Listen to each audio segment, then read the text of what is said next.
Hello and welcome back. Welcome back to more Rain Code, everyone. We left off yesterday with another murder. Let's go ahead and load up profiles. Alright, so a recap of what happened last episode. Kurumi here, she hired us to find out what happened to her friend Aiko, who may or may not have committed suicide. Probably, and by that I mean it was definitely a murder. You saw a picture of it. There was no way it wasn't a murder. While we snuck into the school, one of the other girls was murdered during a play. So it looks like it might be a serial killing. So far, 4 suspects are Kurumi herself, and these 3 here: Yoshiko, Warana, and Kurane. Warana was on the play with her. Kurane was on lighting, and Yoshiko was sneaking around in the crowd, so that's kind of suspicious. Kurumi also wasn't by her side. She got called off, so she wasn't there either. There's also a chance that she might have done it, which would have been pretty interesting to be hired by the person who commits murder this time. But yeah, so that's where we left off. So we're about to do our investigations. Let's go ahead. All right. Yep, there we go. Investigation. I'm not sure if it will help, but can I tell you what I saw? Yes, please. During the performance, I was doing odd jobs in the wings. Aside from the theater club members, there wasn't anyone wandering about like an outsider. I mean, other than when Desuhiko jumped in right at the beginning of the play. Oh, yeah. Sorry about that. Well, that's part of the investigation, right? You can't see everyone from the stage after all. Isn't that why he went up there? So he could memorize all the faces that were there? No, he's just useless. Right. I think he just wanted attention. But setting that aside, since she didn't see any outsiders, the only persons of interest are those within the theater club. I'll keep that in mind while taking a look around. I've done a few investigations already. I should be able to handle this now. Yet you were hopelessly reliant on yours truly until now. I see it's not your brain making the decisions anymore. The eyes are wide open from agony. The body is completely motionless. She looks pissed. Her name is Karen, so she's probably pissed of this whole event happening right now. I can immediately tell she's dead. Though she displayed many expressions while acting, her face is frozen in death in the end. No, let me pull this up real quick too. Investigating the case of Aiko, Kurumi, who hired us, told us every single one of these girls is a suspect because they all wanted, because the reasoning being that they wanted her spot as a top actor. So so you don't know.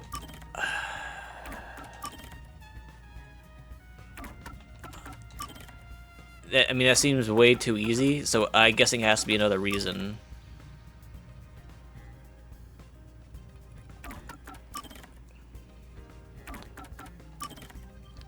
Karen's dislikes is storms, and she decides to live in a city where rain does not stop. She must be. Is that why she's always looking so pissed? Because she's in somewhere she hates completely. Oh well. This isn't an act. She was struck by an abrupt and unscripted death.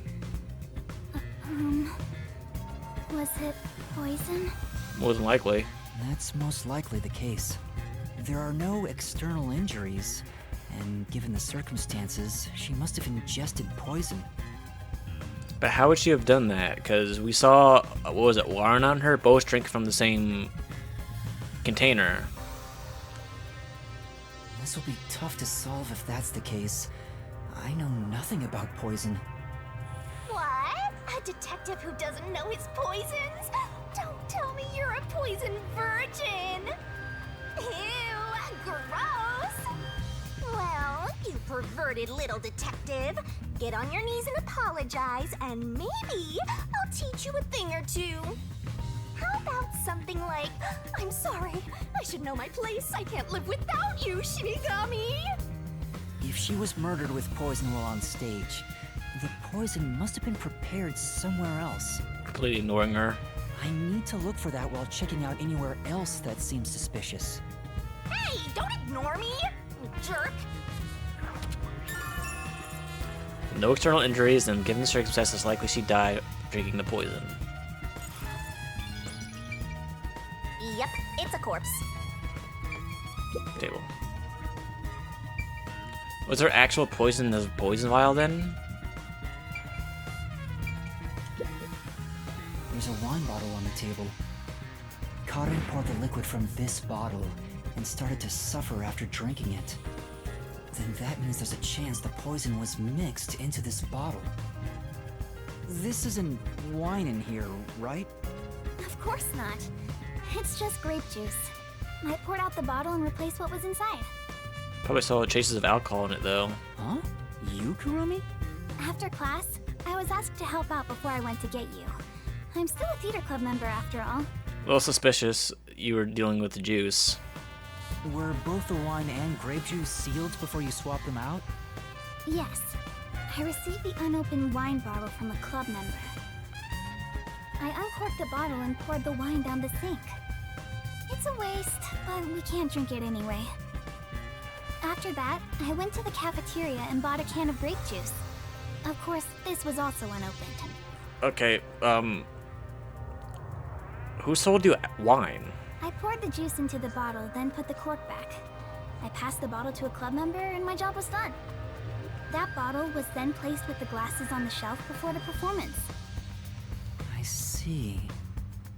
With so many people around, poison couldn't be added to the bottle after it was placed on stage. That one also drank from it too. If poison was mixed in, it'd be before it was brought on stage.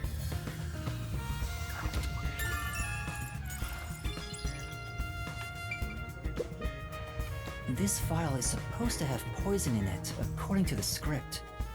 But it's empty now. It's dry and shows no signs of ever being wet.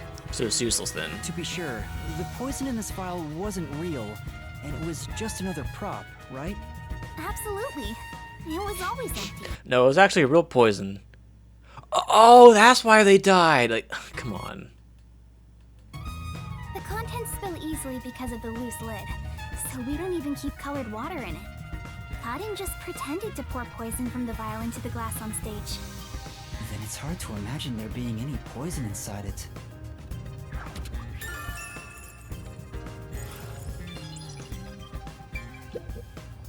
There are 2 glasses on the table. The props used for the duel of poisoned cups. I think this glass was supposed to be stored upside down on the shelf in the back. Karin was the victim, but she's also the one who set it on the table. Maybe poison was already applied to the glass beforehand. Like a brush? Hey, do you know who prepared these glasses? Oh, it's the girls on prop duty. The freshmen are handling them this time. Do you know where this glass was before it was placed on stage? Props are kept in the theater club storage. This glass should have been in there too. The theater club storage? In that case, any club member would have access. Was real poison applied to the glass? Maybe. I just thought it could be possible. But there's the risk of being caught by applying the poison after it was moved to the set. Okay, so if that's the case... Okay, so if that's the case, then... that means Karen was the target, right? Because if it wasn't... If they were just trying to clean out... Unless it's Warna. Because she was on stage too. But how would she know which one was poison? Because they swapped the cups around. So either... I don't know, let's figure out... Either they were trying to just pick them off one by one, because there's... Or Karn was specifically the target, because... Like, there's no way.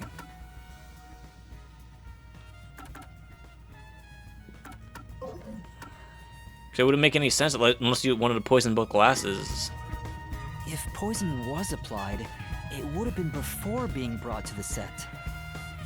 But on days like this, when there's an open rehearsal, props are brought out of storage right after school. The glass should have stayed on that shelf the whole time. After school...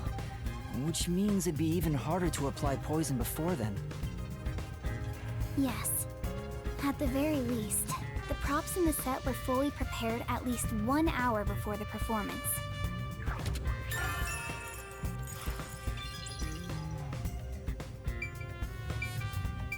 What's that taken care of? Let's talk. Not only is Aiko gone, but now Kaden too. Could this also be a fight for the lead role? So, Doubtful. those most suspicious are Kaden's rivals. Yoshiko, Waruna, and Kurane. Is the culprit one of those three? I doubt it was for that, because if it was, they could have just poisoned both glasses.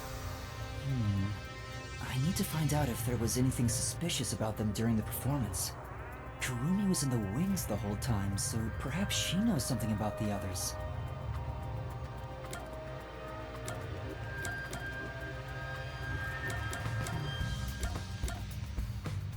Where's Yoshiko? She was the one. Before the incident occurred, do you know where Yoshiko was and what she was doing? Yeah, because she was walking around, so that's kind of suspicious. I didn't see Yoshiko in the wings. She may have been watching from the audience. Oh, right. Speaking of which, during the performance, I noticed Yoshiko walking down the aisle. I thought she was coming back from the restroom, but I didn't see her take her seat. What if she wasn't part of the audience? Where could she have been?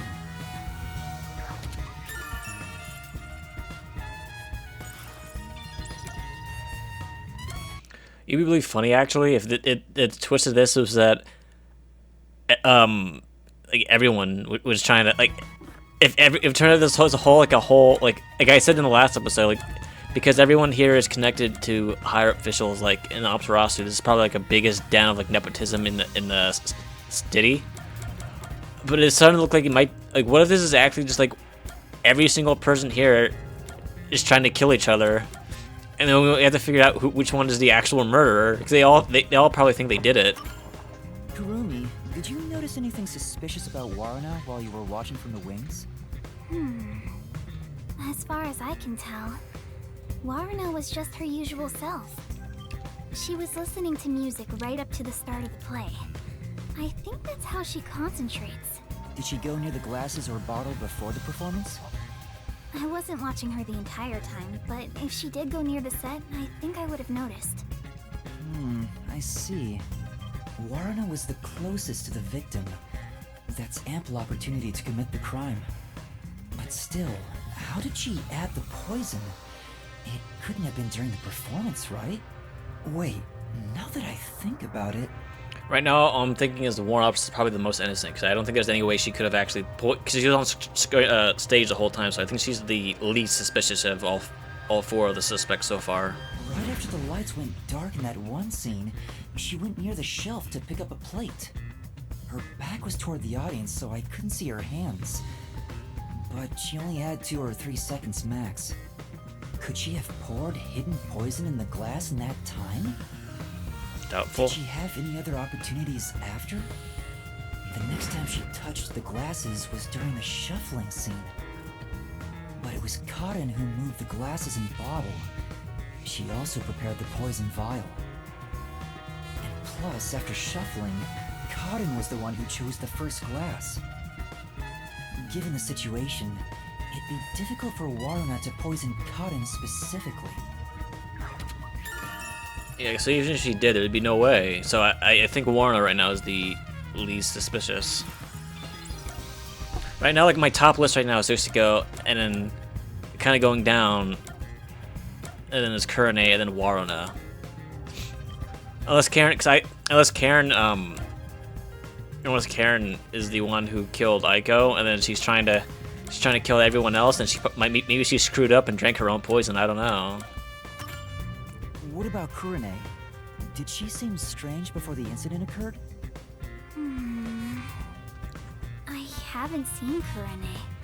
She was working up above the whole time. Above? Oh, she was managing the lights then. There's a catwalk above to adjust the lights, and that's where Kurane was supposed to be. So I didn't see her in the wings. There's another girl handling the lights, so it would be helpful to speak to her.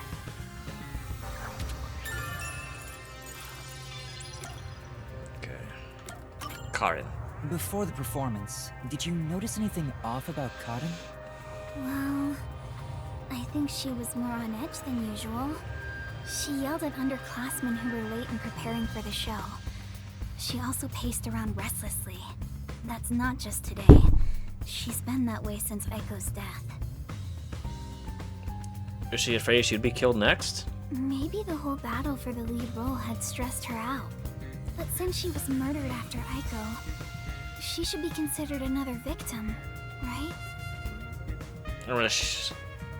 Yeah.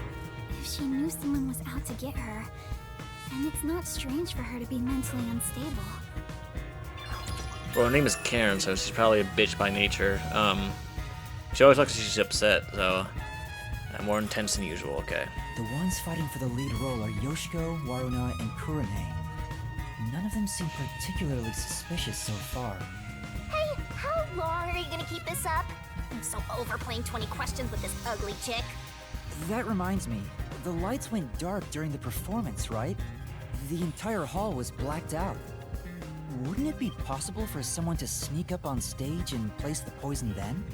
Oh, I hadn't thought of that, but I don't think it's possible. Why not? The blackout lasted for only 5 seconds. We measure it each time to ensure there are no mistakes. So someone would have to move through the dark, get on stage, apply the poison, and get away, all in 5 seconds. That sounds impossible to me.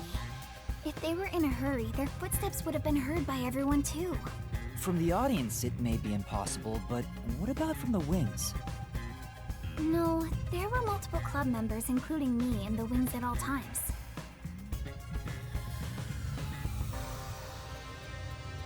While the lights are out, we are always on standby to support the actors.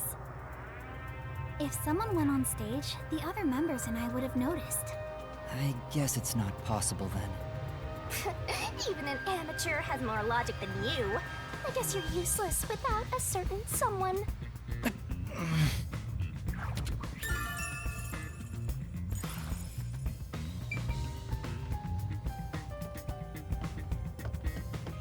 I swear Shinigami, one girl shows a little interest in you and you start getting all pissy about it. She mentioned that the catwalk for adjusting the lights is up above. Are those the stairs to reach them? Would you like to go check up there? Yeah, I would. The spotlights for the stage are set over there. It's a lot narrower than I thought. It's pretty high up. Yeah. It'd be hard on anyone with the fear of heights. So you can move the lights as needed for the play. The table is directly below, which means you can't see the glasses getting shuffled from the audience seats. But they could have been visible from up here. I could find out for sure if I could talk to someone that was up here.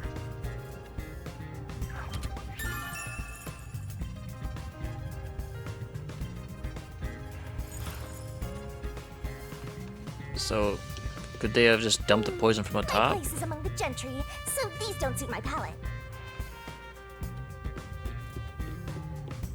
There's no point in going that way.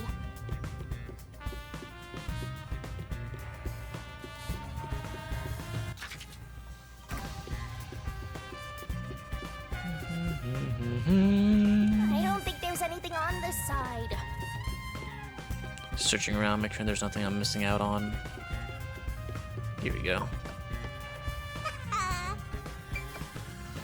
Misplaced script. There's a script on the floor. That's the script of the play. Someone must have dropped it in all the chaos. The script describes the Duel of Poisoned Cups scene. The character Natasha, played by Cotton, is supposed to take the wine and glasses from a shelf. After that, the glasses are shuffled on stage. According to the script... Irma totally shovels glasses. Note, make sure the audience cannot see the glasses. Anatoly, finished. Natasha, it's my turn then. Natasha also shovels in a similar way. Natasha, I am ready. Anatoly and Natasha stand on opposite sides of the table, facing one another. After that, Cotton takes the first glass, and they both drink at the same time. Unfortunately, Cotton's glass turned out to actually be poisoned. Kurumi, I was wondering about this script. It says, make sure the audience cannot see the glasses. Why is that? It's to make the result feel unpredictable to the audience. If the glasses are visible, no matter how fast they are shuffled, the audience can see which one has the poison. The script doesn't say anything about how many times to shuffle the glasses, or which one will have the poison in it. Exactly. There's no poison to begin with, so it doesn't matter which one's picked. You just pick any glass and act out your death after drinking. Just imagine one of these fucking girls just spit in the other cup because they don't like the other actress. In the script, Cotton was to die. But I didn't think she'd actually die. I see. Since the instructions aren't precise, both actresses don't know the results from shuffling either.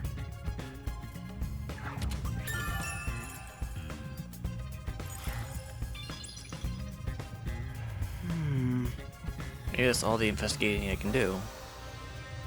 Oh.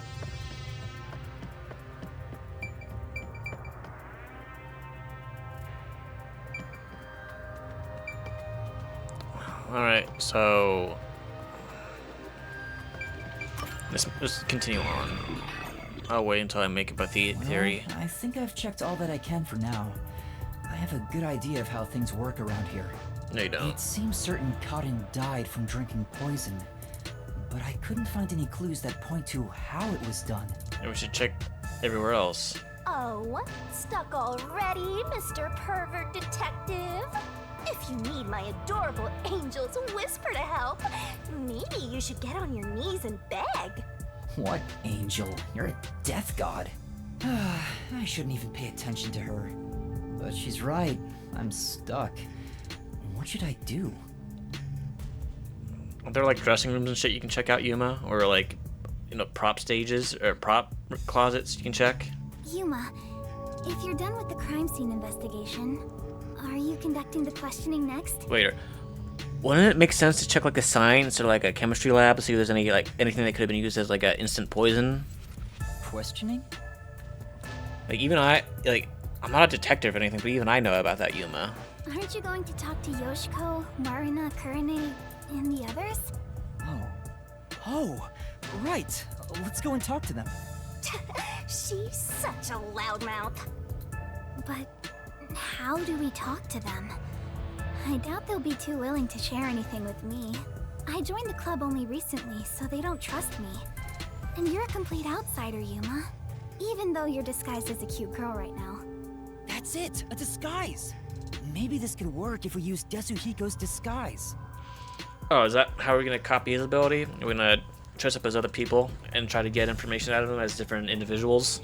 He could disguise as any of the girls and start questioning them. Oh, this chick's here now. That's good. The Peacekeepers? Aw, they're here already. That woman, she was the one with that Yomi guy.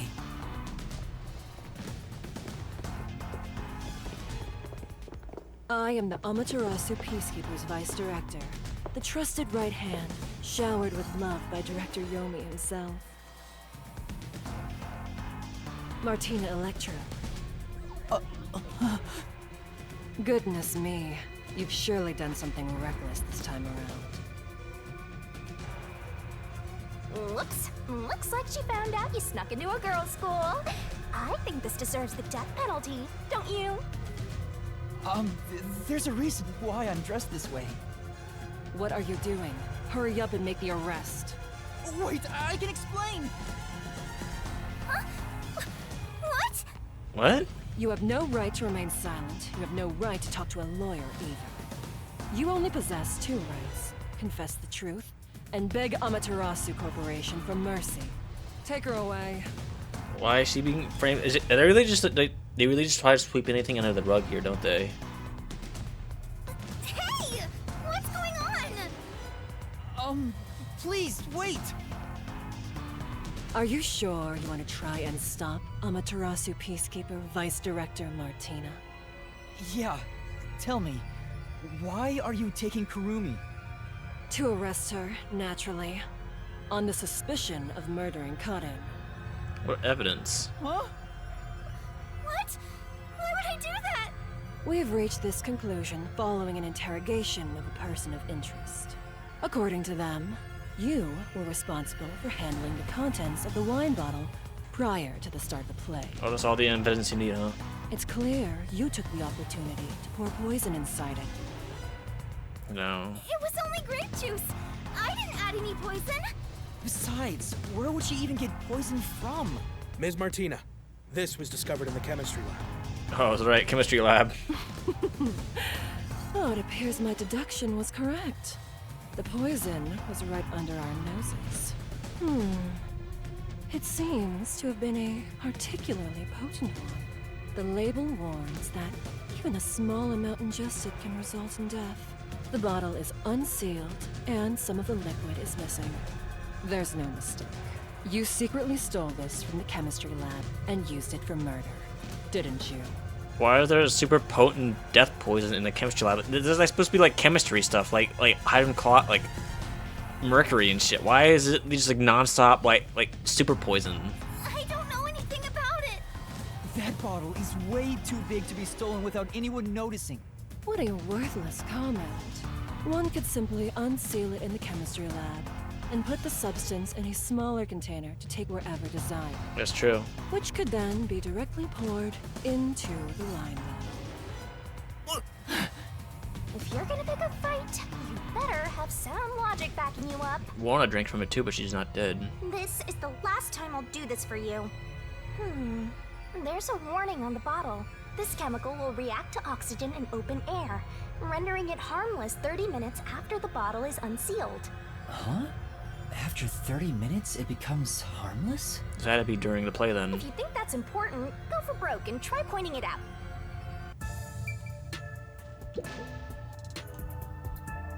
I'm curious about what's written on the bottle's warning label. Warning label. This chemical will react to oxygen in open air, rendering it harmless 30 minutes after the bottle is unsealed. It has been 30 minutes since the murder occurred. If this chemical was unsealed at the time of the crime, it will have already lost its potency. Let us check.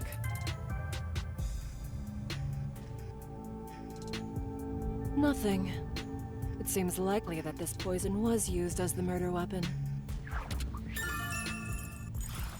Which means the crime was possible only for someone at the school with access to the chemistry lab. It's kind of lunacy, Martina. That's like Yakia drinking like straight from the poison bottle. Like, see, it's just protein, and then there's like broken glass in it. He's like, wow, you're lucky to drink that, bro. However, this fact does not contradict her being the killer. Wait, no!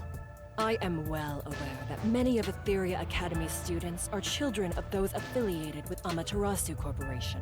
However, that cannot be used as an excuse to bend the truth. Criminals must be punished as criminals. For that is justice. Now be gone. Any additional interference, and you'll be arrested as well. Take her away, and dispose of the corpse on stage before it rots. Corpses spoil so quickly due to the rain and humidity in this town. Why? There must be a mistake. It wasn't me. That's right, she's not the killer! Please, listen to me! I warned you not to interfere any further. She swapped out the contents of the bottle before the play began. And the incident occurred more than 30 minutes into the play. If the chemical use in the crime becomes harmless after 30 minutes, then it's impossible for her to be the culprit. I see. How logical and beautiful. There is beauty in being logical with all things, much like the golden ratio. Like gazing upon a flawless art piece, and the more delicate it appears, This chick is crazy. the more excited I become envisioning the moment I pulverize it! Huh? Logic is meaningless in the face of ultimate power! How did any of these sociopaths and lunatics become in charge of this place? It is nothing but a glass ornament beneath an iron hammer! No! I'm so excited. Even Shinigami's creeped out by this. What's with her? I guess all the Peacekeeper higher-ups are perverts without exception. Now, my soft and fragile-looking student, your play acting as a detective is over. Play acting? If you intend to continue interfering with our justice, then you will be pulverized. Help me, Yuma! Yuma? I've heard that name somewhere. No, never mind. I don't know a little girl like you. It's true. Play acting as a detective? She's right. What am I doing? I've mistaken detectives for superheroes. True. Justice is a matter of opinion. With enough conviction, anything can be considered justice. It's only an assumption, completely worthless and completely powerless. Hey, I told you all students must wait on the lower level. Stop wandering around and go join the others.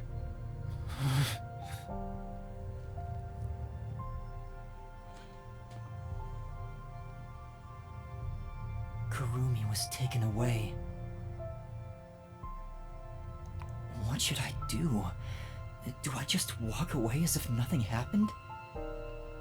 No, I can't do that. Kurumi believed in me. She said that detectives are heroes. I'm no hero, but I'm the only one who can save her right now. So I guess it wasn't her then. I have to do something. The truth is still hidden. To discover the truth behind this case, and to find out who the real killer is, I need Desuhiko's help. I need his disguise ability to get information from the club members.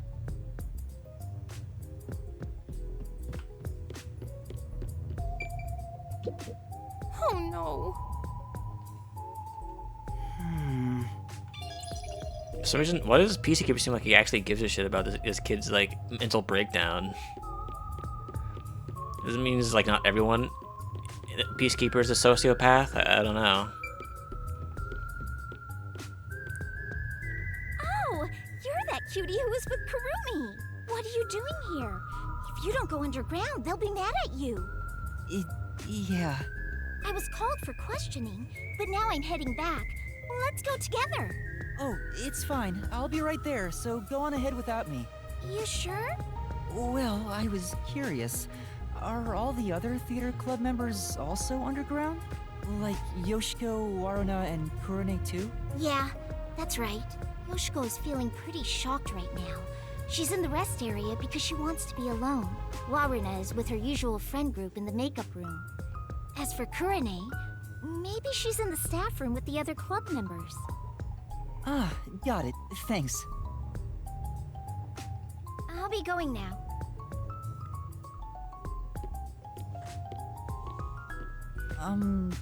Teacher? I'm sorry. My student is distressed, so please excuse us for a moment. You okay, Yuma? I'm fine, but Kurumi got caught by the Peacekeepers.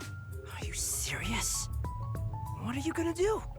Desuhiko, can you lend me a hand investigating this case?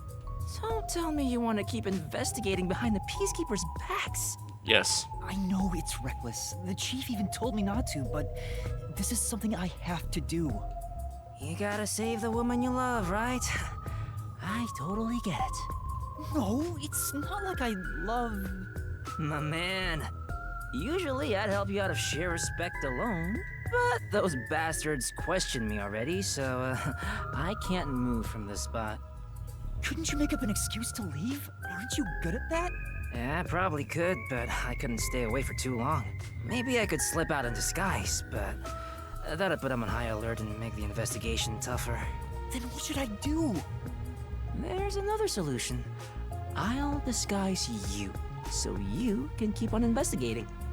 Yes. You want me to keep investigating in disguise? Yeah, I'll give you a voice changer too. I'll leave this to you. But if this goes on for much longer, we'll both be in trouble. My disguises can't last forever. What? Really? It puts a huge strain on my body. I'm already starting to feel dizzy. Are you okay? Not really. But I gotta do this. It's all to save the love of your life. I mean, saying I love her is a bit extreme, but... Besides, You're not totally I'm a uninterested, master huh? detective of the WDO. I've seen plenty of dangerous situations. So, who do you want to disguise as? Tell me.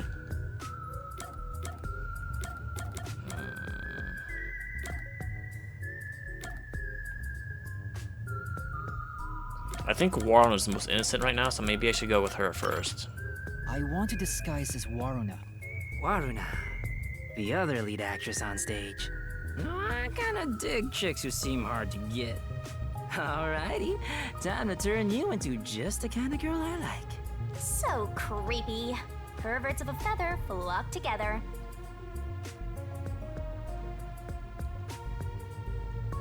Oh, I'm sorry, but Oh, shit. Oops.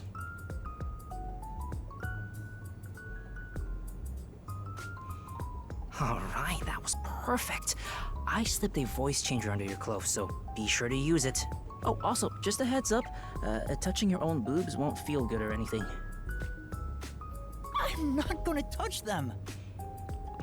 Weird that you bring that up. We'll see about that. Perverted detective. I'm heading back now. Get going. Waruna is supposed to be feared by the other members. I hope I can still get some information from them. But I better make sure I don't run into the real Waruna. Yoshiko is in the rest area, Waruna the makeup room, and Kurane the staff room, right? More investigation. A perverted cross-dressing detective appears.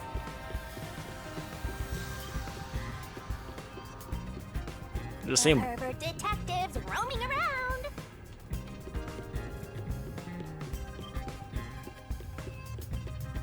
Let's see if they actually interact with me as Warna. Yeah. Oh, Warna, did they let you go? So, No, not yet. Oh well. I hope they clear you soon. I get detective points for that.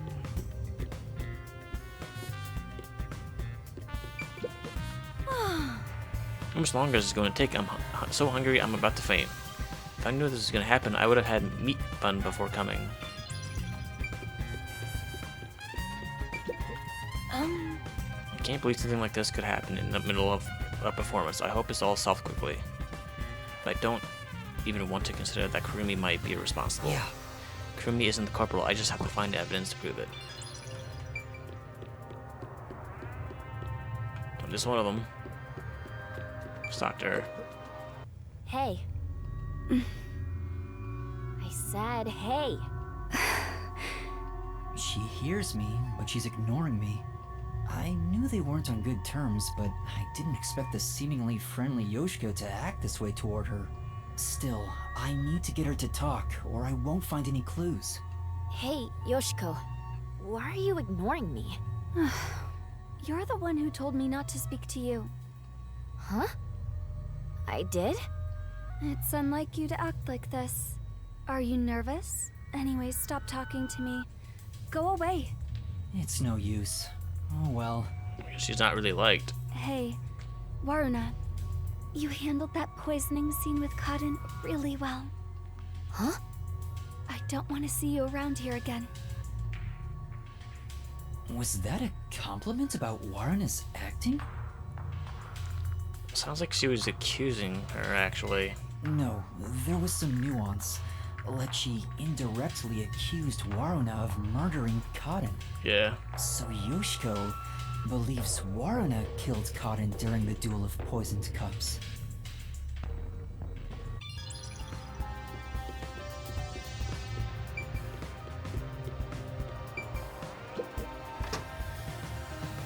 You're so oblivious, Master. And a creeper, too. I'm Warna, so I should probably search Warna's. That's Kurne's. That's Warna's. This locker has Waruna's name on it. It doesn't seem to be locked. Looks like shit too. Going through a high school girl's locker while claiming it's for an investigation is what a criminal would do. I'm not a criminal. I'm a detective. Technically, you're a serial killer, Yuma, but Well, a trainee. It's crammed with music and theater magazines. Huh? Is this a diary? But it's locked. I can't open it. I don't see a key. Then again, I don't really want to peek into a diary. Let's put it back for now. I don't think there are any other clues. she could have written that a guilty plea of murdering someone. Why wouldn't you look at it, Yuma? Completely useless.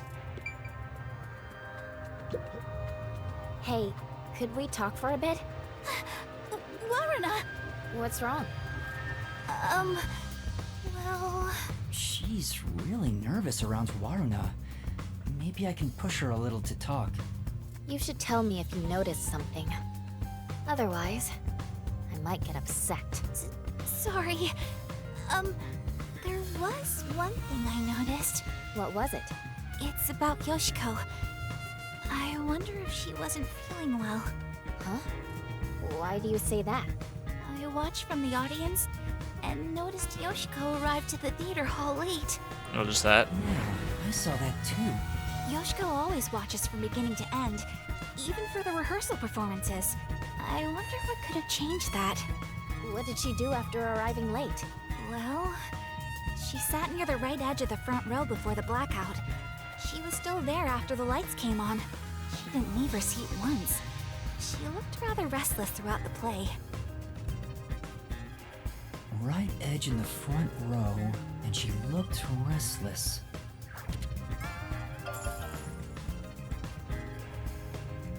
Alright.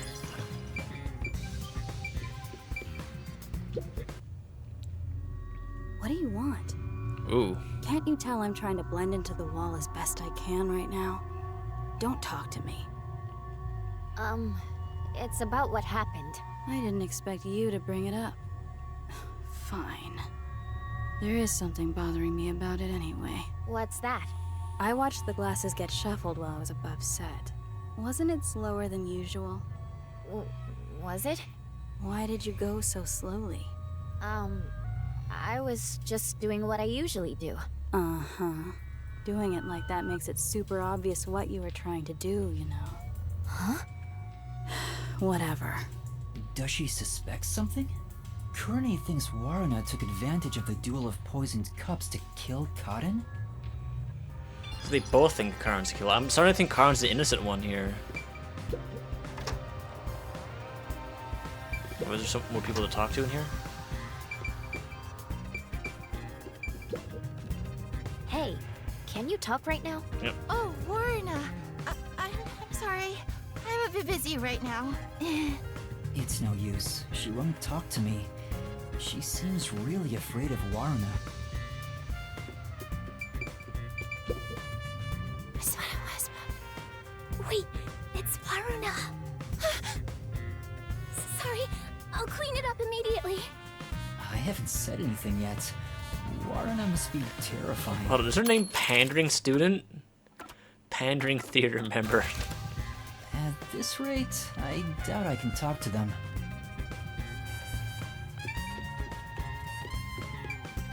There's all the exclamation points moved. Let's go in here next.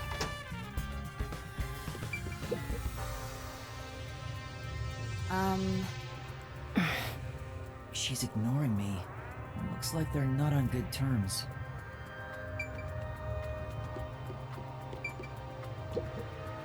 Oh, Waruna. What brings you here? Sorry, I'm busy cleaning up right now. She's obviously afraid. Oh, Waruna, I'm cleaning that right now. You'll get dirty. I'd appreciate it if you could leave that alone. Oh, got it. Water gun prop. So I guess it would need another character to search that. I'm not sure if the water gun will be of any use, but... Oh, Ah, Warren's in this room. I should probably stay away while I have the skies on. Alright, what else are we gonna do? It just says you gotta go in there.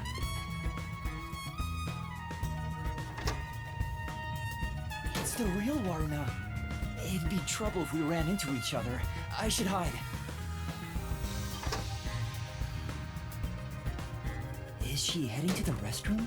Ahem. This is just me talking aloud. But this may be an opportunity to slip into that makeup room. You might Right. be right, but it'd be terrible if I'm caught. I'm just talking to myself again. But if you don't grow a pair, you'll never become a full-fledged detective. Shut up! I'm just considering my options.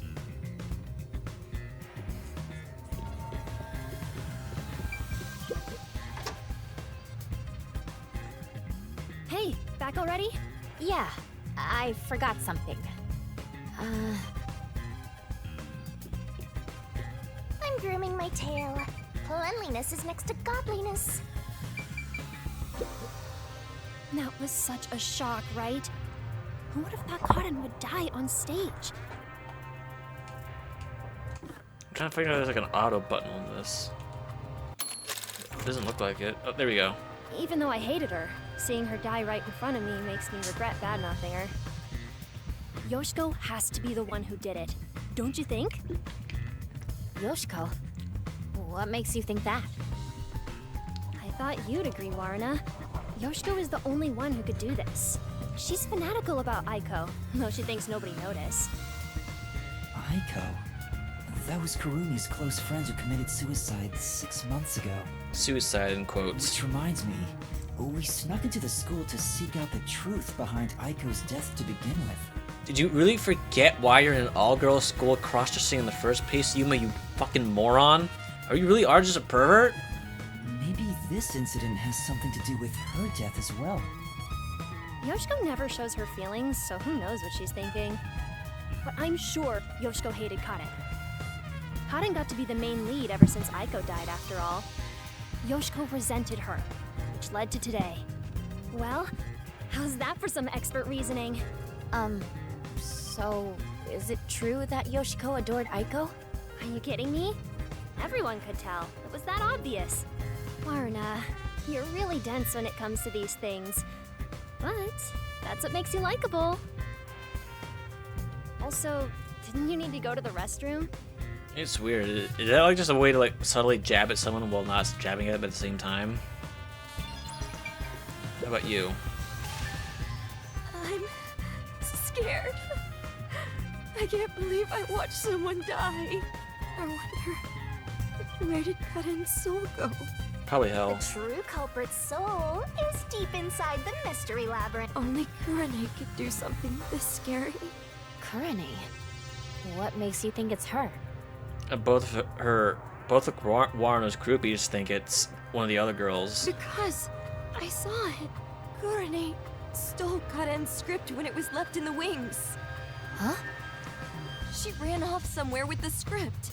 Isn't that suspicious? That is suspicious. Kurane took Karen's script? What does it mean? Is there a secret involving her script? Warna, please stay by my side today. I'm so scared I could die. Oh, I'll think about it. I better get out of here. The real Waruna might come back any second. Thanks for talking to me. Anyway, I need to go to the restroom.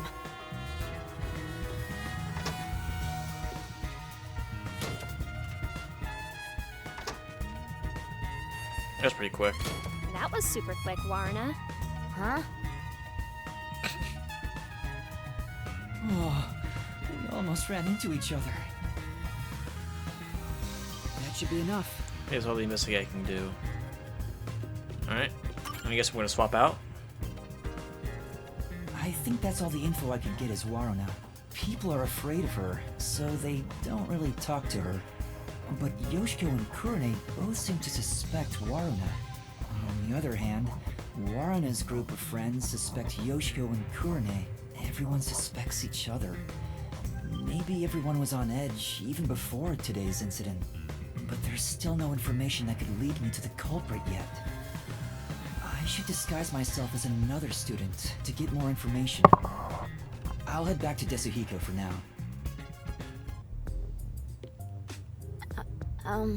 Teacher? Oh, what's wrong? You look pale. I'm sorry, but my student appears to be feeling rather anxious. How's the investigation going? Who do you want to disguise as next? Let's go with Kurone, because I'm wondering why she stole that script. I want to disguise as Kurone. Can you do it? Kurone.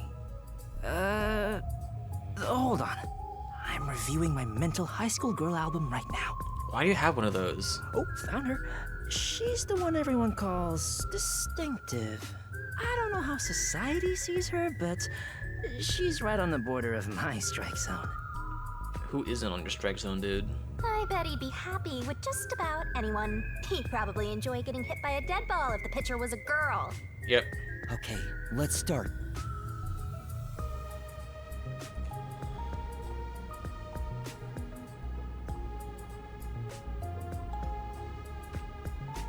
Alright, that's perfect. In fact, I'd totally bang you right now. If you're okay with that. I'm sorry? Hey, hold on! That's completely out of line! I'm with Yuma here. I'm a superstar detective. Social norms don't apply to me. I refuse to hold myself back. We're gonna scream rape. But we can save the fun for later.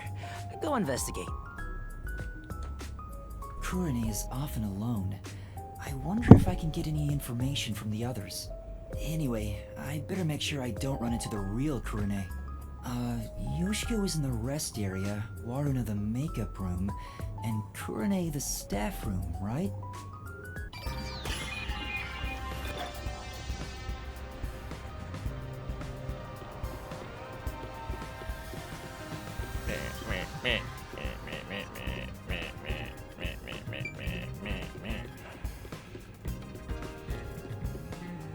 Let's see if she's talked to What us. is it?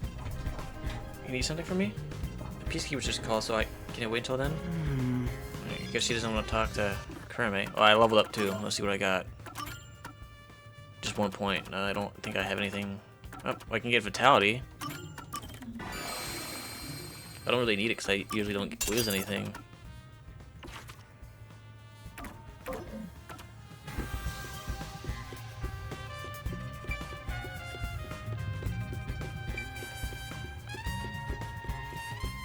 Let's talk to you.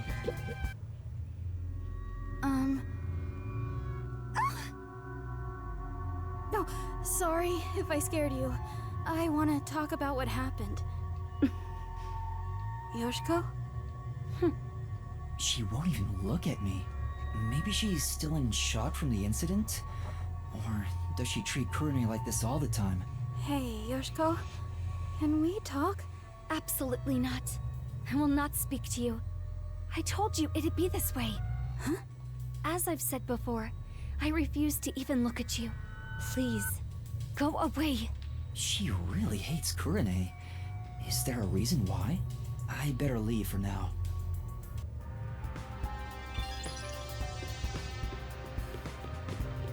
It doesn't look like she's blaming Kurone though. She just thinks that she just hates her. Aww, I wish this would end soon. Oh, hello, Kurone. Is something the matter? Huh, she's actually willing to talk. Maybe she's on good terms with Kurone. Oh, great timing. I was investigating what just happened. You mean to practice for a role? You did say you wish to play a detective someday. That's amazing, Kurone. You truly are a thespian. Right. So, there's something that's bothering me. What is it? I just handle the costumes, but is there something you want to know about them? Maybe you think the actors on stage could have hidden poison in their costumes. No, sorry. That'd be impossible. Why do you say that? Because I reviewed both costumes in the wings right before the performance started. If they were carrying anything, I would have noticed then. So it wasn't brought on before by the But actress. what about after you checked? like if they'd gone to the restroom or somewhere else. And I would check again. Besides, both of them were in the wings the whole time. Oh, really? Though they were performing the whole time, so I haven't checked their costumes since the play began. Well, if they were here the whole time, they couldn't go grab the poison. If that's the case, it would have been difficult for Warren or Cotton to bring poison on stage.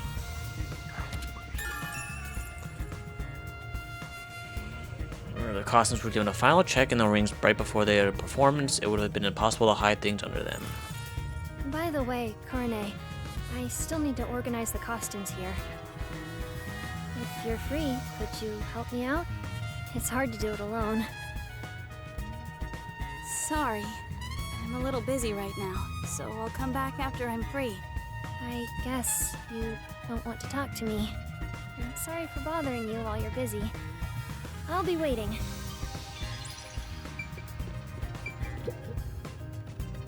Do you want something? I'm busy right now. She doesn't like me either. Cold.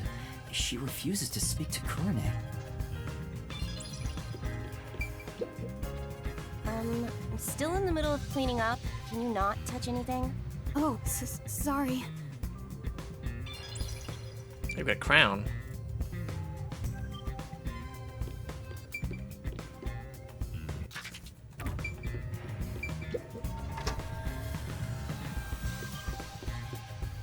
Just go in the makeup room.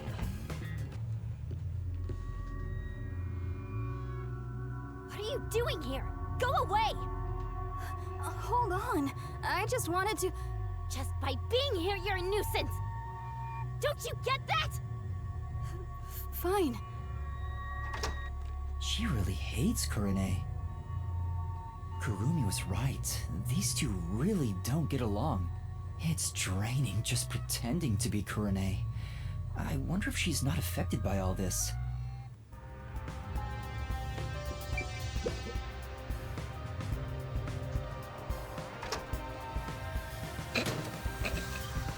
That was close. I almost ran into Kurane. But I need to check inside. I'll just wait for her to leave. Kurane should be here. Well, where are we gonna go, bro? We're gonna go back here?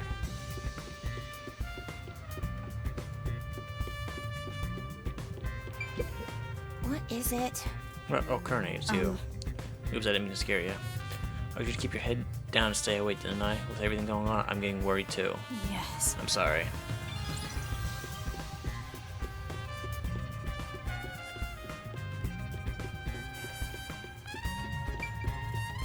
I guess I can help out, right, while I wait. Kurane, you'll help me organize the costumes? Help organize the costumes? Yes. Wait, if I can use her to my advantage. Taking advantage of a high school girl. You've really hit rock bottom. Well, will you help me? I wanted to have a little chat with you, too. I'll give you the saffron later. Well, I'll help out later. So can you grab... Later? When? Count to 100 in your head. I'll be done with what I need to do by then. Alright. Well, I'll start counting now. 1, 2, 3. I better leave right now.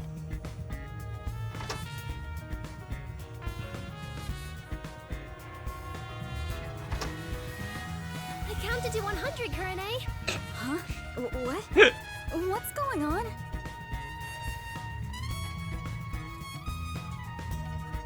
Just drag her by force. Alright, good. I'd better check the staff room while I can.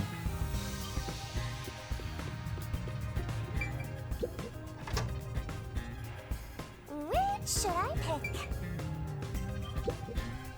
It's a club locker. Kurane's name tag is on it. It's all beat the shit and dirty. It doesn't seem to be locked. This Kurane gal seems the type who'd booby trap her locker.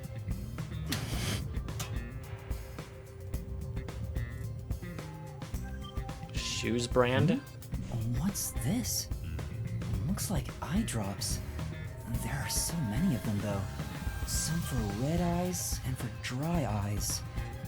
Is this something Kurone usually uses? Doesn't seem like there's anything else of interest.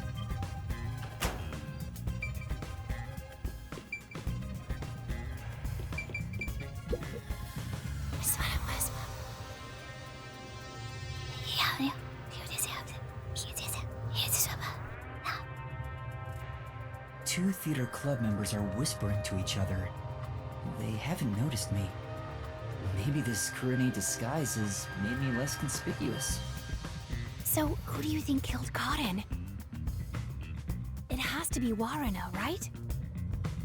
Totally! It's gotta be her! She can never read the room, you know? Like, she doesn't see the other members as people. We're all just stepping stones to her. She thinks she's the main protagonist or something. She basically treats everyone like side characters. I know what you mean. She wouldn't think twice about killing people. They're talking about Waruna behind your back. The theater club really is on edge all the time. But even if Waruna was the culprit, how did she get Cotton to drink the poison? Well, it's gotta be at that one part. Part in the script where Waruna gets closer to the shelf? Oh, right after the blackout! It's the scene where she gets the plate, right? She could have secretly snuck in some real poison and added it to the glass or wine bottle. That's it! Waruna is totally the culprit. The scene where Waruna approaches the shelf. I guess it is pretty suspicious. Could she have added the poison then? And the upside-down glass on the shelf?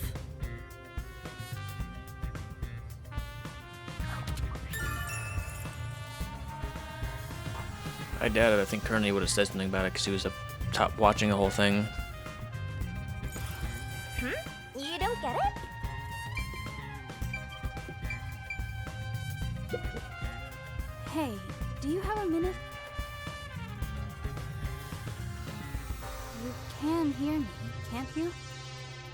She's ignoring me. I guess she's not gonna talk.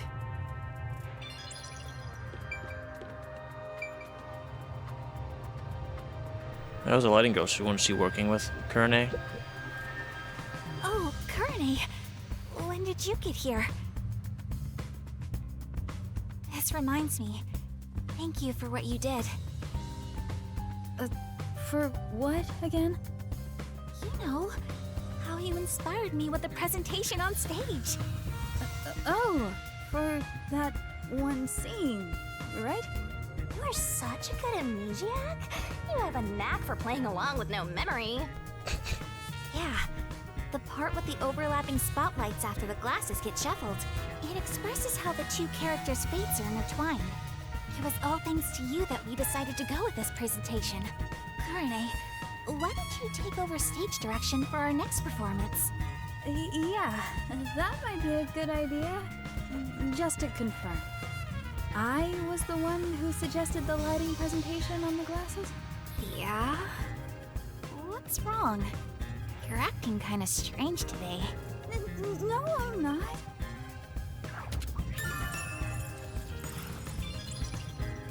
I guess there's not much else we can find in the staff room. We better leave before Kurone comes back. So she did something with the lighting, but...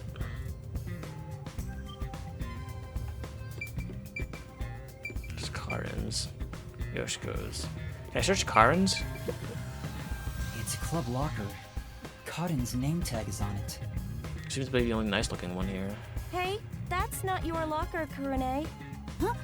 Oh, you're right. We talked about it at an earlier meeting. You're not allowed to open lockers that aren't your own. If she's dead, who cares? People took makeup without permission, and fights broke out all the time. Please, follow the rules. Sorry. I didn't even try to open it. I guess there's not much else we can find in the staff room. We better leave before Kurone comes back.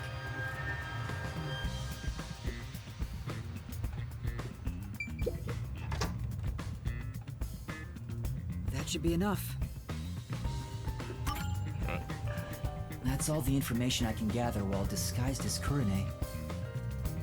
Kurone seems a bit eccentric, but she doesn't draw a lot of attention to herself. I was able to get some information thanks to that.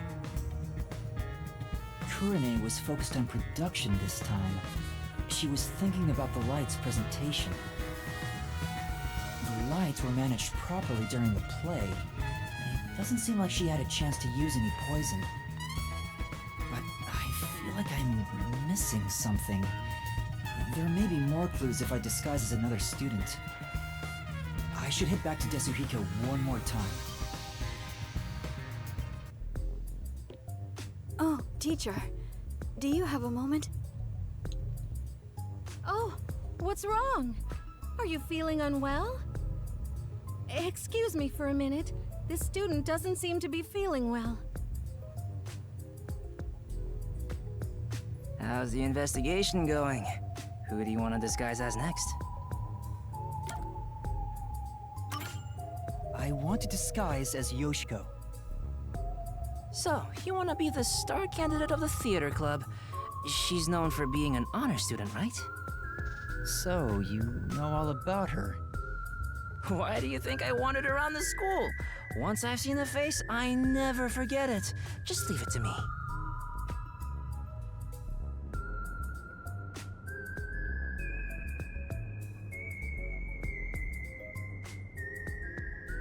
Hurry up with the investigation. I'm getting way more tired than I expected. If I stop concentrating, my disguise will wear off. Alright, I'll make it quick, so please hold down the fort for just a bit longer. I'm counting on you. Yoshiko is supposedly well respected by everyone. I hope I can extract information from different theater members. But I better be careful and avoid the real Yoshiko. I think Yoshiko is in the rest area, and Waruna's the makeup room. Kurine should be in the staff room. We know this already, Uma.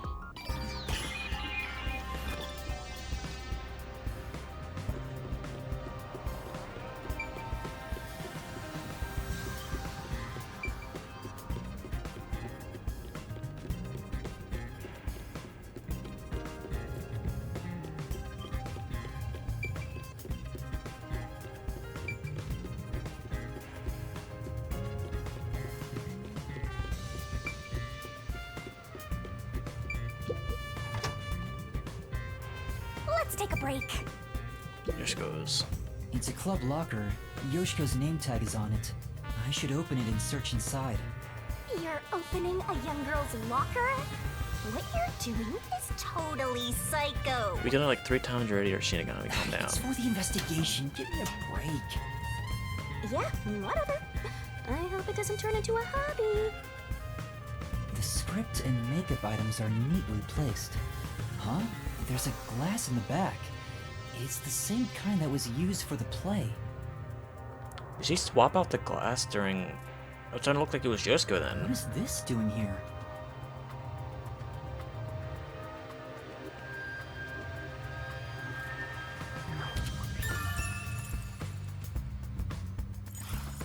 What else is there? So I don't think she poisoned the glass and swapped it out. Oh, there's a photo on the back of the door. It was only a 5-second blackout, so how the hell did she get on It's a stage? two-shot photo of Yoshiko and another girl wearing this school's uniform. I'm guessing that's Aiko. Who is she?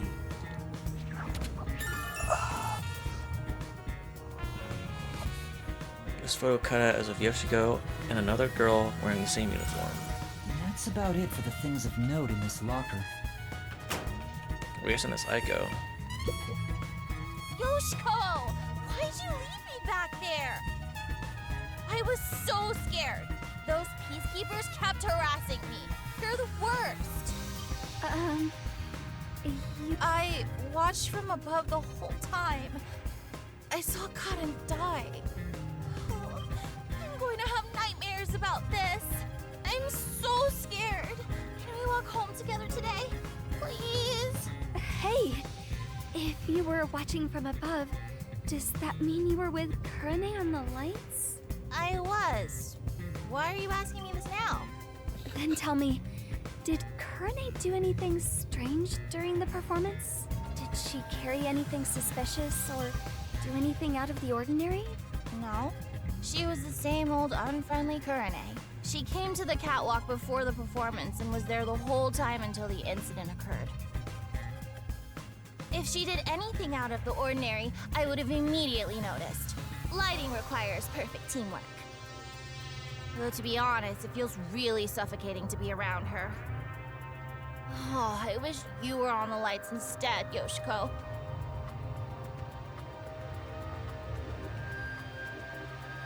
Anyway, why do you ask? Oh, no reason. So, Kurane was just her usual self, huh? Yup. I never lie to you. There's nothing unusual about Kearney during the performance. She went up to the catwalk before the play and stayed there for the duration. Remember the Duel of Poisoned Cups part, where they shuffled the cups? Could you see that part from above? Hmm?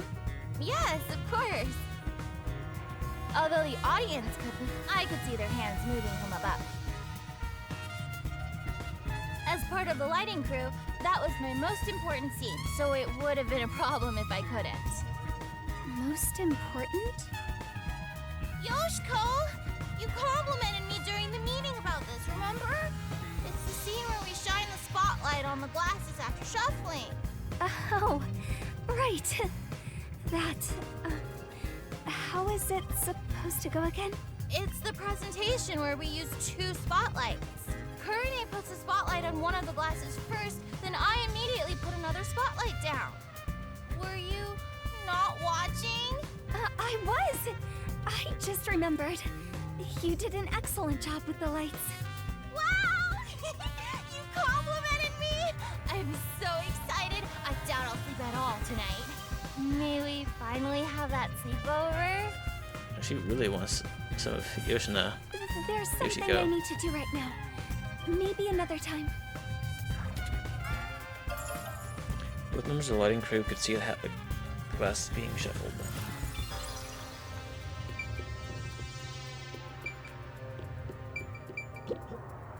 You managed it well. Huh? What do you mean? You're getting good at playing dumb, too. Are you practicing for the Peacekeepers? You really are the top actress after all. Are you talking about what just happened? You really want to say that so loudly? Don't worry. I know how to keep a secret. She seems to believe Yoshiko is the culprit from the way she's talking. Is there something about Yoshiko that makes her think that?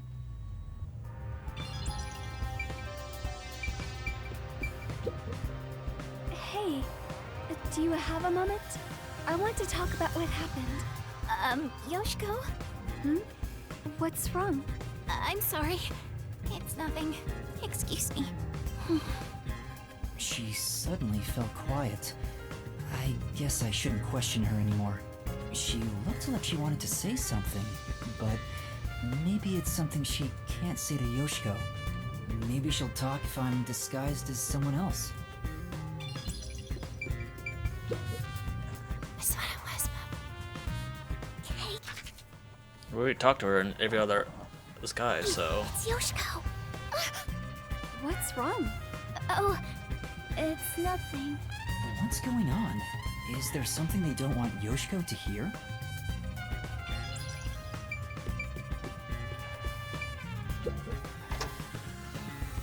Let's go see Warna.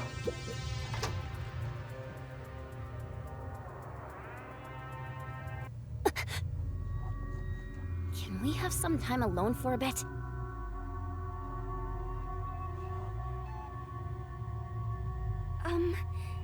About what happened? How could you show your face here after murdering Kaden? Huh? You're not supposed to be here. Listen, the Peacekeepers are everywhere. So stay away from me, got it? Murderers should just... Wait! Who are you calling a murderer? Enough! I have nothing to say to you! Shut up and get out of here! That was intense. I heard they were on bad terms, but maybe she's more on edge because of what happened? On top of that, Waruna thinks Yoshiko is the killer. Maybe there's a reason why she thinks that. Well, I'm pretty sure we'll find out here in a second. I'll give my theory here in a second, but... You're still not done.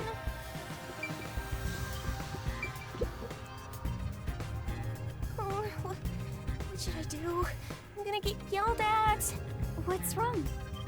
Oh, Yoshiko, I'm so glad you're here. Is there a problem? Yes, well, we're missing a prop glass. I wonder what happened to it. A glass? You mean for the stage? We know where it is. Yes, you're the one who prepared it for our play today. Oh, did I do that? Huh? Did you forget? We originally planned to use wine glasses, but their thin stems break so easily. So last time you bought 4 others, including the backups. Right. 2 backups were on the prop shelf, but there's only 1 of them now. Oh, where could it have gone? There you go. Could the glass in Yosuke's locker be the missing one? Yes, it is. Speaking of, I want to ask if you're the one who set the glasses up on the stage. Yes, I was. Did you notice anything strange with the glasses at the time? No, they were spotless. We can't let anything happen to the glasses our actors use. I see. The student put in proper place the wine glasses. They were spotless at the time.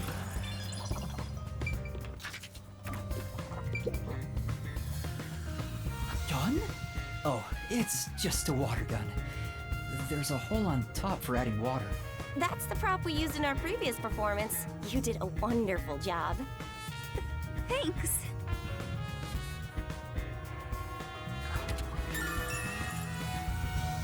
Oh, we're gonna look like a real gun. There's a hole for adding water on the top. Is it necessary? Is it gonna be used for something? Aww. Did someone fill this? No, I was gonna say. Okay, I was gonna say. What was it? The Kurane probably, if she was up top, she probably could have shot the poison in one of the glasses, but it seems a little far fetched. There's no way it wouldn't have been noticed, and she was with another girl on top, so I don't know what the hell water gonna be used for. You were in charge of the costumes? You're acting like this is the first time we've met. Technically, it's the third time we met. Remember me? Well, people call me the ghost member all the time. I'm here every day, but no one notices me. Well, at least I'm not as bad as Kurane, but she stands out a lot when she's on stage. Could it be she acts a certain way so she doesn't stand out on purpose? She's blending into the walls. What do you think, Yoshiko? I'm not so sure. She's quiet. Maybe she's not on good terms with Yoshiko. That should be enough. Maybe that's what the investigating you can do. Alright. So what, now we go to the mystery dungeon? I think that's about all the information I can gather while disguised as Yoshiko.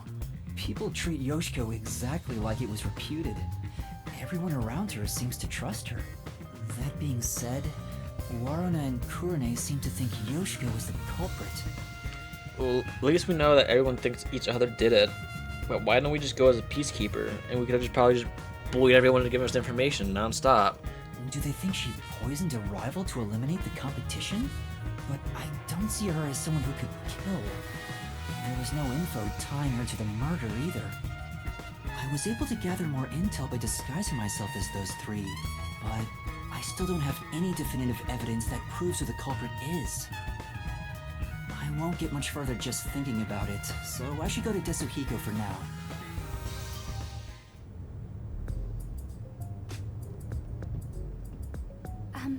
Excuse me. Where's the teacher who was here earlier? Oh, she wasn't feeling well and went to the administrative office. The same teacher keeps going back to the restroom, too. Maybe it's food poisoning. I see. Thank you. The office?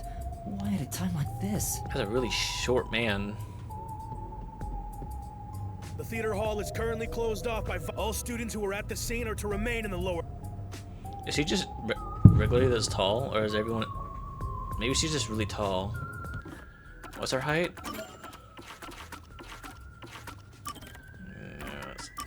168.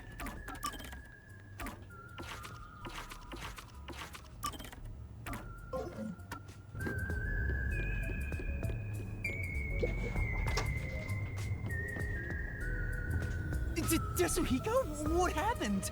Oh, it's you, Yuma. Sorry. I need a break. I started getting dizzy, so, I ran in here to get away from everyone. I try to retrieve my disguise tools, but I can't. I'm at my limit. I can't move. You're that fatigued? Yeah. Now that I think about it, oh, this is the longest I've ever stayed in a disguise. Sorry for making you go through so much trouble. Don't worry about it, man. I got to lean on a girl's shoulder on the way here, so really, I should be thanking you. Oh, that's enough for you? I got plenty of good sniffs in. The more he talks, the less likable he gets. So, how'd it go? Any trouble investigating? About that, I gathered some information, but I'm lacking something more definitive. Everyone has something suspicious about them, so I don't know who the culprit is yet. Speaking of which, the Peacekeepers mentioned a past incident that happened at this school. A past incident? You know, the one with Kurumi's best friend 6 months ago? The girl who fell from the school's roof and died. Yep. The Peacekeepers want to pin Kurumi with a murder motive for that incident. They're gonna twist the truth into something that's convenient for them. At this rate, Kurumi will... So we have to solve that murder too? You'll save her, won't you? Hero. I'm no hero. That'd mean that what happened to Aiko is connected to what's happening right now. But if they want to distort the truth, then as a detective, I can't let it slide. And that's how you see it? You're already a hero, Yuma. There's still time if you hurry. Go and seek the truth that hasn't reared its head yet. But how? The guy snooping around about the first incident is a chubby peacekeeper. Get information out of him and figure out what they're trying to suppress. They won't tell me so easily. Hold on. There is one way it could be possible.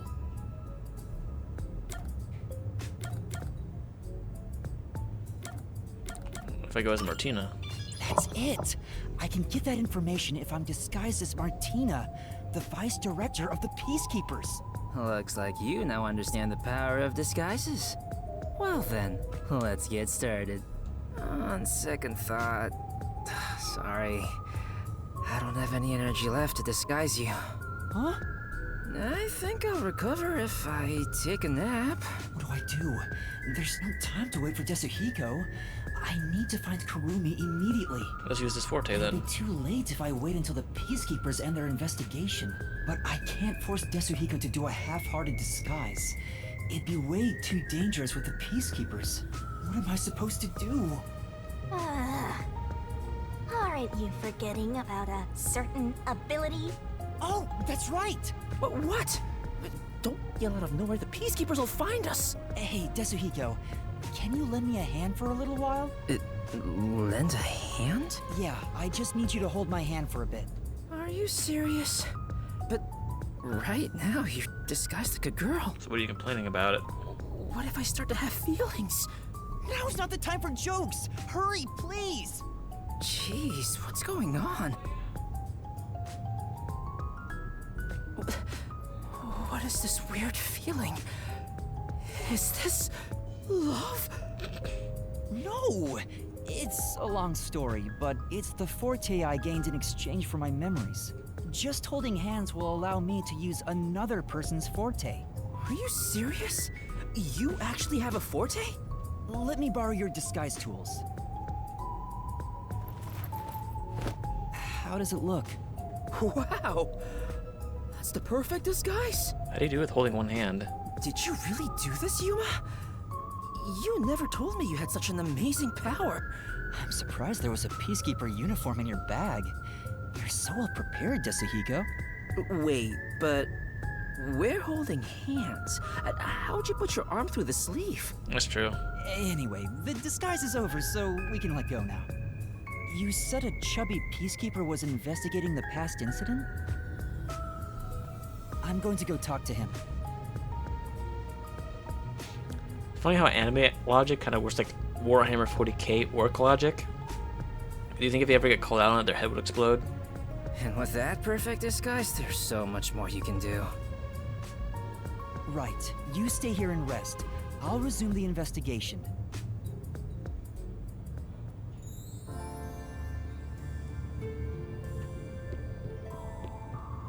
What other spots are suspicious?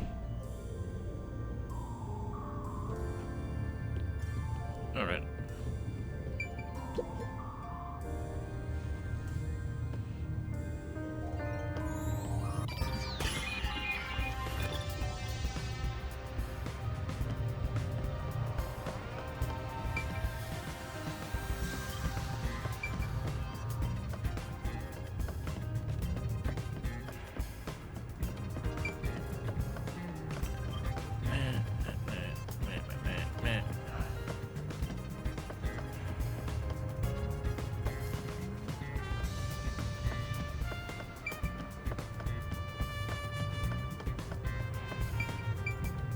Chemistry lab. You know, The chemistry prep room. It's possible that something was taken out of here. Pardon me, Miss Machina, but don't you still have business in the chemistry prep room? Still? Does she already check his pot out? So I better not be suspicious. No, I was just checking the lock. We don't want students getting into it and making a mess. Keep an eye out to make sure there's no suspicious students. Yes, of course. for now. First, I have to get the whole story. Who would know the details of the incident? It's right there. I can see it. Is that the microscopic? Hold on. It's the Halara one. I don't remember to come back here later. Aww. I gotta find was the fat peacekeeper. Is that him? He doesn't look chubby. Is he on the 3rd floor? Nope.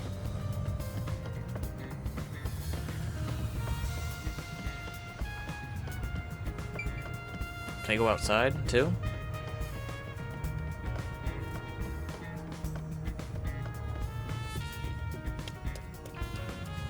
You sure you have time to be taking detours? No.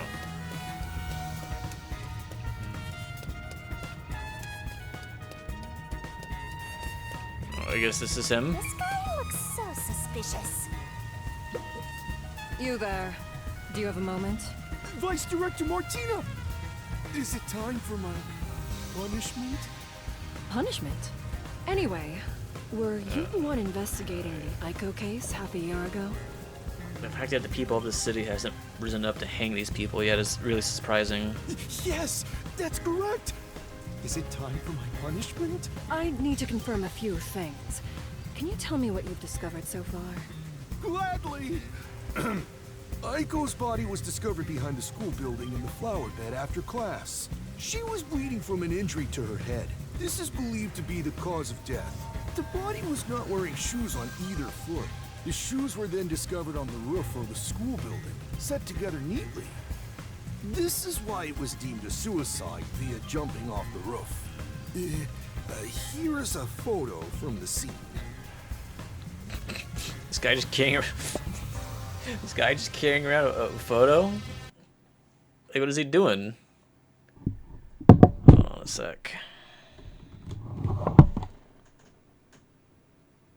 Yeah, because you look right there, you can see the brick is obviously cut off, and there's not like that's way too little blood for someone who just fell off a roof.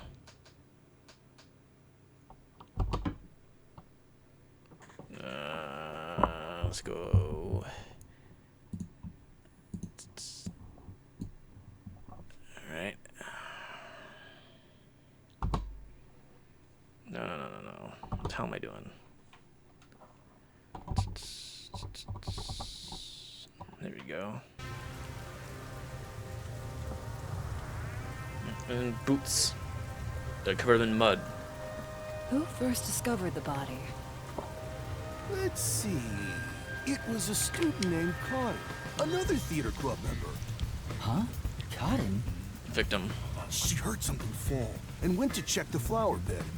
There she discovered Aiko on the ground. That is what she testified. Aiko was considered the star of the theater club, but apparently she worried about her future goals. And by the way, this is the last photo of Aiko prior to her death. So this is Aiko.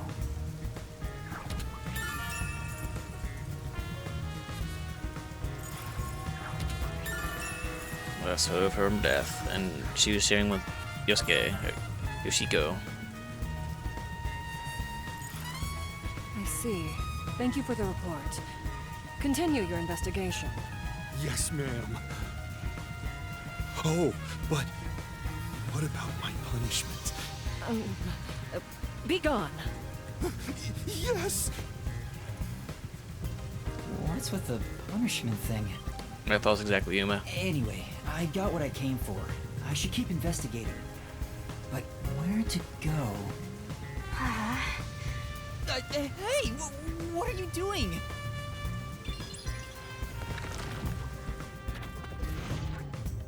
Cut it out! Why are you getting in the way of my investigation? Oh wait, the chemistry lab. Besides, where would she even get poison from? Ms. Martina, this was discovered in the chemistry lab. It's funny how he doesn't try to disguise his voice as feminine. He just really talked like a man. And Martina didn't. Like, the fact that they screwed shit up so much is shown by the fact that he's obviously a man talking, like a deep voiced man, and she's not questioning it. That's right. The bottle of poison used in the murder was found there. Well, I'm here anyway. Might as well check it out. Yes! Can I check it out now? Can I check it out now? Now? Yep, I can.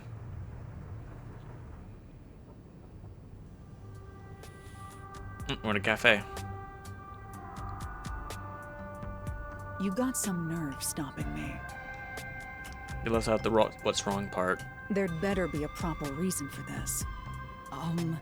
It's about something you mentioned. You developed post-cognition just 3 days after joining the World Detective Organization. Yes, but I still had the gift of psychometry before I joined the WDO.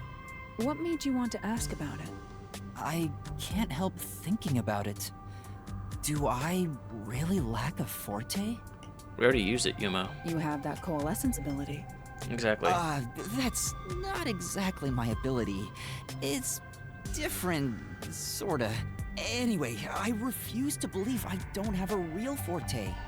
So you want to find out if you do? Are you really not gonna ask about that, Halara?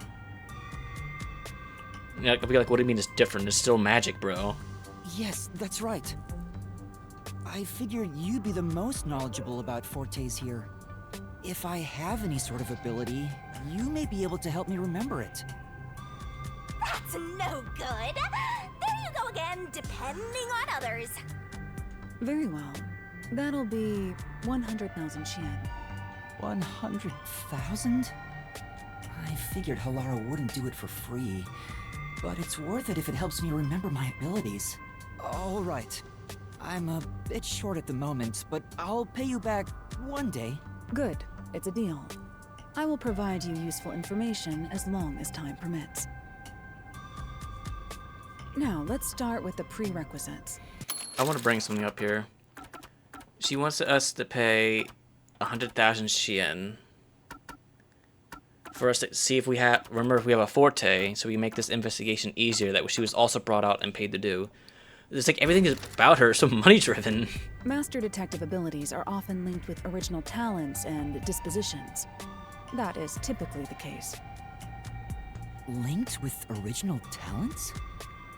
Take, for example, a master detective who can hear the thoughts of others. Prior to awakening that ability, they excelled at imagining what other people were actually feeling. A master detective who can create electricity may have had a tendency to emit static charges before that. Oftentimes, you can catch glimpses of their power before their forte is realized. The prerequisite for my post-cognition was psychometry. I was practically born with it. Halara, you already started with such an amazing ability. But how did you manage to get it in the first place? It's hard to explain. Superior detectives like myself cannot be measured by a commoner's logic. I see. Anyway, this is about your ability.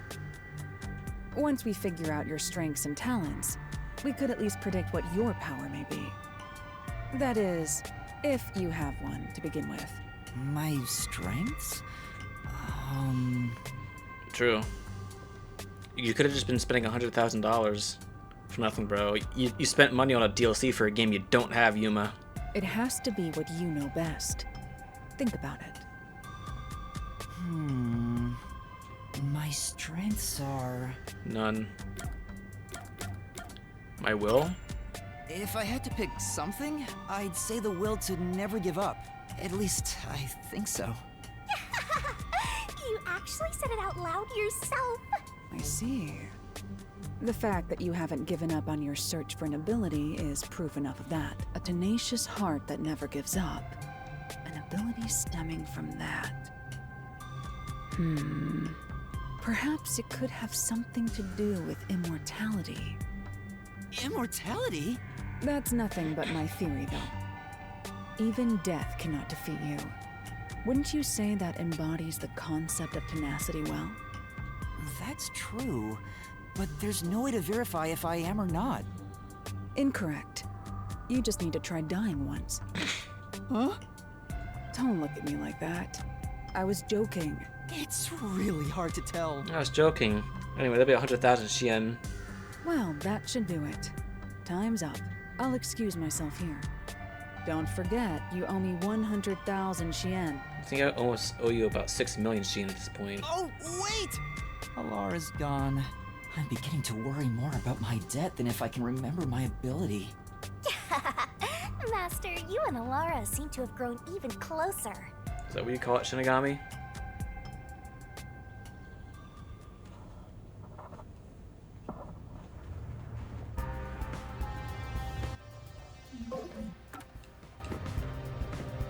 If we use this... Eyedroppers. They're eyedroppers used in the lab, but these still look new. They weren't used. So I'm guessing this is part where they start giving me bullshit information that it won't be used in the case. Maybe... Paintbrush? Wait, there's a paintbrush near the chemical shelf. The tip of the brush is wet. What is this?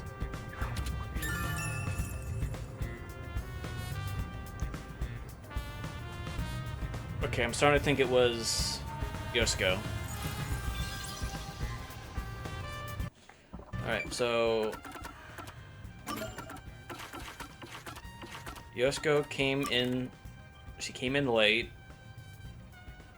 so that would have been in a 30-minute timeline I would need to do. It wasn't in the poison wasn't in the grape juice, so I'm starting to think, and she had a glass in her locker, so everything is pointing to Yoshiko.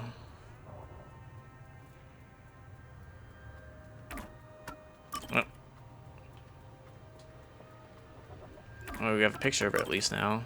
Really dead-eye picture. This is the bottle of poison discovered by the Peacekeepers that was used for the murder. They'd taken it out for the investigation. Did they put it back because they were done? The report mentioned the bottle's lid was unsealed. The bottle is too big to easily conceal. Taking this to the theater hall would attract attention. If that's the case, maybe its contents were poured into another container. Or if it was used right here. According to the label on this bottle, this chemical will react to oxygen in open air, rendering it harmless 30 minutes after the bottle is unsealed. Oh, there's a more detailed description about it here. Once opened, oxidation cannot be stopped. Transferring to another sealed container will not prevent this process. Why would they keep that here then? They'd have to use it all at once. It would make more sense if it was a bunch of, like 100 bottles of these things. They were like shot glass sized. But they have like a giant, big fuck off bottle of poison that as soon as you open it, it becomes useless in 30 minutes unless it's all used. That's ridiculous.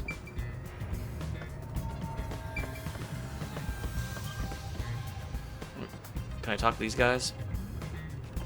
No. Him.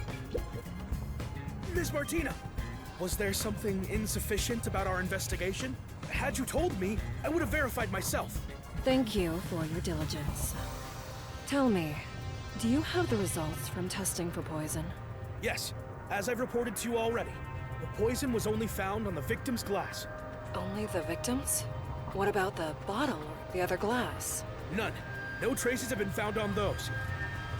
And as you've instructed, this information is currently being kept from the official report. I see. Good work. The poison was only on Cotton's glass? How was that possible? Looks like I thought they'd use a paintbrush.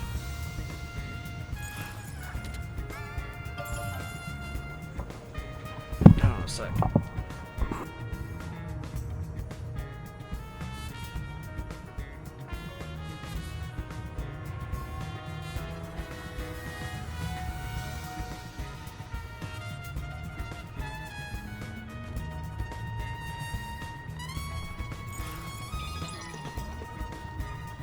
There's probably not much else that can be checked in the chemistry lab. But it sure is convenient being disguised as Martina. The Peacekeepers keep telling me everything. I should have taken this disguise from the start. Maybe I should keep investigating in this form. Yes. What else should I look at? Again?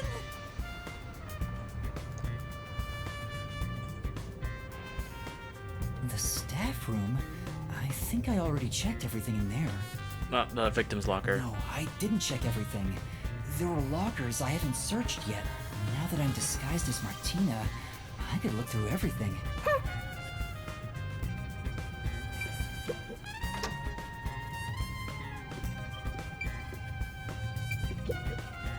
It's a club locker. Cotton's name tag is on it. I have to open this for the investigation. Do you understand? Huh? Yes. Huh? There's something on the floor. It's the script for the play. Cotton's name is written on the cover.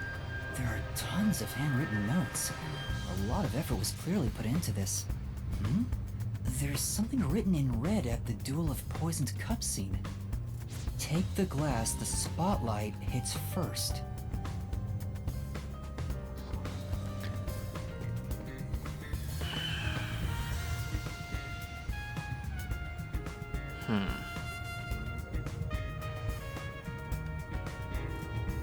Cotton must have written this. The handwriting is the same as the rest. Interesting.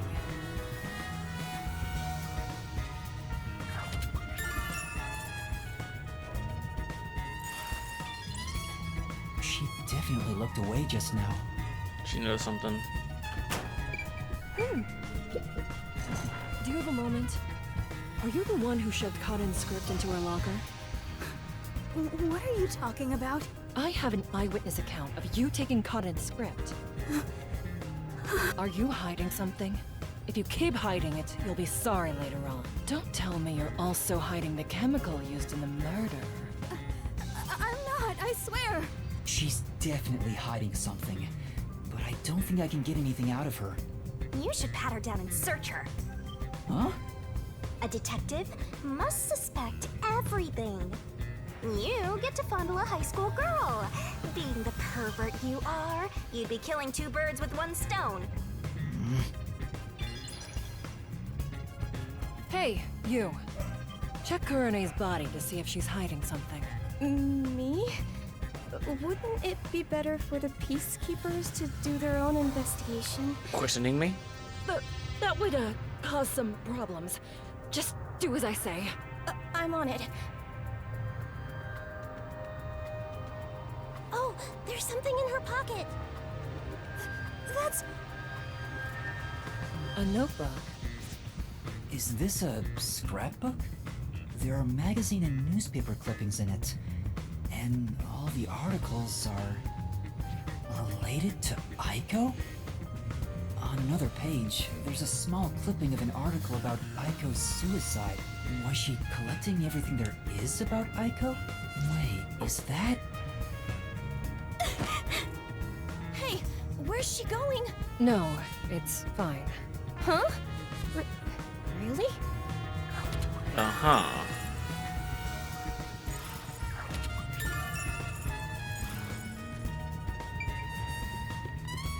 Time for a little break. It's a club locker. Waruna's name tag is on it. I have to open this for the investigation. Do you understand? Huh? Yes.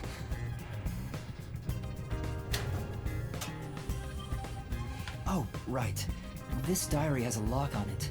I feel bad about reading someone's diary, but I need as many clues as I can get my hands on. You there. Can you call over this student named Waruna? Huh? Waruna? Sure.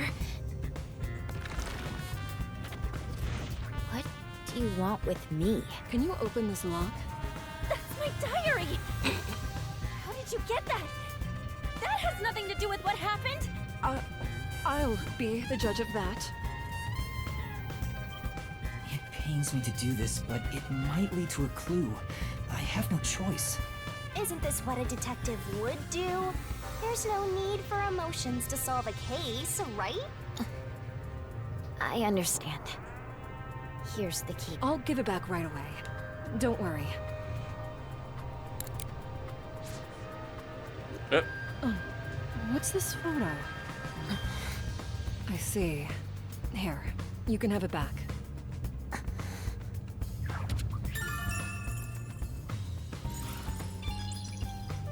All right, that's enough investigating in this form. I should revert to my normal self. It'll get increasingly harder to investigate like this. Forcibly exposing secrets isn't an investigation. It's just coercion. You're such a naive softie. I wish I got me on that. All right, let's go back to Tetsuhiko.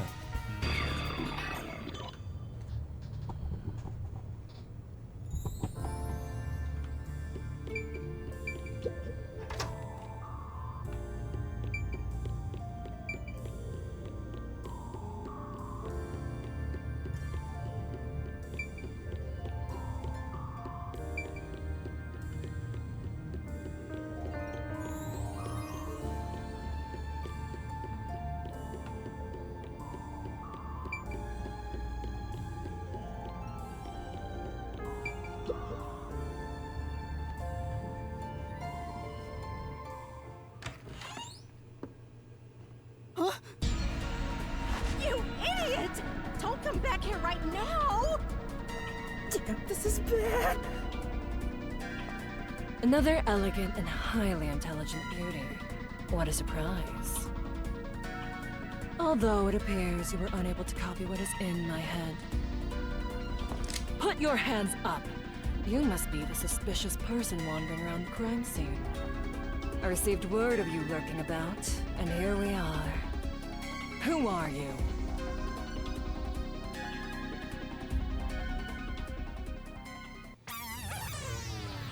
This is bad. What do I do? At this rate, both of us will be captured. Looks like you gotta surrender. And that's what you get for getting carried away. Although, if you apologize to me sincerely, I just might... Help! Somebody! What? What are you screaming for? What are you... The imposter is right here! She's carrying a weapon! Hold on! That's the imposter! Huh? What? This teacher and I will evacuate the premises. Eliminate that threat at once!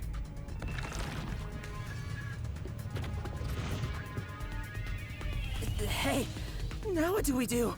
I didn't think that far ahead. Let's, go this way.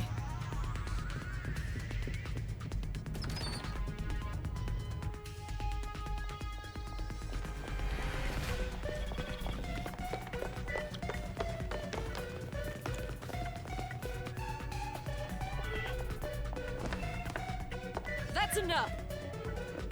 As I suspected, you can't copy what's in my head after all. Now reveal your true identity, otherwise you will be shot.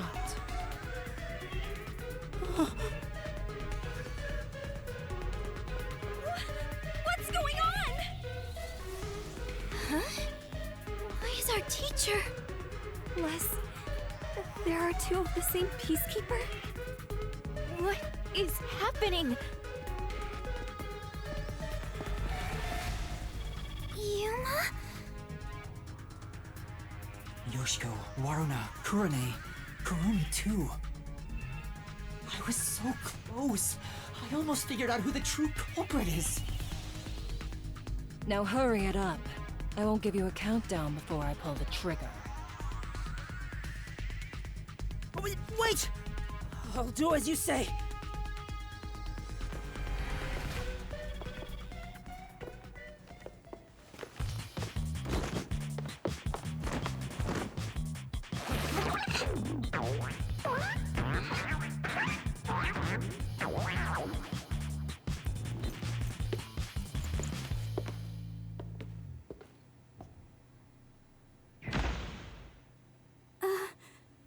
A man? You think that's a man? I thought that'd be a lot. child. I see. Detectives from the Nocturnal Detective Agency.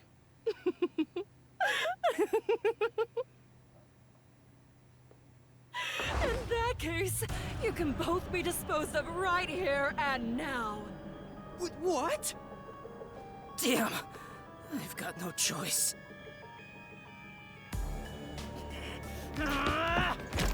What are you doing? Get out of here, Yuma!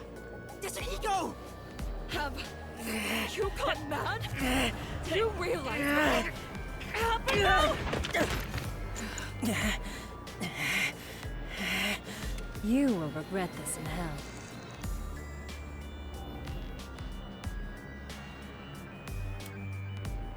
Shinigami, help me! I need your powers! If I have to.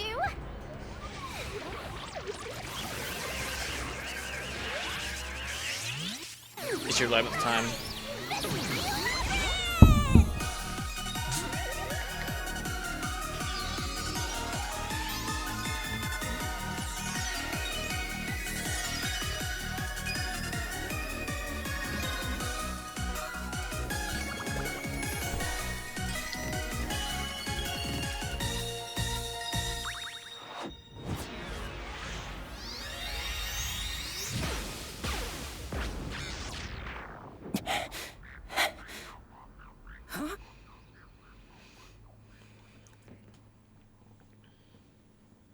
Yep, this week you can see her now. That's bad. You're gonna be spending a whole mystery 11th hitting on, right? Isn't he? I did it without thinking. He didn't even get on his knees or anything. Well... Thanks, Shinigami. You saved me. Don't mention it. After all, I'm compelled to help when people need me. Whoa! What's this? What's going on? Whoops. Looks like we got an unwanted straggler in here. Who are you? Hey bro, you wanna help me murder some high school girls? More importantly, where do you live? What are your hobbies? What do you think of me? Oh, would you look at that? We have a punching bag!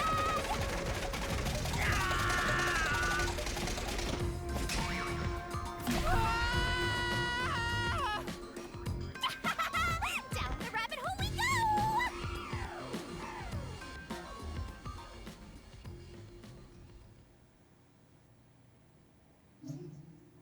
Let's save. Grab a water bottle real quick.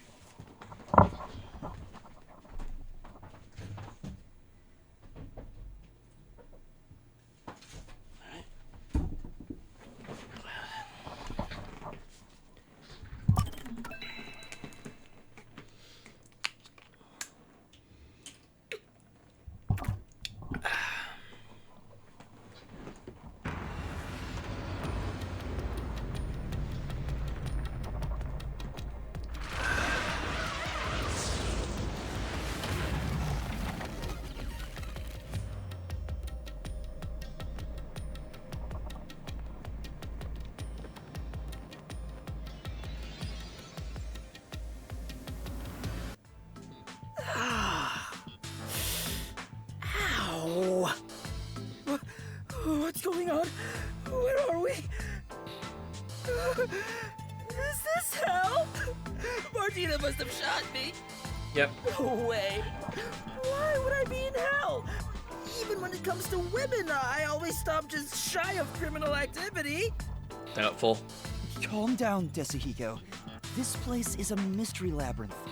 Huh? A mystery what? Oh, let me explain for a bit.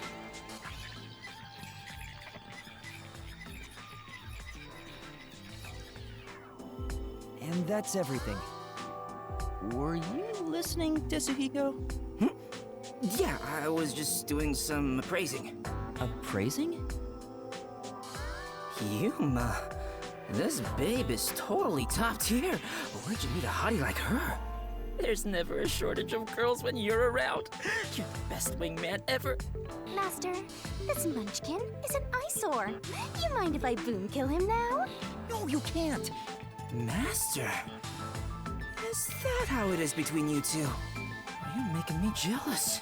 I just explained everything to you, but you weren't paying attention.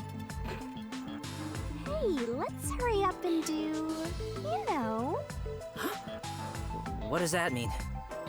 Is it something not family friendly? Man, Desuhiko really was the worst person to bring in this, wasn't he?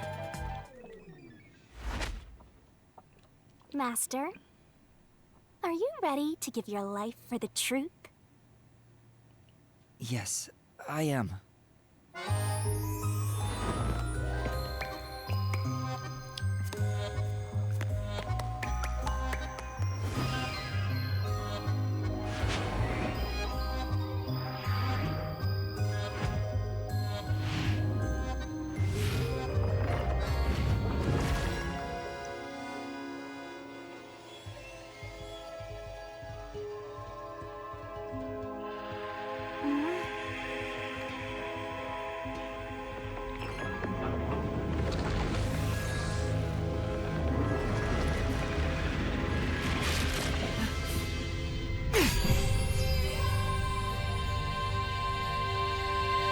Whoa! This is nice. Does he have a pulling us towards that a woman fetish? I'm so excited. I feel like I just discovered a whole new kink. Oh, never mind. We just gave him one. Hey, Yuma, me next, yeah? Let's swap places. Oh, he wants sloppy seconds now. Sorry, but that's not possible. Shinigami's powers can only be used by whoever made a pact with her. A pact? This goes even deeper than I thought. I explained that earlier, too. Anyway, next up is materializing the solution key.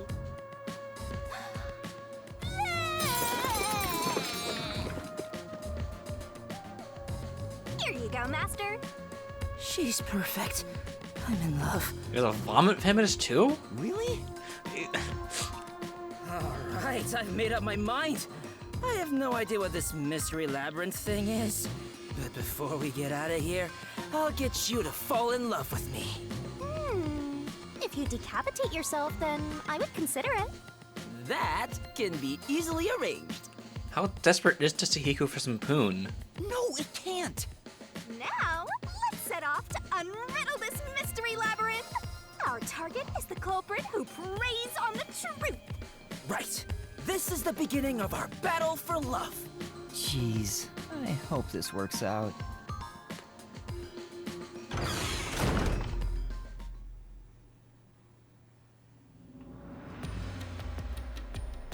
So, this is the mystery labyrinth. Oh, talk about creepy. Hey, why don't we just head back and grab something sweet? I prefer corpses and mysteries over sweets. What? Hey! What? Hold on, wait for me! Don't leave me behind! Good thing he didn't see the chain, otherwise he'd be real jealous, I guess. By the way, Yuma, there's something I gotta ask. I don't remember how I got here. Is it because I'm in love? It's not love, it's the mystery labyrinth. When an outsider enters the mystery labyrinth, their memories are sealed away. This isn't gonna mess up my brain, is it? Am I gonna be alright? What difference does it make? Your brain is already messed up.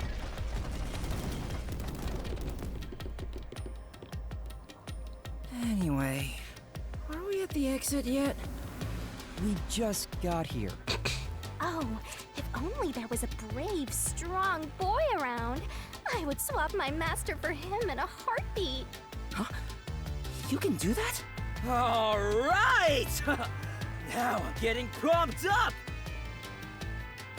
Oh, off he goes. I wonder if he'll be okay. It's a good thing he won't remember anything. Who cares? He's just gonna slow us down anyway.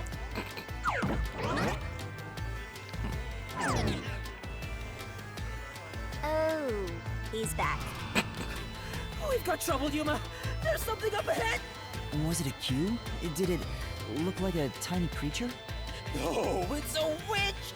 A witch is about to execute somebody! Execute? Mysteriful! Let's take a look!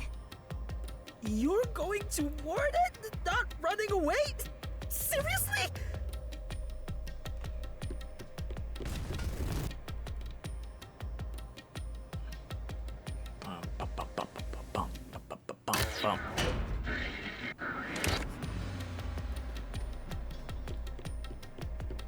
Can't talk to either of you. All right.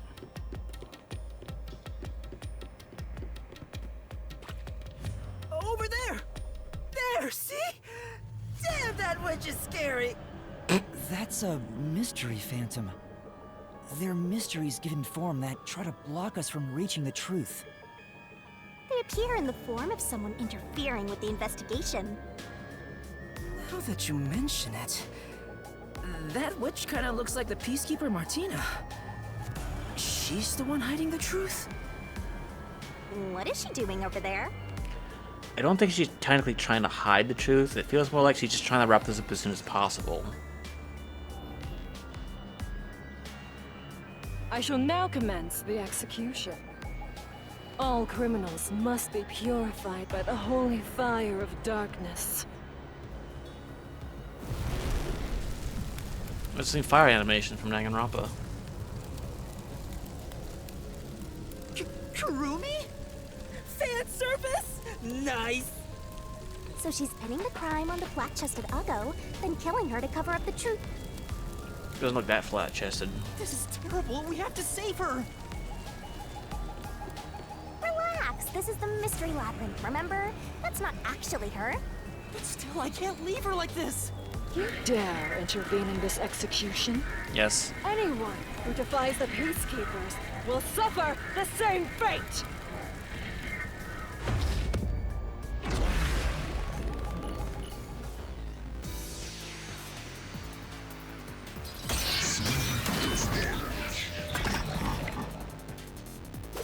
Don't let any shady statements slip by.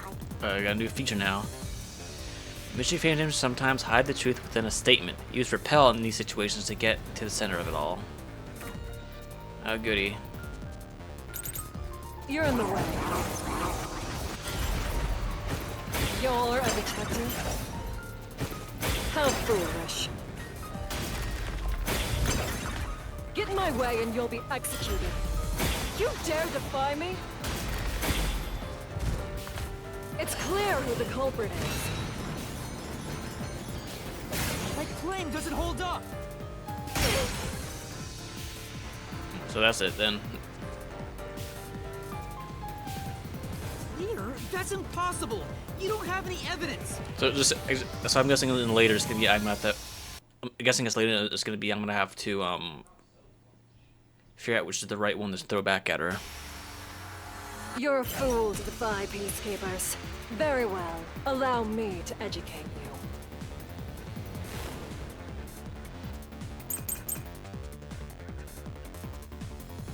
The truth is already apparent. The culprit must be Kurumi. Prior to the performance, she switched.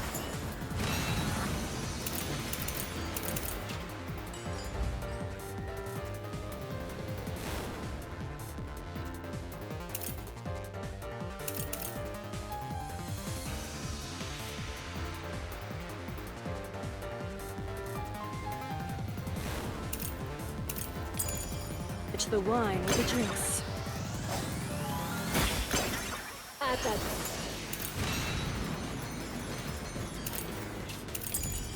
moment, she mixed in the poison to commit the crime.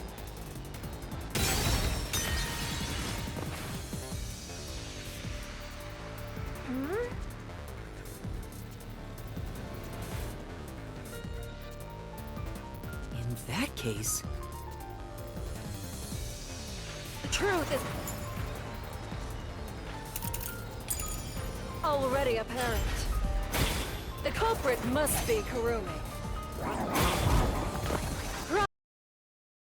Alright, so I saw what I was missing there. She switched the wine with the juice. At that moment, she mixed in the poison to commit the crime. I'll slash through this mystery.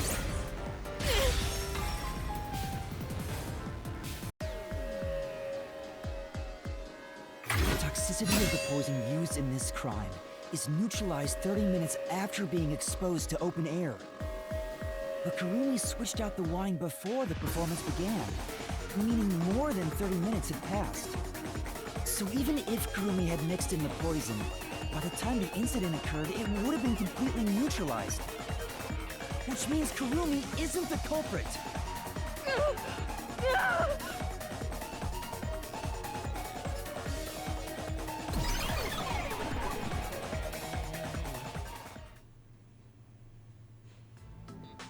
Wow! You defeated the monster! We could have just said it to her face when we figured out that the poison only lasted 30 minutes after being opened. Alrighty, I'll save Kurumi. Leave it to me. Hey, wait! It's all right now. Hey, aren't you getting kind of cold? I'll warm you right up. It's the victim, Kaden. I am the culprit who killed me.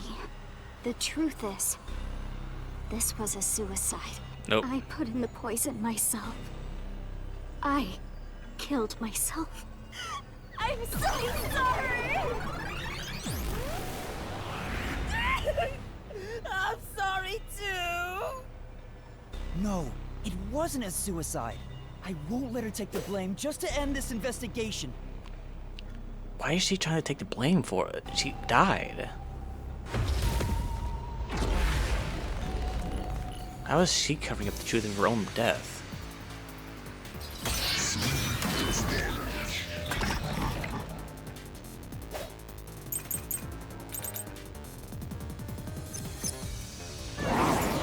Okay, of course there's no short injuries, and given circumstances like she died from poisoning. The empty vial from the beginning was dry, and the choice knives manner. I'm gonna guess that's probably poison vial. She's probably gonna say something like that vial was I brought the poison. This was just a suicide! It wasn't a homicide! It's all my fault. I wanted to die on stage. I put real poison in the vial. No. This is the truth!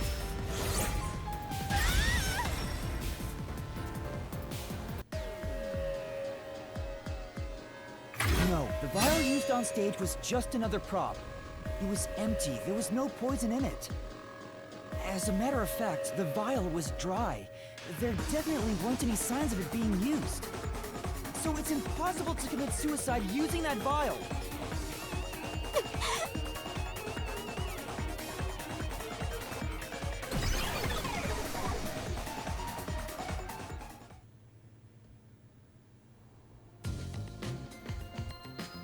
Oh, did you get it? Really dodged the bullet there. I was about to make my move. You shouldn't approach women in the Mystery Labyrinth. This isn't the real world. You shouldn't be approaching women at all. I didn't expect you, of all people, to warn me about ladies. This Mystery Labyrinth is terrifying.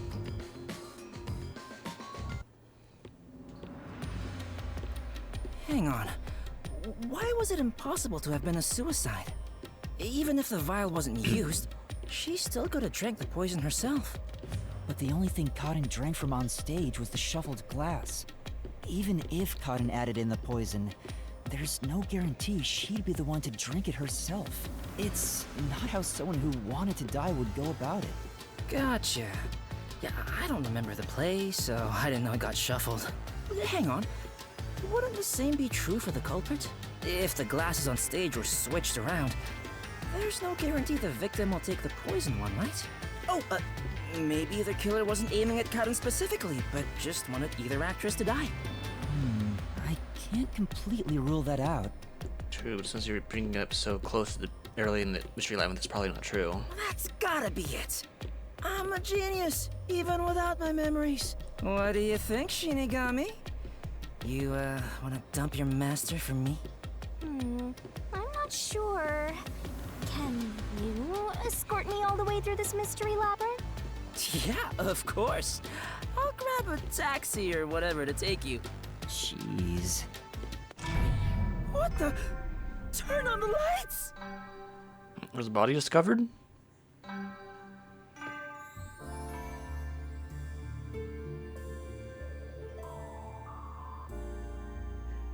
Huh? What is this place? It looks like the school. And there are 3 doors? Looks like it's up to me.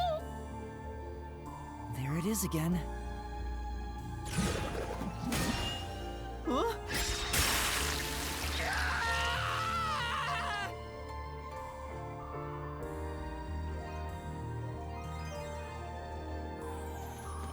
Whoa! This isn't okay at all. This could kill me. Never mind that. Look. Uh-oh. It seems the roots are separated based on the how-done-it aspect of the case. What do you mean, how done it? What? You're a master detective and you don't know? Don't tell me you're a how-done-it virgin! Ew, gross! Oh, wait, I know what this is. I was just testing Yuma since he's a trainee. Well, Yuma, did you figure it out? It's about how the crime was done, right? Yep, and once we solve all 3 hows for the crime, the final route, the conclusion of the whodunit, should appear. And who done it is about the culprit's identity. If we figure out how the poison was applied, it'll identify the culprit. Nice. You sure know your stuff. So, which way should we go? We'll probably have to explore all of them, so I'll let you pick the order, Master. I suggest we start with whatever route has the easiest answers, so we can solve it quickly. Well, the easiest would be how the glass was chosen, which is we saw in the You wanna go with how was the poison glass chosen? we saw how in the script. She was told she needed to pick the glass with the light shown on it first. Jeez. Everywhere we go is mega creepy. Is there somewhere we can take a break? Rest wherever you want. In fact, you can rest for all of eternity. Anyway, how did the culprit get the victim to choose the glass with poison in it? The glasses were mixed around on stage, after all. Would you mind telling me the sequence of events that happened when the glasses were shuffled? It's no fair otherwise. I don't know about being fair, but here's exactly what happened. The Duel of Poisoned Cups scene began around 45 minutes into the performance. At the start, the victim, Cotton, brought the glasses and bottle from the shelf that's on the set. Cotton then took out the poison vial from her pocket and poured it into one of the glasses. But the vial was just a prop. It didn't have any real poison in it. After that, the glasses were shuffled.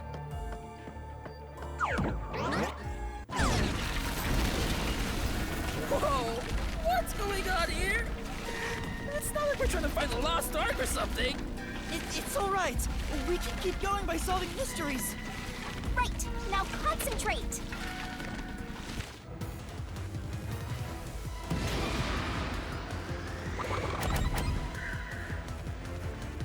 shuffled the glasses during... This must be it. Didn't Karen shuffle the glasses too?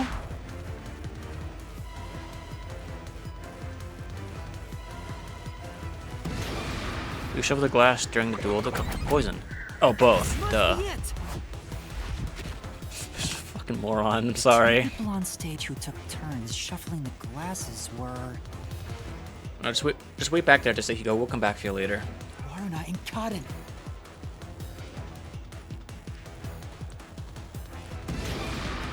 Who chose the glass first? It was Karen. Must be it. The first person to choose a glass was Cotton.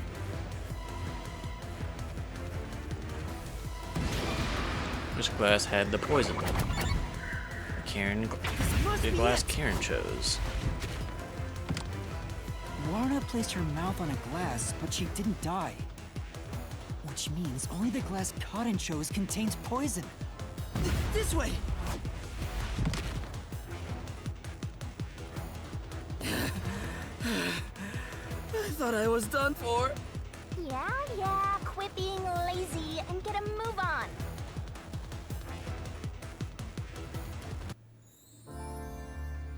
Hey, are you sure that only the glass Cotton took had poison in it?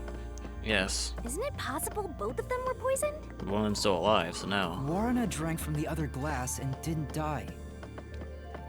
That has to mean only Cotton's glass had the poison. Then how did the culprit get Cotton to pick the glass with the poison? Well, maybe the culprit wasn't after Cotton specifically. They didn't care who wound up drinking the poison. That's also a possibility, but... I'm not sure about that. I think Cotton absolutely was the target. We would know she's the target, but like if we didn't know that beforehand, it'd be a plausible theory.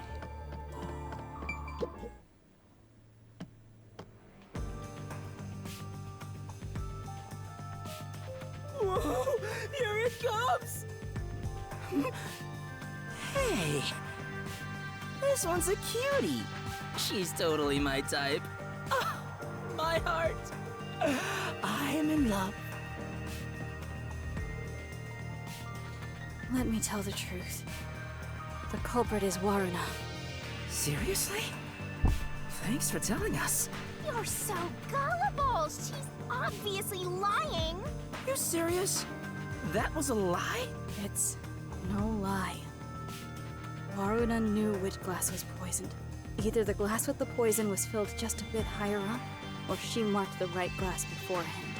Knowing that, Waruna prompted Cotton to select the glass which contained poison. Prompted her? How? Only the two of them were on stage. She could guide Cotton through the scene. Before or after each line of dialogue, she could have easily signaled her with gestures or glances. Yeah, that checks out. I don't think she's saying anything super questionable. She is.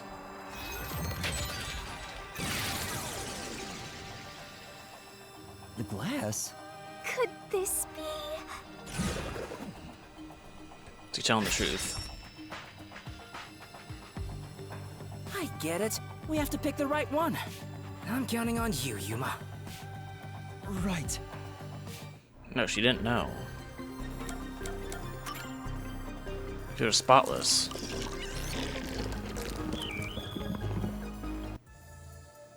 Why, it's that glass! I told you Warna is the culprit! Why? Don't you believe me? Why doesn't anyone believe me? Oh, wait, don't cry. I'm completely helpless against the woman's tears. Yeah. But Cotton filled the glasses. Warna wouldn't have been able to tell which one had poison just by the amount of liquid. Well, how about marking the glass itself? No. The prop master testified that there wasn't a single mark on either glass. No, they were spotless. We can't let anything happen to the glasses our actors use. No, really? I'm surprised you investigated that much. Are you sure you're a rookie, Yuma? It was all thanks to your forte. So it's thanks to me. I knew it. I didn't lie! No one believes me! Everyone else is lying! Why won't you believe me?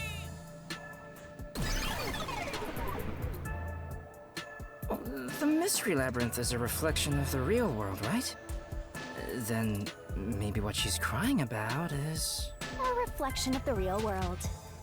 Then she must have grown up surrounded by a bunch of scumbags. That's it. I'll warm her up with my charisma once we're back in the real world. That is exactly what a scumbag would say. I'll just use your own mental anguish to get it with her. Yeah, it sounds really fucked up. She didn't turn into a phantom though, that was kind of weird. Anyway, the two glasses got shuffled, right? So the odds were 50-50. Maybe she just relied on luck. If she hit her target, perfect. If not, who cares? I doubt it. But it's impossible to get the victim to pick a specific glass after shuffling them. Man, why did the culprit even do this? It's way too much trouble to pull off a murder in the middle of a performance. That's why they did it. That's it. Maybe there's a reason why it had to be done during the play. Huh? What do you mean? The culprit had to make the victim choose the poison glass on stage for some reason. If that's the case, there could be a trick involving the stage itself.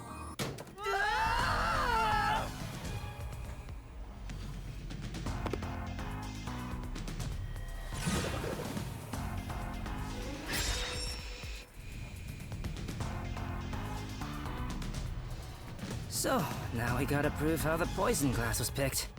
You got this, Yuma? Yep. Yeah, I'll do my best.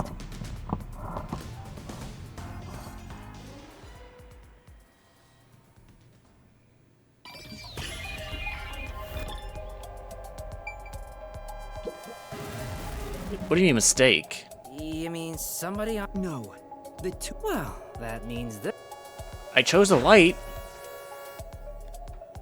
Oh. Here. This is it.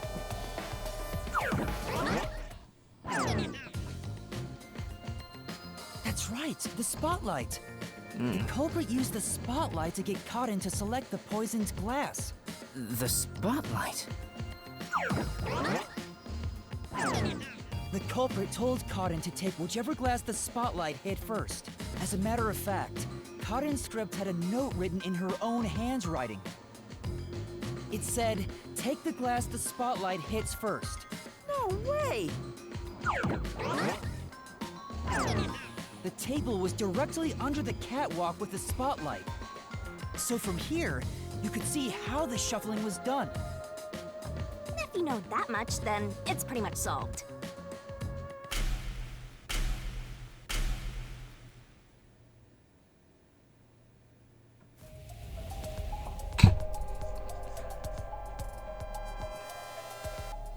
It's obvious. Screw me. It can't be me. It's not me. It's not me. That's right, cut her down.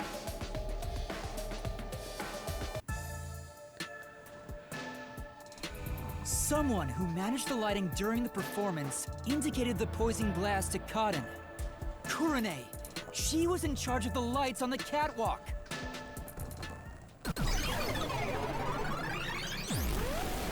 I knew it was you. So wait, so these two are covering something up then? Whoa, what's going on? I always thought you were gloomy and creepy, but I didn't think you'd actually murder someone. On top of that, you used the sacred props from our play. I knew you'd murder someone one of these days. Why don't you take responsibility and just die? Everything would be better if you just disappeared. I didn't do it. I'm not the culprit. No. It's not supposed to be like this. Why can't everyone be nice to me?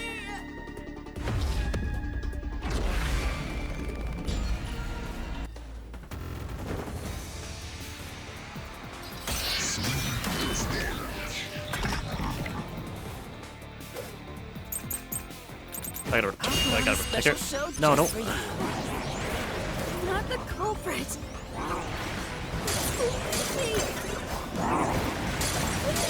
The crime. You're the worst, Kurene. I really don't want to use this. For murder.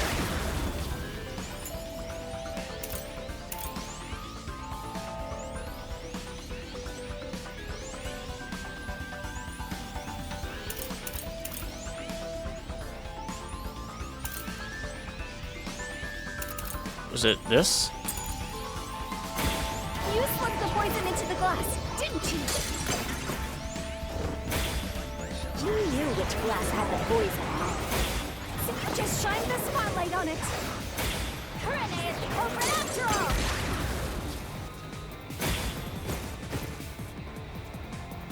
Say, Yep. But She didn't plant the poison, okay. So there was nothing to be used about the Kurene. She went up to the catwalk before the play stayed, so she couldn't have been the one to bring the poison. Culprit.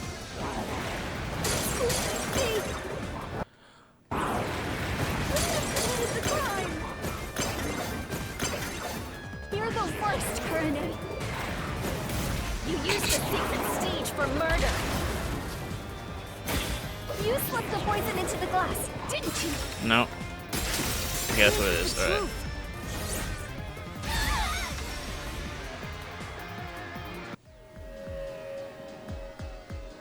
The poison is neutralized after 30 minutes, but the murder occurred 45 minutes into the play.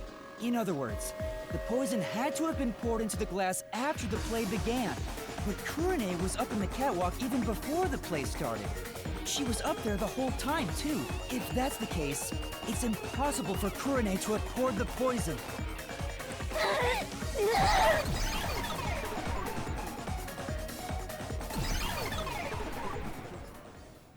Oh, everyone's gone. Wait, what's going on? Kurene isn't the culprit? Didn't you say Kurene used the spotlight to get Karen to pick the poison glass? Yes, but she couldn't have poured the poison into the glass herself, which means she can't be the culprit. So that means the culprit is... I don't get it at all! Well, the path keeps going, so let's think about it as we go. I don't get it at all! I give up!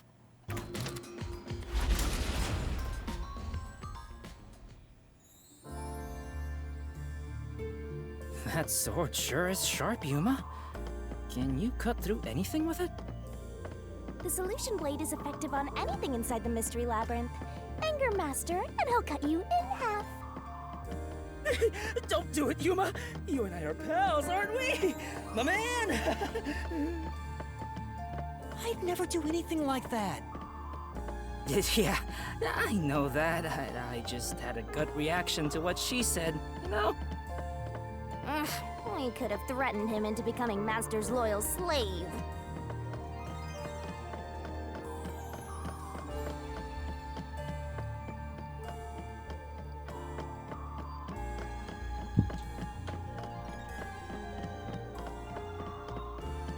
And brick wall.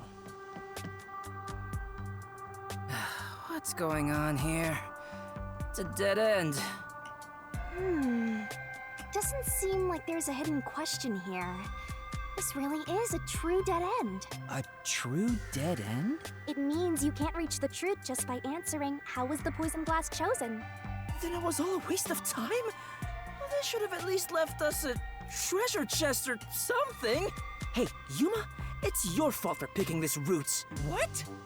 Well, reaching a dead end is expected inside a dungeon. Think of it as stamping out one possibility and move on. Oh, totally. You are always right, Shinigami. Get bent.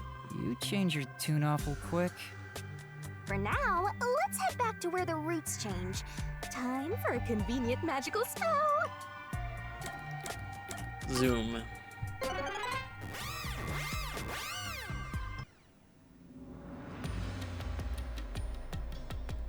No point in rushing. Let's take it nice and slow. Who wants a break? We can't do that. There's a time limit to solving the mystery labyrinth. Time limit?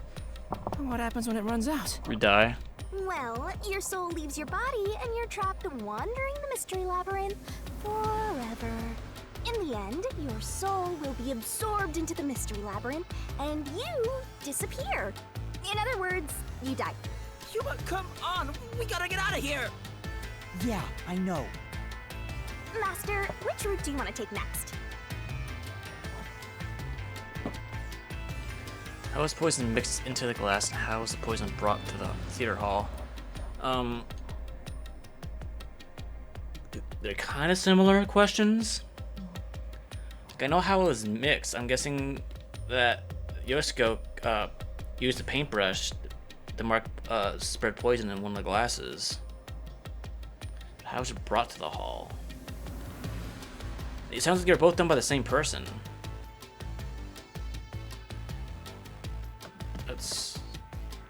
I know she brought it in, so let's just go with this. How was the poison brought to the theater hall? You sure about that? Because I already know it's the only person who done that is Yasuko.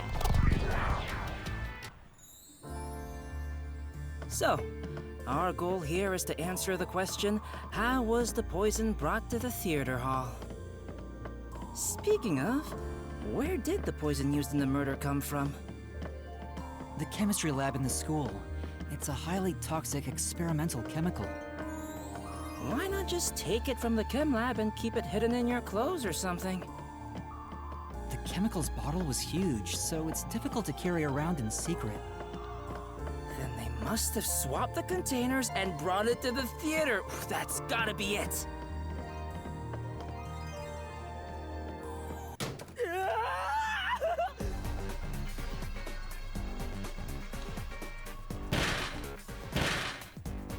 Minecart mission again. Snap out of it! It's time you showed off the fruits of my mentorship! Come on, concentrate, concentrate! What was used to transport the poison? Paintbrush. Paintbrush. There was a wet paintbrush in the chemistry lab. The culprit used it to carry out the poisoning. They took the poison out of the lab by applying it with the brush. The brush didn't leave the chemistry lab. Obviously the glass. The missing glass could be brought to the theater hall without drawing suspicion. The culprit poisoned the glass and brought it to the theater hall. You can do it, Master!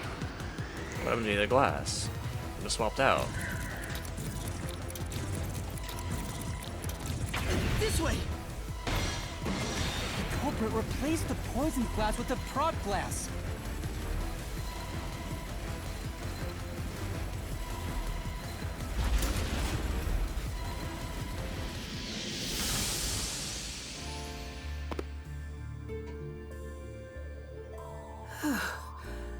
I thought I was gonna have a heart attack. We're not done yet. It's just getting started. At least we now know how the poison was brought in. The culprit used a paintbrush from the chemistry lab and directly applied the chemical onto the backup glass. Yeah, if it's the same kind of glass as the prop on stage, it could be brought into the theater without suspicion. But the chemical is only lethal for 30 minutes, right? Even if it was prepared before the performance, it takes about 45 minutes before the Duel of Poison Cup scene. That's way too late! Right, so how about that, Yuma? Hang on. There is one person who could have brought the poison in Just before take it it fucking expired. side. Yasuko. It was Yasuko.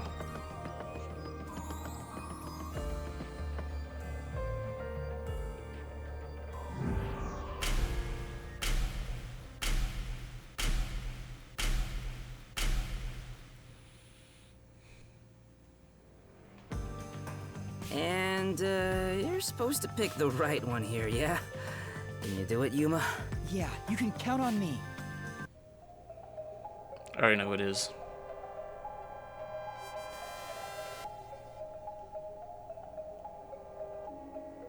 in the audience the whole time. No, you weren't. I couldn't do it from the stage. There's no way I could have done that. I couldn't do it from the stage. I was in the audience the whole time.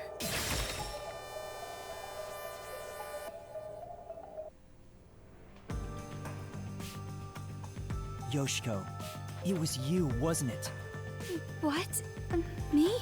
The only way to use a poison with a 30-minute expiration, 45 minutes into a play, is to bring it during the performance.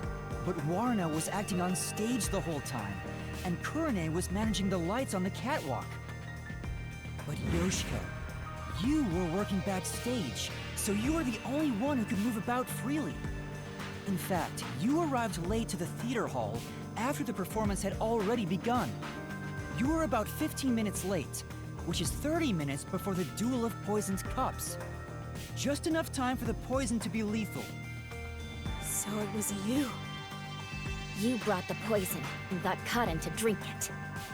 No, it's not me. Hey, she ran away! Chase her down. Hey, you can't get away that easy! My master loves hunting down prey on the run! Not a dog! I think if they didn't say something about her being a high school student and call me a pervert detective again.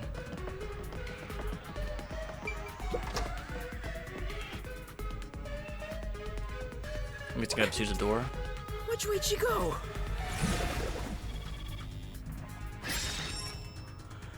What was the glass put in to be transported? A pouch. She had a pouch. I wish she would have been in the pocket of a school uniform. I wouldn't have noticed. As a production assistant, Yoshiko always had a bag with her. In it, she carried the glass with poison brushed on. The glass would be small enough to fit in the bag, and even if someone saw it, she could say it's just a prop. I see. So she prepared for the murder while in her role as a production assistant.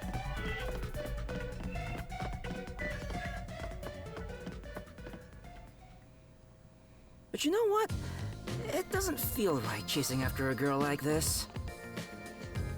Seriously. Hey, time to cough it up! You did it, didn't you? Not me. I didn't. You think crying will save you? Well, you're right. You're so cute. Hey, come here. Knock it off, Yasuhiko! It's all good. With my kind of charisma, I can make anyone a fan. She might even lead us all the way to our goal. Why do you always get all the attention, Yoshiko? You're such an ass-kissing bimbo. Were you jealous when Karin took your spot? Is that why you killed her? Oh.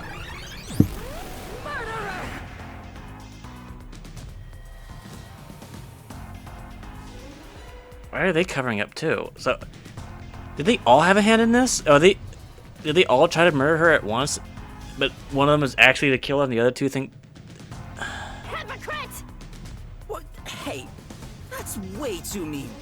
Even if she is the culprit, I'm sure she has a heartbreaking reason why. I didn't do it!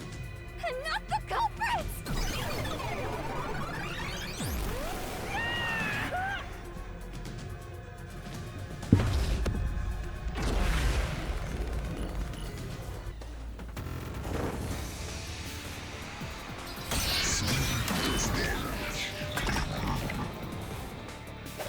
This is like a three-way death battle here.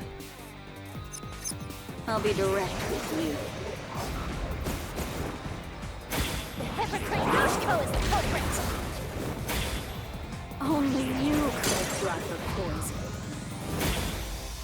Only Yoshiko!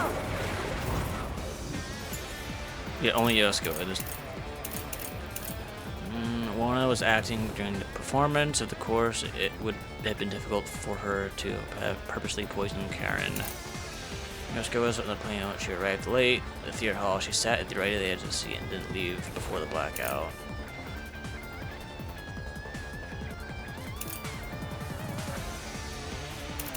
Is it gonna be this? Ow. No, no!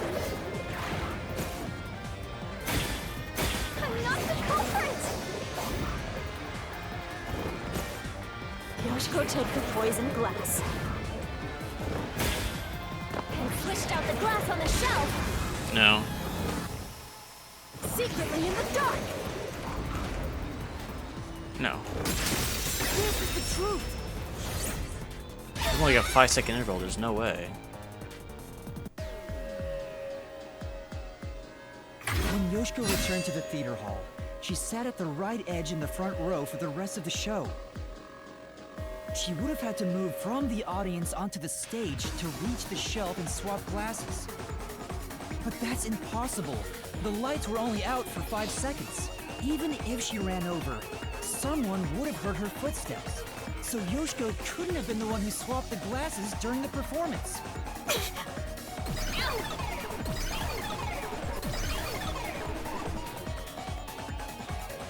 Oh, she disappeared. So Yoshiko wasn't the culprit? She did bring the poison from the chem lab into the theater, though, right? The method was already explained. But still, she's not the culprit? If she couldn't have swapped the glasses on the shelf, she can't be the one who committed the crime. Let's keep going for now. There might be more ahead.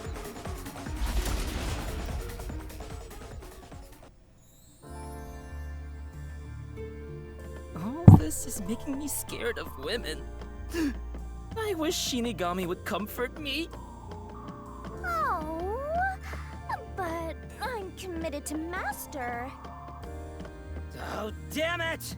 I should give up my memories and sign a pact with the Death God too, then! Probably Quick, good Yuma! dude. Punch me in the back of the head as hard as possible! Let's not. Why?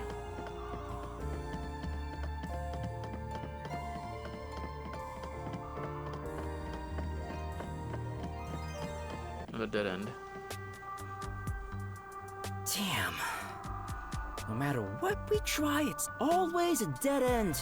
Are you sure that's the case? What if there's something that makes the wall collapse? Doesn't seem like it. Nothing can be done here. So this doesn't lead to who it is, even if we solve how was the poison brought to the theater hall? Seems that way. We should turn back for now. With my magic, we'll be there in a snap.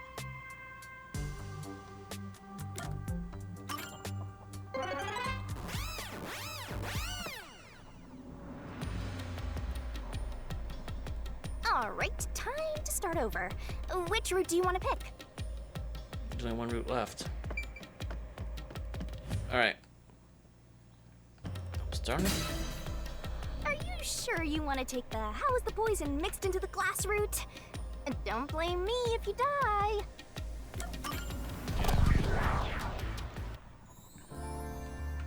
So, we're gonna solve the mystery of how was the poison mixed into the glass. Actually, I was thinking about that. Maybe it's wrong to think the poison was in the glass itself. No, it definitely was. Yeah, the Peacekeeper said the same thing. The poison was only found on the victim's glass. Oh, right! If that's the case, it narrows down the possibilities for how by a lot. But don't let your guard down. Unriddling a mystery labyrinth is never so simple. It seems a little simple, honestly.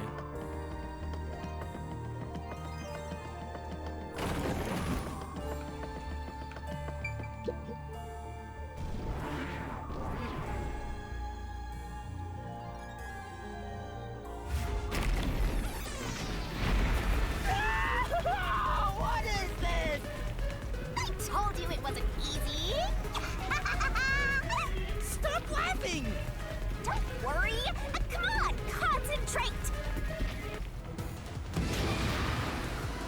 When was the glass set on stage? Thing to play. It's gonna crush us! Is that not right?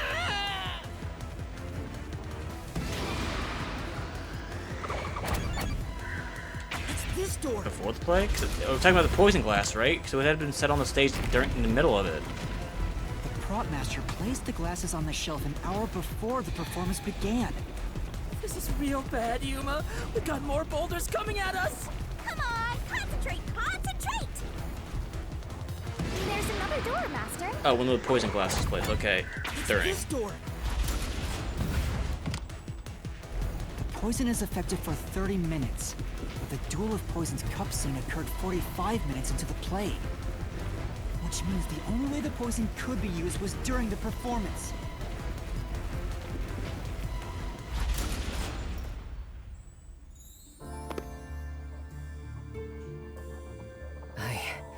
I think we made it through. Come on, there's no time to slack off. We gotta keep going. So the poison trick was actually set up during the performance. The poison is effective for 30 minutes, but the Duel of Poison's cup scene occurred 45 minutes into the play. Which means the only way the poison could be used was during the performance. But that glass was on stage the whole time, wasn't it? True, the set was fixed an hour before the play, and the glasses were already set on the shelf by then. So the culprit slipped the poison in while everyone was watching.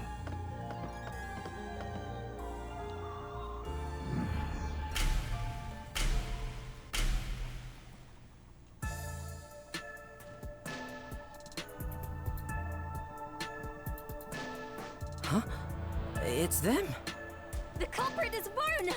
There is no other explanation. It has to be her. Why me? Stop making such baseless accusations!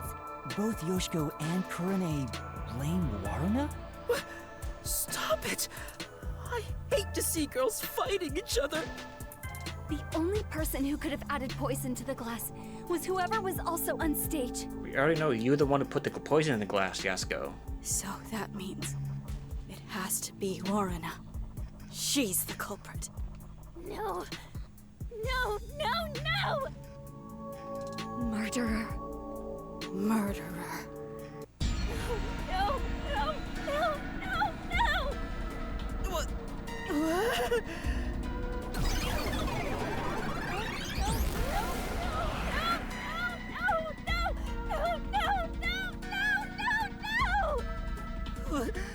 Women are terrifying!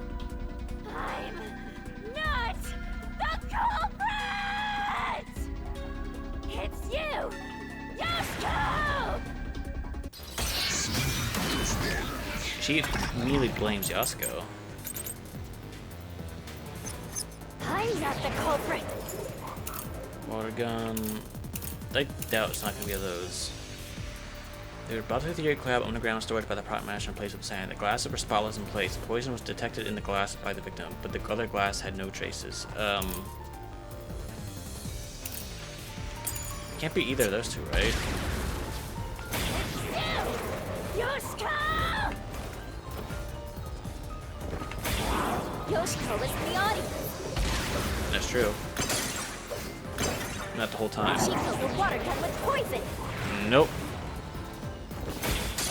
She shot the poison straight into the glass. What?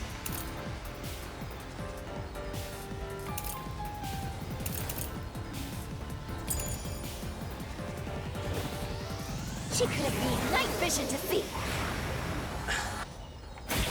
She knew when the stage would be dark. This is like the biggest. It's possible she prepared for that.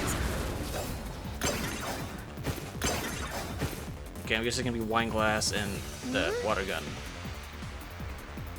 But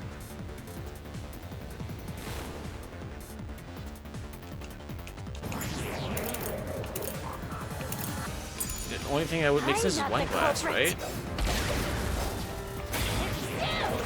Yoshiko! Oops. Yoshiko is in the audience. Yep. She filled the water gun with poison. She shot the poison straight into the glass. Yeah, it won't be any. Okay. They're upside down, so it wouldn't be impossible.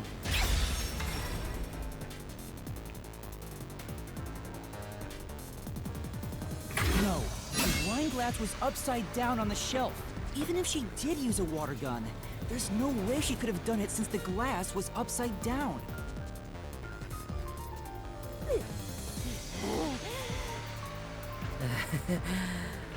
women are really tough. not the culprit. It's you, Kurane!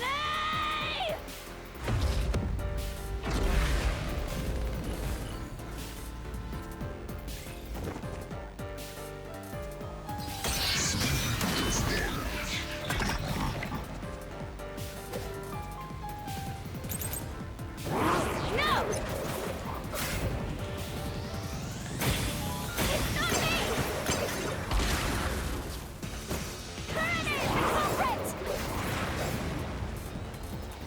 Ow. She's the one who poisoned the glass! If it's not you or Yoshiko, then it has to have been Kurane! My claim doesn't hold up!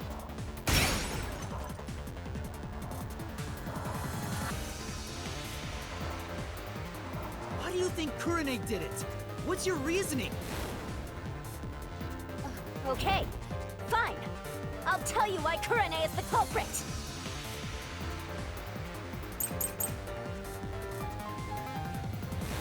There's no... Guys, I'm going to do a final check. You're doing the puzzle kind of things. There's an idea. Shining glass in the spotlight. And there's nothing unusual about Kurane during the performance. She went through the catwalk. I'm guessing this would probably be this. Don't Kurane's the culprit! She killed in a way only she could have! Kurane was on the catwalk and mixed the poison into the glass using an eyedropper. Kurane used an eyedropper to add the poison. Is that not right? No. There were eye drops in Kurumi's locker. We don't know if there's any poison inside the containers. I said. So if you can't refute the statement, so you can't. That's the key to itself. So it's the right solution to keep it the wrong sense. I used it on okay. There's no doubt Kurane's the culprit. She killed in a way only she could have. Kurane was on the catwalk and mixed the poison into the glass using an eyedropper. Kurane used an eyedropper to add the poison. She did it from the catwalk above. Nope. She dripped the poison right in. No. This is the truth!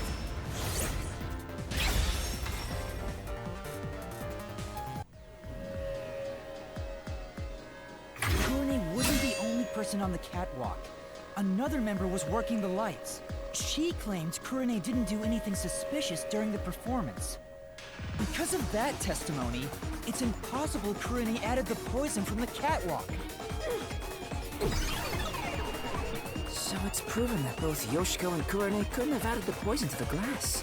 So Waruna really is the culprit. She's the one who slipped in the poison. I thought you were better than that, Waruna. I thought you would compete with your performance fair and square. I always knew something was off about her. Oh, it's not me! See, the problem with this being a choose which one of the three you want to tackle first is that we already know that the poison was mixed in by Yasuko with a paintbrush. But now they're acting like Warner's the one who's mixing it in, so we are... So the question right now is how did it get on swap? How did it was swapped? I'm guessing Warner swapped out the glass. Because Yasuko couldn't have gone up to the stage and back down in 5 seconds. And it couldn't have been Kurane. It really isn't me.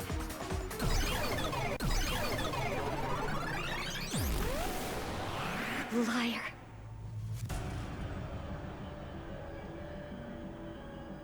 Liar. Liar, liar, liar, liar, liar, liar, liar, liar!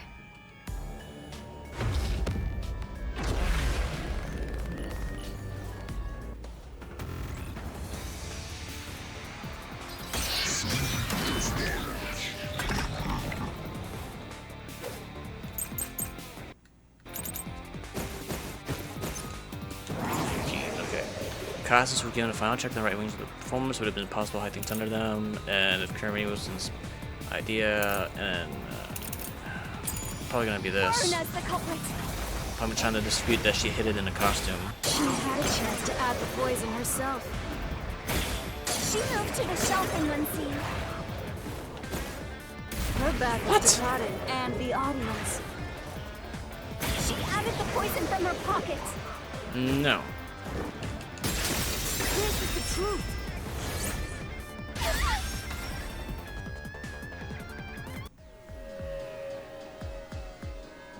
No, Warner wasn't concealing anything on her person.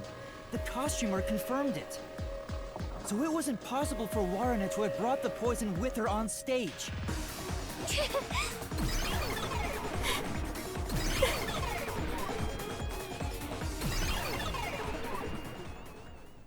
Aw, they're all gone now.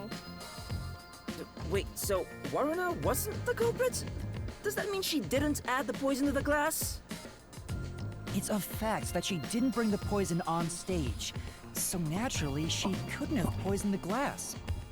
But then, what really happened here? I'm so confused.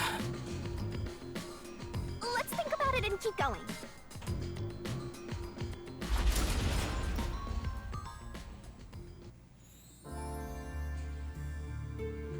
What if I use my disguise to get new information out of the three of them? It's no use. I already did that during the investigation. Oh, you did, huh? But your disguise ability is incredible. It's like I was a completely different person. Makeup is one thing, but my voice and stature match too. I use a voice changer to synthesize a new voice. If I've heard it even once, I can easily set it up. I use tape to make your body appear thinner, or add padding for the opposite effect. Height can be adjusted by messing with your joints, up to a certain point. But there are limits, given how it strains the body. The more you explain it, the more it sounds like you could commit a lot of crimes pretty easily. If I'm being honest, I must resist my urges every single day. It's a daily battle to tame the monster inside me. Desuhiko, that sounds more weird than cool. Alright, what the dead end looks like. I want to check something real quick. Photos. We got one for each, right? Yeah. It's starting to sound like all three of them had a hand in this. Well, they did have all three of a hand in it, so I'm guessing Warna swapped out the. Okay, so I'm guessing it's a three-way thing. So I'm guessing that it's Yoshiko brought the poison. Warna swapped the poison, the glass, and then Kurune made sure that Karen drank the glass. So it's a three-way murder. So does that mean all three of them are guilty of one murder, or is it we have to figure out? We have to choose which one of them is the most guilty. And I guess we have to figure out the motive for it. So I'm guessing because this is obviously a murder. Like there's no way. So I'm guessing she was murdered. Did they think Karen did it? Karen's the only one we can find with a picture with her, so there's clear that they weren't exactly on good terms.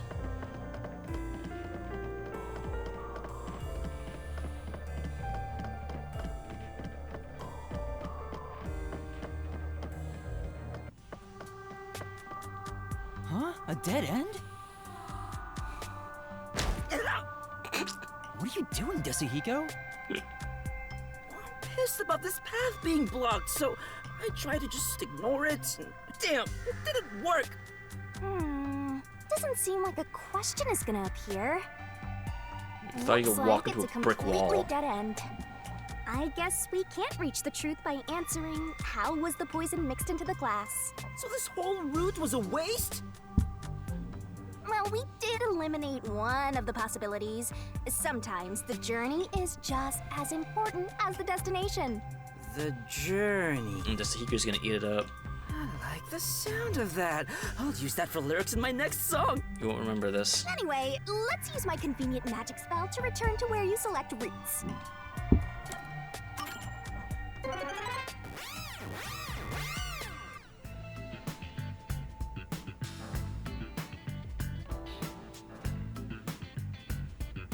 Now that I think about it, wasn't that the third route? What's going on? They're all dead ends! What does it mean, Shinigami?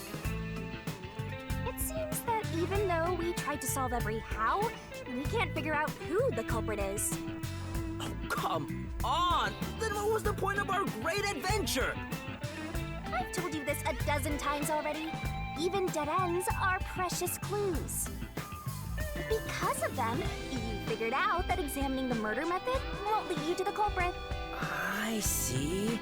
So we're still making progress. Great work, Shinigami. I'm doing most of the work, dude. Anyway, we have to view this case from a different perspective.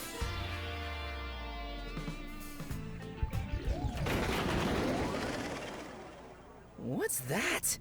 I suppose that's your different perspective. Whoa. Get climbing to Sahiko.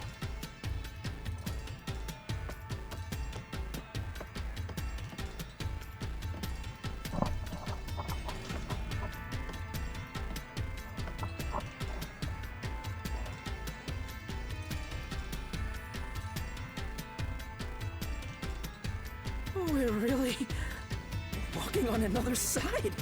Well, if we keep moving, then... You really doesn't question shit is happening in this world anymore, does he?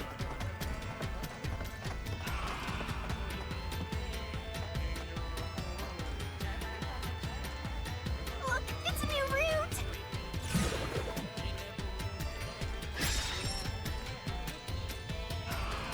Why did the incident happen? Aiko. No fair. Yuma gets to have all the fun. Why are you jealous of this? The question is, why did this happen? I guess we're on the why done it route. But it... White done what now? It's about the reason why the case occurred. Meaning, this is the route where we seek the motive. Looks like we need to focus on figuring out the culprit's motive from here. Yeah, I know cases always deal with motive, but wouldn't it have been better to start with this route from the get-go? Well, we only know this route is important because we cleared out the how routes. That's how it goes when it comes to solving mysteries and dungeons. Oh, sorry, I guess that's how it is. You're absolutely right, Shinigami. Let's keep going for now.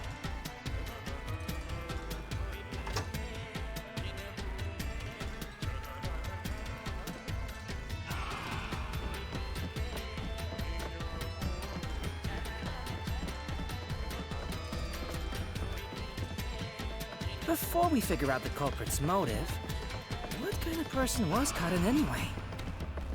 Was she cute? Yes, but more importantly, she was next in line to be star of the theater club. She was considered to be the best actress among the club's current members. So the culprit was envious because she was so popular. They killed Karin.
friends so they could become the star instead. No, I don't think it's that simple. Hey, who are you calling simple? Sorry about that. 6 months ago, the leading member of the theater club also died in a separate case. Top actresses dying one after another? Is their club cursed or something? The name of the student who died was Aiko. Her death was ruled a suicide by jumping off the school, but Kurumi doubted that was the case. Kurumi, huh? She's alright. Alright? Anyway, I doubt it's a coincidence for people to die in such quick succession. This case may have been triggered by Aiko's death. So if we find the truth behind Aiko's death, maybe we can figure out the motive in this case. The truth behind Aiko's death.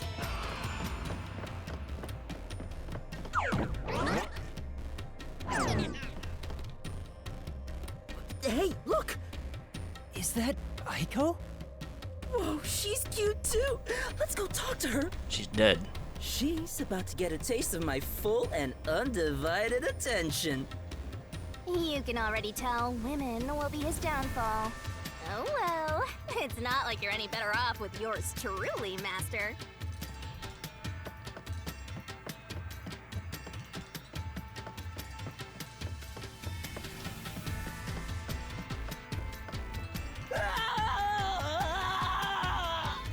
Was that Kazuhiko? What the? Come on, concentrate, concentrate!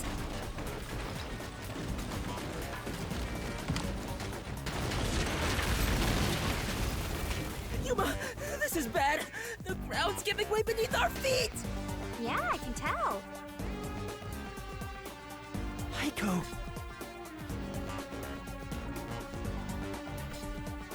Kinda looks like Makoto's little sister. Hey, let's hurry and catch her. I love the tragic types. No! We're trying to figure out the truth behind her death. Looks like Kamaru. Good luck, Master!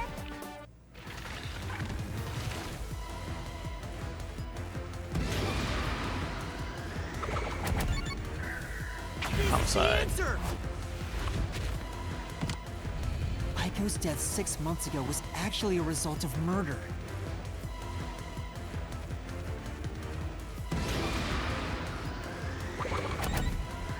She was in the flower bed.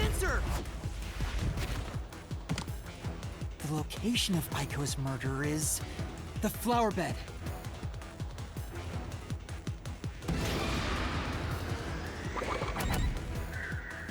Brick. You can tell from the way the brick was shaped. The brick with Aiko's blood on it had a very unnatural splatter pattern. After the culprit hit her with the brick, they returned it to its original position.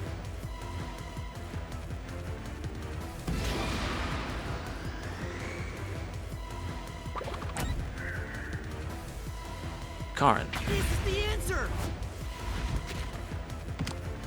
Aiko's death was not a suicide by jumping. And Karin clearly lied in her testimony. Karin killed Aiko!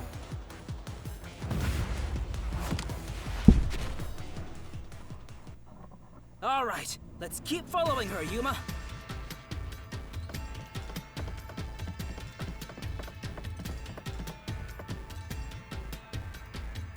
I can tell Aiko's death wasn't a suicide from the evidence photos. Her shoes were neatly placed on the roof, but there was dirt on them that looked like it came from the flower bed. Exactly. I think Aiko was told to meet at the flowers behind the school building and then murdered there. So the shoes were taken to the roof afterwards. The murder weapon is likely a brick from the flower bed. Yep. The brick with Aiko's blood on it had a very unnatural splatter pattern. It wasn't shattered either by the weight of someone being flung from a 3-story building. If she fell from above and hit her head, the bloodstain wouldn't get cut off in that way. It would have been a lot bigger too. I'm sure that after the culprit hit her with the brick, they returned it to its original position. But you have evidence that Karin did it? If Aiko didn't die from jumping, Karin's testimony makes her highly suspicious. She said she heard something fall and went to inspect it. I get it. Hearing a sound that never happened means she's obviously lying. Karen lied. And the reason why she lied? She made it appear like Aiko jumped. If that's the case, then the one who killed Aiko is Karen.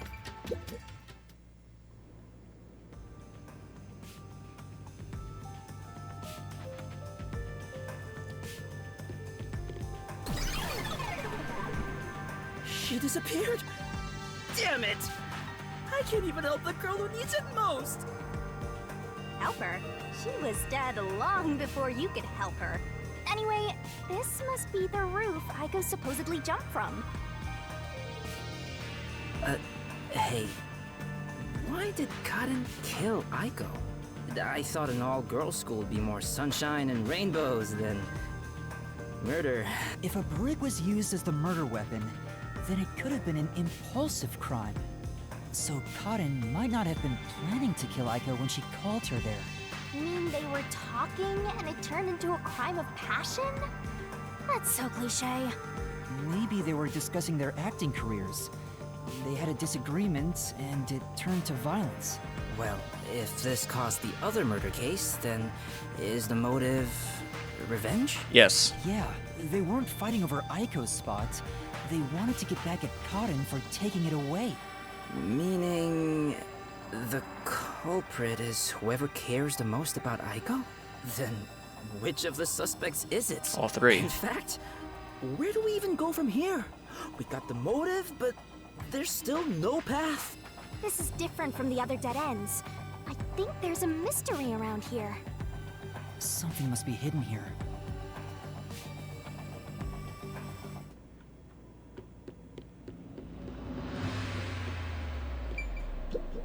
This place. So high up, or even above you in the clouds. Better be careful not to fall. Hey! So you're saying you don't want me to push you, or... Hey! There is no or. I'll definitely do not want to be pushed.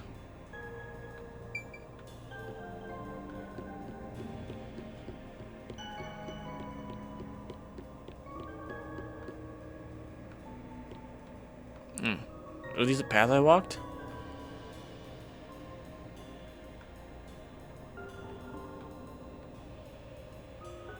Yeah, look like they're all connected.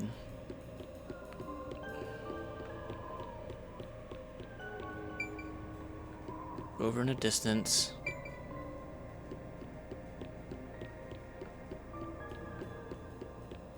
We can see what looks like the final stage area right back there, so I guess this work done soon.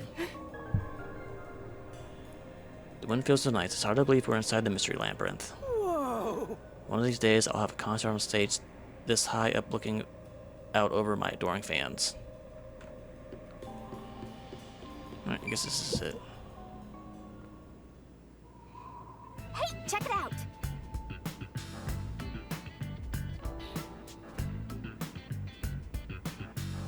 Is that the how route we were looking for?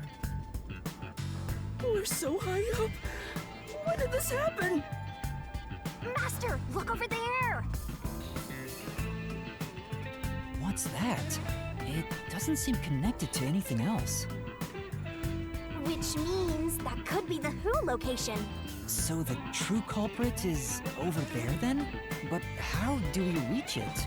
It's not connected to any other route. What, are you freezing up?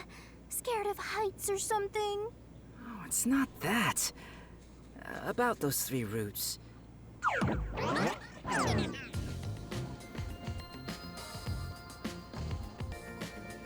A pen? You carry that around with you all the time? In case I want to get autographed by my adoring fans. Of course. Who knows when I'll be asked for my autograph? I hate that I know him so well. Done. Isn't it perfect?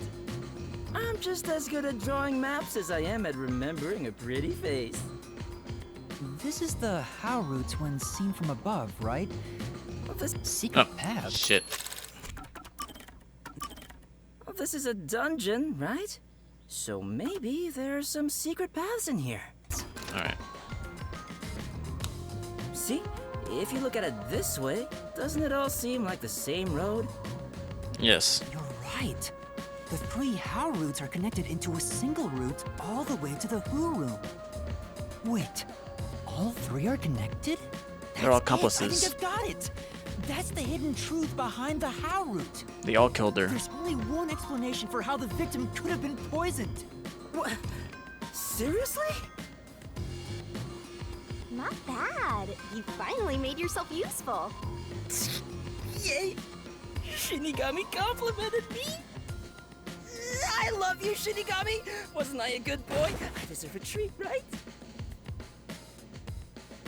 If you think you've got this, I'll back you up. Lay it all out. Just completely ignores him.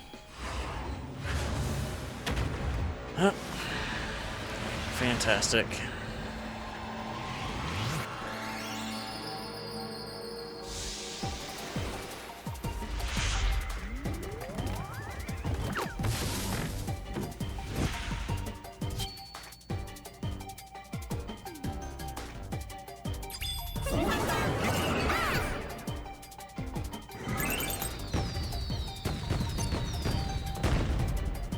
Let's work together as a team. Accomplice. That's right.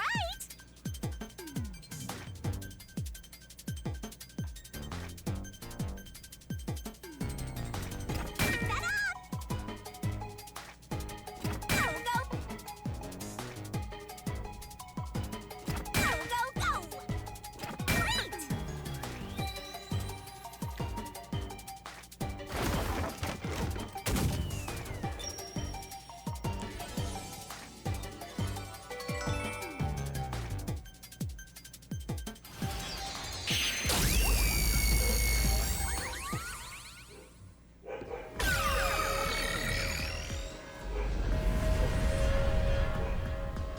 That's right, accomplices.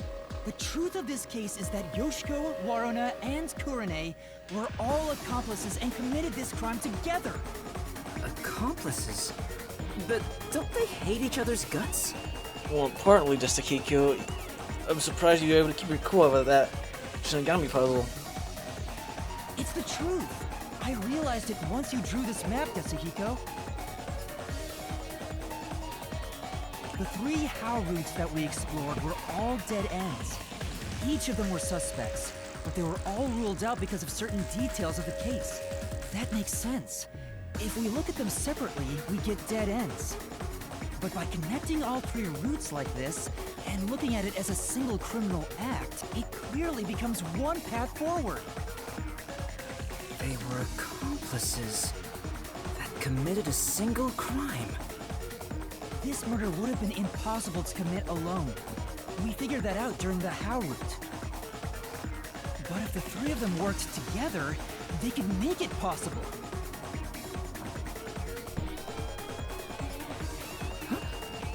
What's this? I guess we're supposed to break the wall? Sounds like fun. I'm in. It's all thanks to my help, don't you think? No. And don't you forget it. You're the one who's going to forget it. Anyway, let's check it out. We have to make sure we're on the right track. Zoom.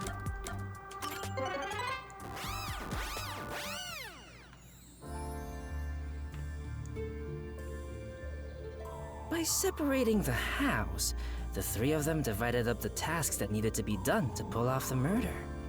Don't you think so, Yuma? Yeah, I think it's the only way.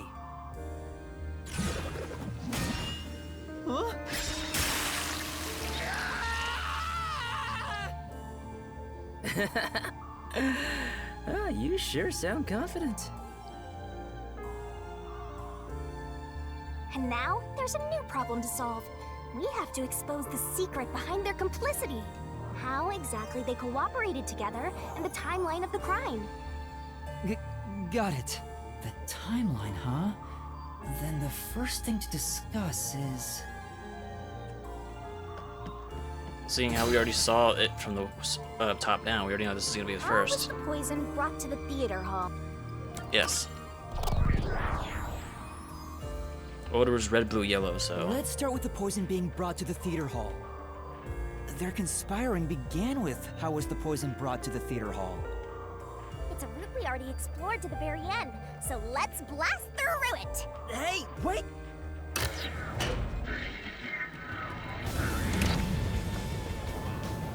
The only person who could have brought the poison to the theater hall was Yoshiko, right? Yeah, the poison neutralizes after 30 minutes, so it had to be brought into the theater during the show. As the production assistant, only Yoshiko could have done it. Looking back, the reason they chose poison as the murder weapon was to establish an alibi. The poison was only active for 30 minutes, which gave the other girls an alibi. Yoshiko went to the lab for the poison as soon as the performance began. She had the extra glass hidden in her bag, and after she brushed poison onto it, she put it back in her bag and returned to her seat in the front row as if nothing happened. The problem is, what happened next? We're here! You're off, Master! Yeah.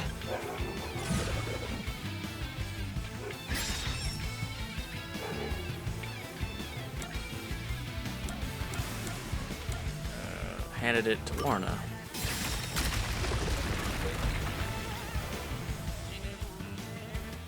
Isn't this the how was the poison mixed into the glass root? Wow!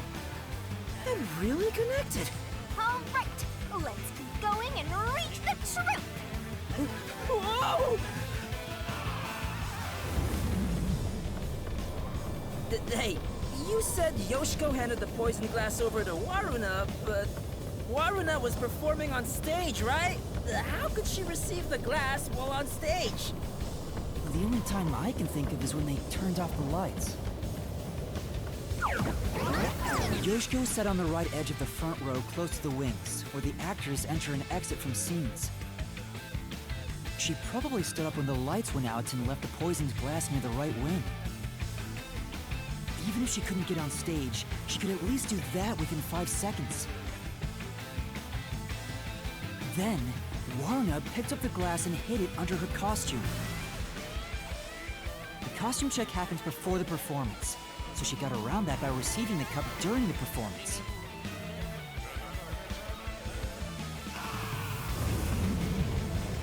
I see. So they passed the baton during the 5 seconds the lights were out. The two of them must have rehearsed it as much as the rest of the play. Yeah, it seems a little off. But what happened after that? Suppose Waruna did get the poison glass. How did she swap it with the real glass while the play was still ongoing? A few moments after the blackout, there's a scene where Waruna approaches the shelf. It only lasts 2 or 3 seconds, but Waruna's hands on the shelf are completely hidden from the audience. At that moment, Waruna could have switched out the original glass with the poisoned one. So they used the play itself for their seemingly impossible crime. Talk about guts. This is something only thespians could pull off. Shinigami? Isn't there a safer way down? Master, hurry up and break this one down too! Yep, just ignore him. Right.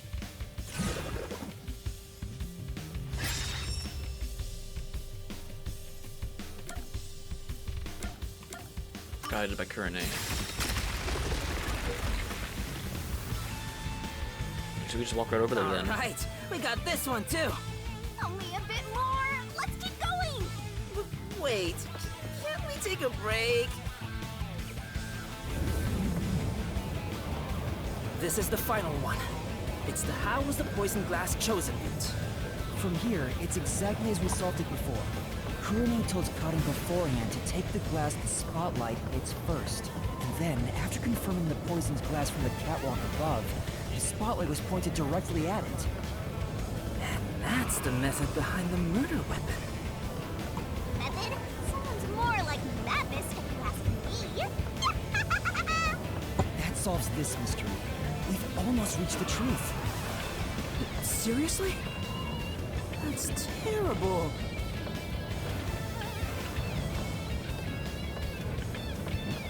Huh? Why? Because I haven't gotten Shinigami to fall for me yet. That's not gonna happen, even if you stay here for 100 years. In fact, I basically hate your guts. You know, beyond the hate, there could be love. Can't even take no for an answer. It's kind of like traveling the globe. You and I can go in opposite directions, but eventually we'll meet. That's a stretch. Ugh, I feel sick. This is the last wall. Master, are you ready? Let's solve this thing! Is it gonna be all three, or do we get to choose one that's more guilty than the other two? Right. All three. Oh, I guess I was right. Yes, it fell. I originally thought that it was one person who killed her, and then they all wanted to kill her, but one of them succeeded, and the other two didn't know who was the other guilty individual, which would have been interesting too. But And behind that door is the Who Room. We finally made it. It's time to end this, Master.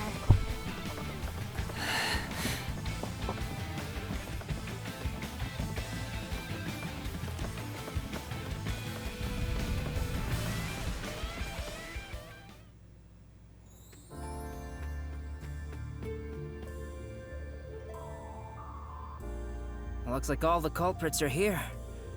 But there. Why do they look so sad?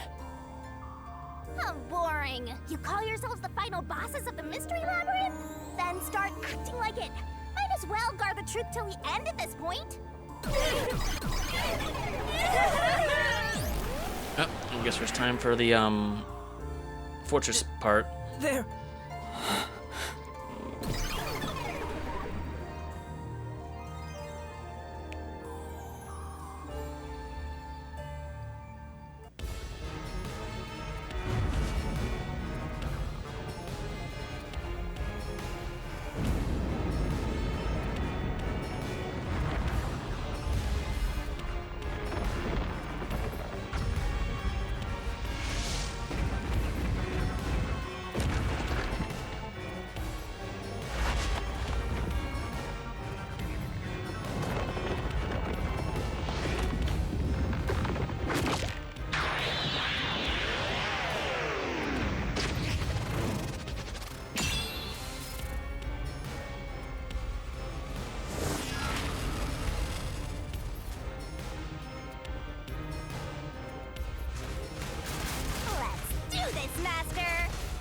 I hope I didn't forget how to do this.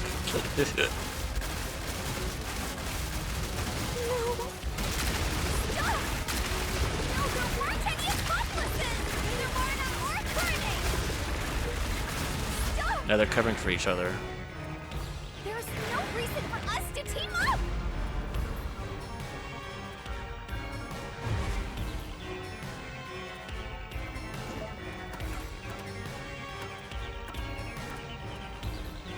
You're wrong!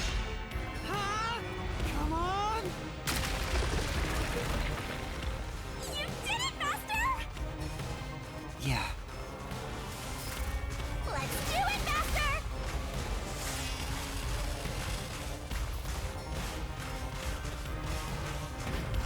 Shut up! Don't come any closer! I did it all alone! I don't know about the others. Don't come any closer! There's nothing connecting us!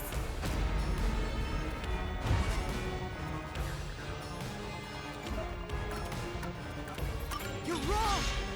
Huh? Come on! You did it! Great job! That's right. Here I go!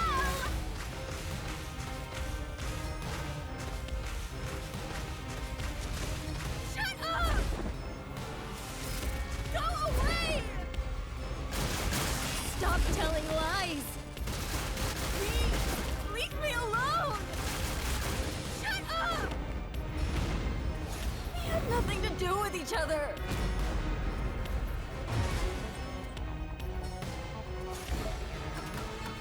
You're wrong!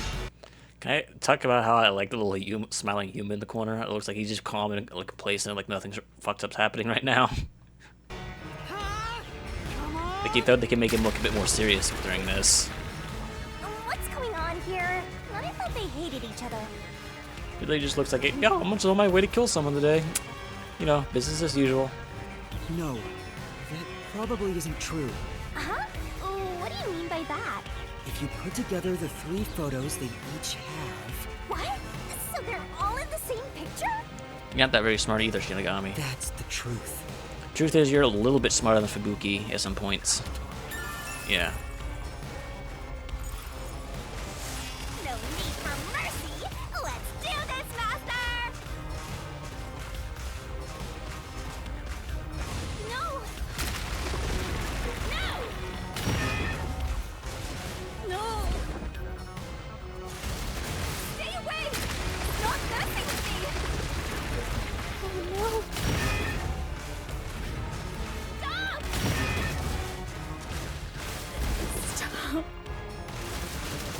Stop! Stop it!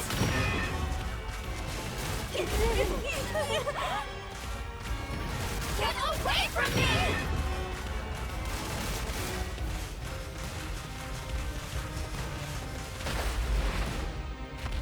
Please! Go away!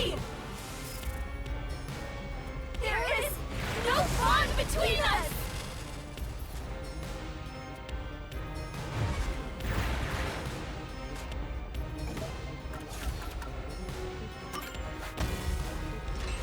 This is the truth of the case!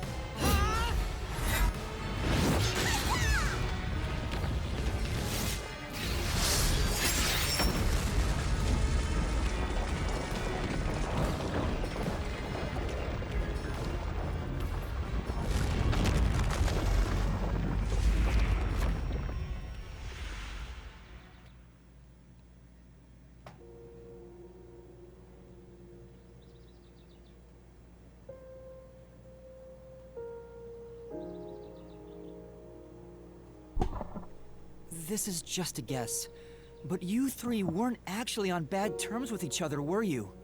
In fact, it was all an act to get revenge for Aiko. You all cherished the same picture with her. It was originally a single photo of you all together, with Aiko in the middle. You were all close friends. And when you connect the pictures together... everyone is there, smiling. So, why?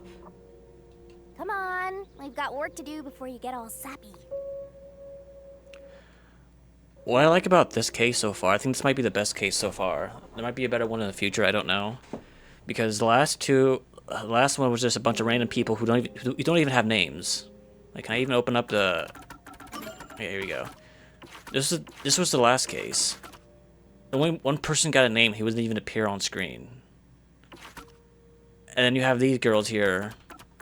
They all have names, and this is a lot more emotionally impactful than this. Which I think was a problem too, like especially with this right here. Like this, the first case was like a... They all had names, but they all died off, like so we didn't get to really know them much. They just had a few lines of dialogue and they died. And while that happened here, this is a lot more better written narratively and emotionally. Like, so we know all these girls are gonna die, but it's a lot more emotional. 'Cause especially, like, I think the one thing that Danganronpa has on top of this right now is that every single case that happens is with a group of people that we get to know through the entire thing. Like, we're stuck in a trapped environment with them. So when someone dies, it's someone in our group that we know and we got to know. The problem with this, however, is that it's always like someone we just met. I don't think anyone on this thing here is gonna die. Maybe one person, maybe one or two. Like I don't know. Like, out of all the people here, I don't know who's gonna die.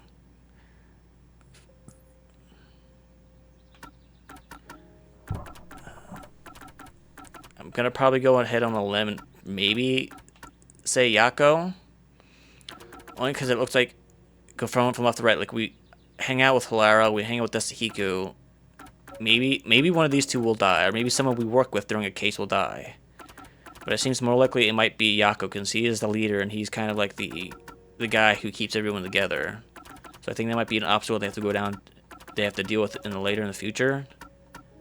But yeah, I think that so far this might be the more impactful case. Let's go. One more push and we'll be done with this labyrinth.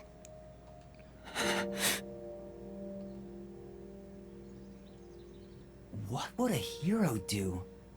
A real defender of justice would defeat evil here and now and be done with it. But I'm no hero. All I want is the truth. And the truth is right here. So why go any further? Will solving this mystery really make anyone happy? Another thing that's tragic about this too is if they didn't go through with this murder, they would have gotten what they wanted anyway. They would have hadn't gotten revenge because we were here to investigate that murder. So it would have been Karen, probably would have been Karen in the Mystery Labyrinth being executed. Now all three of them lost everything because they decided they're going to take revenge. So, Master, do you sympathize with them? That's not something a detective should do. Your job is to solve mysteries, isn't it? If so, you have to expose the truth. You have to prove it in a way anyone can understand and anyone can see. Detectives aren't defenders of justice. They're defenders of truth. Defenders of truth. A detective must never overlook a mystery.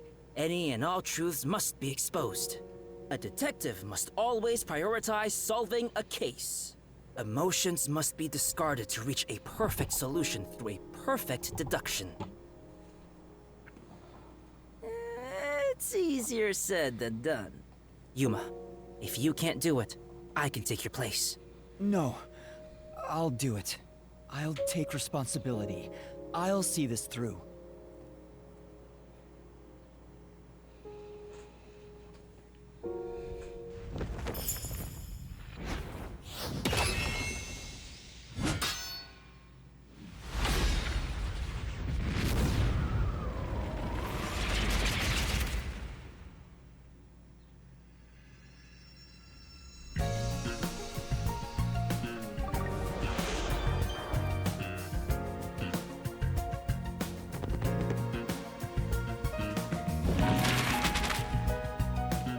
Go.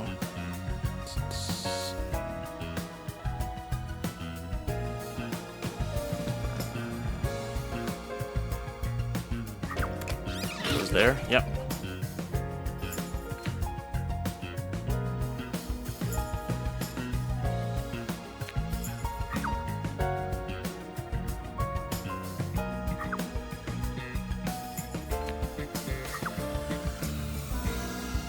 This is Warna.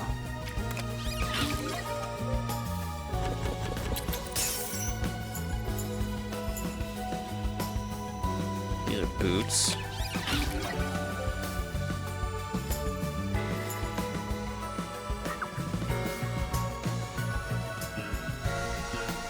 Spotlight, chemistry lab.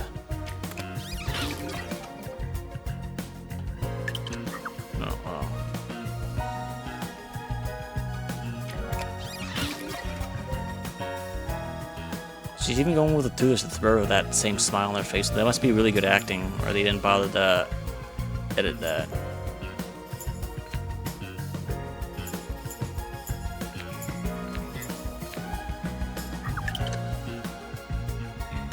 Spotlight. Spotlight, spotlight.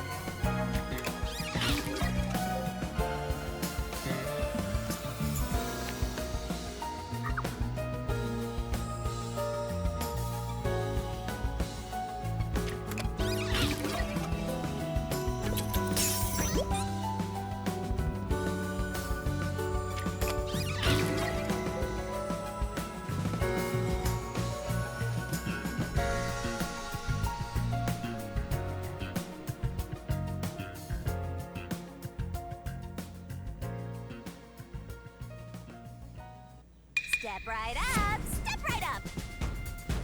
A tragedy that struck an academy stage. The death of a high school girl casting a shadow over 4 bickering theater club members. Truth bombs are about to be dropped! Time for the deduction denouement! This case begins with Aiko's death 6 months ago. Aiko was thought to have committed suicide by jumping off the roof. In truth, Cotton murdered her. The shoes left on the roof had dirt on them from the flower bed at the crime scene. The bloodstains on the bricks were also unnatural, and it was obvious that an amateur had faked it. If it wasn't a suicide, it would contradict Cotton's testimony. However, she didn't originally intend to kill Aiko. It was a crime of passion. So they got into an argument. Cotton saw red, then boom? Women are so scary. Yoshiko, Waruna, and Kurane probably realized the truth behind what happened. The 3 teamed up to avenge Aiko. They used the dress rehearsal to commit this crime. Regardless of the reason, getting together to plan a murder is pretty crazy. Yoshiko and the audience was to bring the poisoned glass into the theater hall. Once unsealed, the poison is harmless after 30 minutes. So, she went to the lab 15 minutes after the play began. The poison container is too big to transport unnoticed, so she applied it to the glass in her bag with a paintbrush. Thus, the poison glass was created. She brought it back to the theater hall, then went on standby at the right end of the front row. Waruna, who was acting on stage, was to switch out the poisoned glass. During the 5-second blackout 30 minutes into the play, Yoshiko placed the poisoned glass in the wings. Waruna, on stage, retrieved it and hid it under her costume. But where though? Then, In her the scene where costume. she approaches the shelf, she exchanged the glass there with the poisoned one. Switching in the murder weapon on stage while everyone is watching? What a pervy exhibitionist! What's perverted about that? And Kurane, on the lights, would guide Cotton to take the poisoned glass. Then came the duel of poison cups! The 2 glasses on the shelf had juice poured into them. Cotton and Waruna shuffled them in a way the audience couldn't see. But Kurane, who was on the catwalk directly above the stage, saw exactly which glass held the poison. She confirmed the location of the poisoned glass and shone the spotlight on it first. Cotton drank from that glass 45 minutes after the start of the play. Winner, winner! Poisoning complete! That was so long! Good job! Kurane told Cotton of a change in stage direction, where the victim was to take the glass the spotlight hits first. Cotton followed this instruction to take the poisoned one. The whole sequence of events for this crime would have been impossible for a single person. Their cooperation was also a means to conceal their involvement. But I can't shake the feeling that there was some other reason behind it. A crime committed by ruthless criminals. Those loathsome culprits are... Yoshiko! Waruna! Kurame! It was you! Wait, what? They may have pretended to always be at odds with one another, but deep down, they were bonded through their shared admiration for Aiko.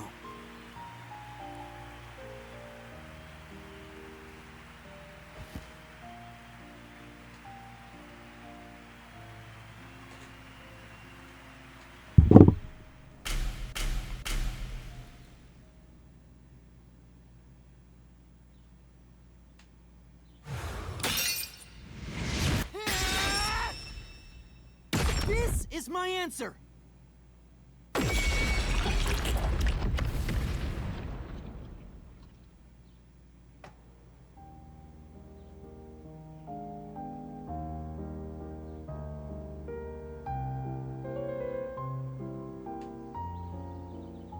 Was there really no other way? Was there no way to prove Karin did this without killing her? That's not possible. Not in Kanai Ward. The Peacekeepers bend the truth whichever way they want to. The three girls couldn't get justice from them, which led to this crime. But it doesn't make it right! How long did you put on an act for this? Aiko was our sunlight. Wherever she went, we were meant to be there with her. She was everything to us. We were together ever since we were young. Her dream was our dream. We were nothing special. But she called us her rivals. Those words encouraged us to carry on. But now she's gone. Everything's hopeless now. The three of us investigated Aiko's death. I used my parents' connections to view top-secret case files.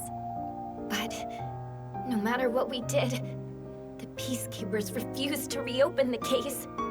Because Karen's father is a big shot at Amaterasu Corporation. That's why we had to do it ourselves. Revenge became everything for us. And to get it, we pretended to fight amongst ourselves. We are actors, after all. But we don't have to anymore, right? We don't have to keep this up. We put on quite a show, didn't we, Aiko?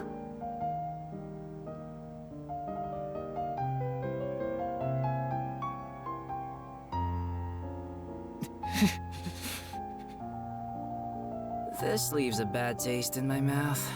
Then again, most cases do. But that's the end. We can finally return to the real world. I hope the girls open up like that in the real world too. No, I don't think they can. Huh? Why is that? Oh, also, where's Shinigami? Right here. Well, what do you think? I'm moving straight down. Did you fall in love with me? I know you did. You must have, yeah? I already told you. I will never fall for you. You're seriously getting on my nerves. You're annoying and exhausting. Desuhiko?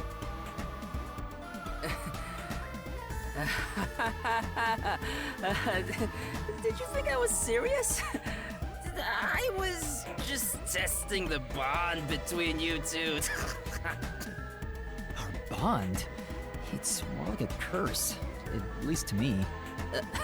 Right. I was just testing. I didn't get rejected, okay? I didn't. All right, just calm down. What a way to really bring down the mood. Anyway, let's do it. Time to exterminate the souls of the true culprits and destroy the mystery labyrinth. Wait, Shinigami, do we really have to do this? I mean, They're murderers. The reason why doesn't matter. I make my living reaping the souls of criminals. Because I'm Shinigami.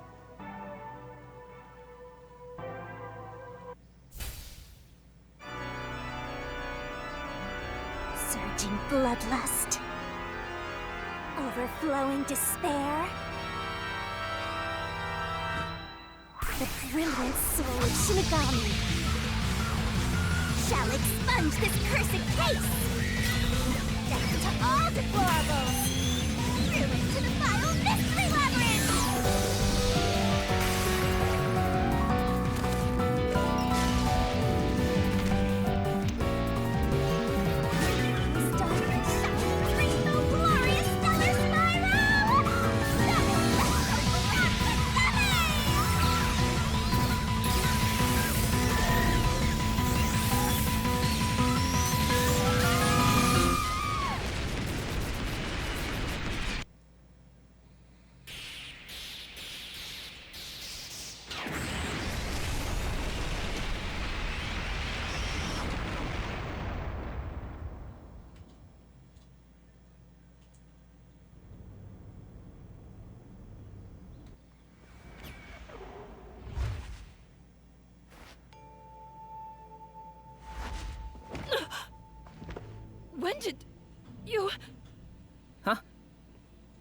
What the? Wait, what just happened? He had like a really goofy smile on his face too. That was pretty funny. Hold on, let's all calm down.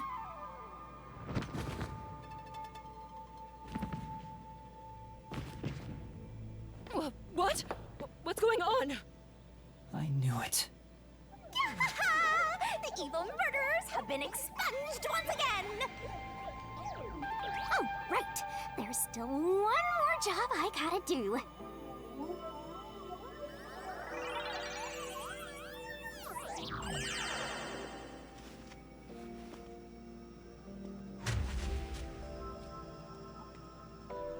Excuse me, everyone. The culprits behind this incident were Waruna, Korone, and myself. All three of us conspired to poison Cotton. The way we got her to ingest the poison was...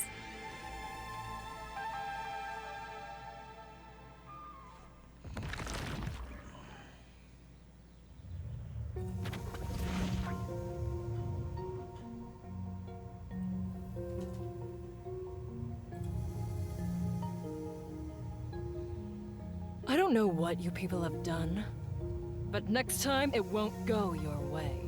Remember that. Alright. So this is really weird. It's really weird for two reasons. One, I don't know, like, this, okay, this is the second time this has happened so far. Third time, actually. Machina should know this. So if this is the third time someone dropped dead while this Yuma was investigating, and they got up and they said, oh, this is how, I'm actually the bad guy, leave him alone, let me explain how everything happened. If I was Machina, I would turn around, point at you and be like, this is the fucking third time this has happened. This is obviously you. Because if they're so willing to just put any type of crime on anyone for any reason to put them down like a dog, they would have done that to Yuma. But they didn't. I don't know why they keep getting away with it. I don't think Yomi, the Yomi guy will be the same if we ever deal with him. He'd probably be like, who cares? He tries to kill us anyway. Second, I would have probably done something, if I was in Shinigami's place, I probably would have done something to get Regina's anger more focused on the girl instead of Yuma, because instead she kind of gets up and she's like, oh, let me explain everything that happened in this case, your officer. I would have probably caused a shitstorm, been pointing like, this is because the peacekeepers couldn't do their damn jobs and give us the justice we needed. But that wouldn't happen either. It might not have done any good, but I don't know. Did you see that? She was staring at me the whole time. She's gotta be in love with me. I guess the only reason why Shinigami didn't go all out and just did like a basic explanation is because if it's in public in front of a bunch of people, there's no way they could just walk away from that and still blame. Well, I mean, couldn't they still arrest Yuma for impersonating a law officer, or like mistaken identity or whatever? Oh, fine. I guess she can keep the peace of my love as well. Hey, what's got you so down? All three of them just died out of nowhere. Nobody's to blame for that. There's no reason for either of us to feel guilty. Seems like all the memories from the Mystery Labyrinth are completely gone. Master, we're in the clear. All three of their deaths won't be your fault now. That's not what I'm worried about. Yuma! Oh, she's happy about it. Kurumi? Thank you for saving me. I knew you'd come to the rescue. Anyway, are you alright? The peacekeepers didn't harm you, did they? No, I'm fine. Hey, Yuma? I don't want to get in the way of this tearful reunion, but maybe we should get out of here. It'll be trouble if the peacekeepers come back. Were we supposed to go grab groceries at 2? Oh, right. Let's leave then. Chief Yako is probably bashing the wall like, where the fuck did Yuma go? I'm so hungry. He took my money, he left.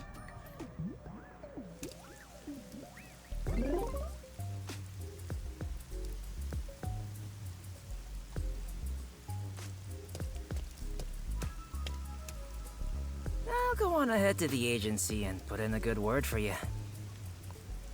I don't really get how it all ended, but I have a hunch. Yuma, you did all the work, right? Huh, guess he's got good intuition. Looks like I won't be calling you Rookie from here on out. Let's keep working together, my man. Mind your manners as you walk your girl home.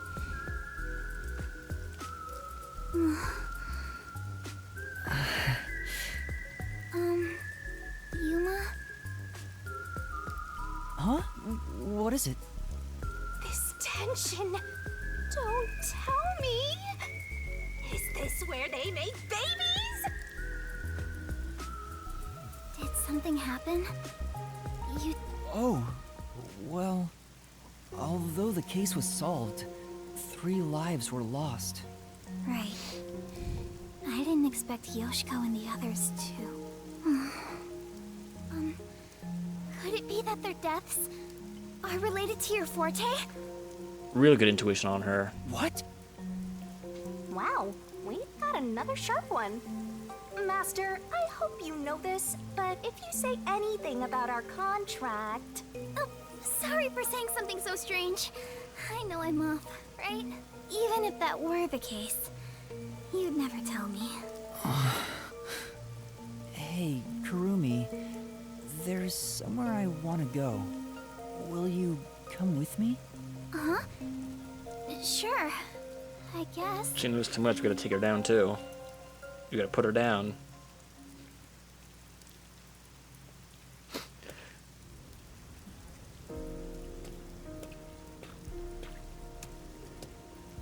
Wow, what a nice view.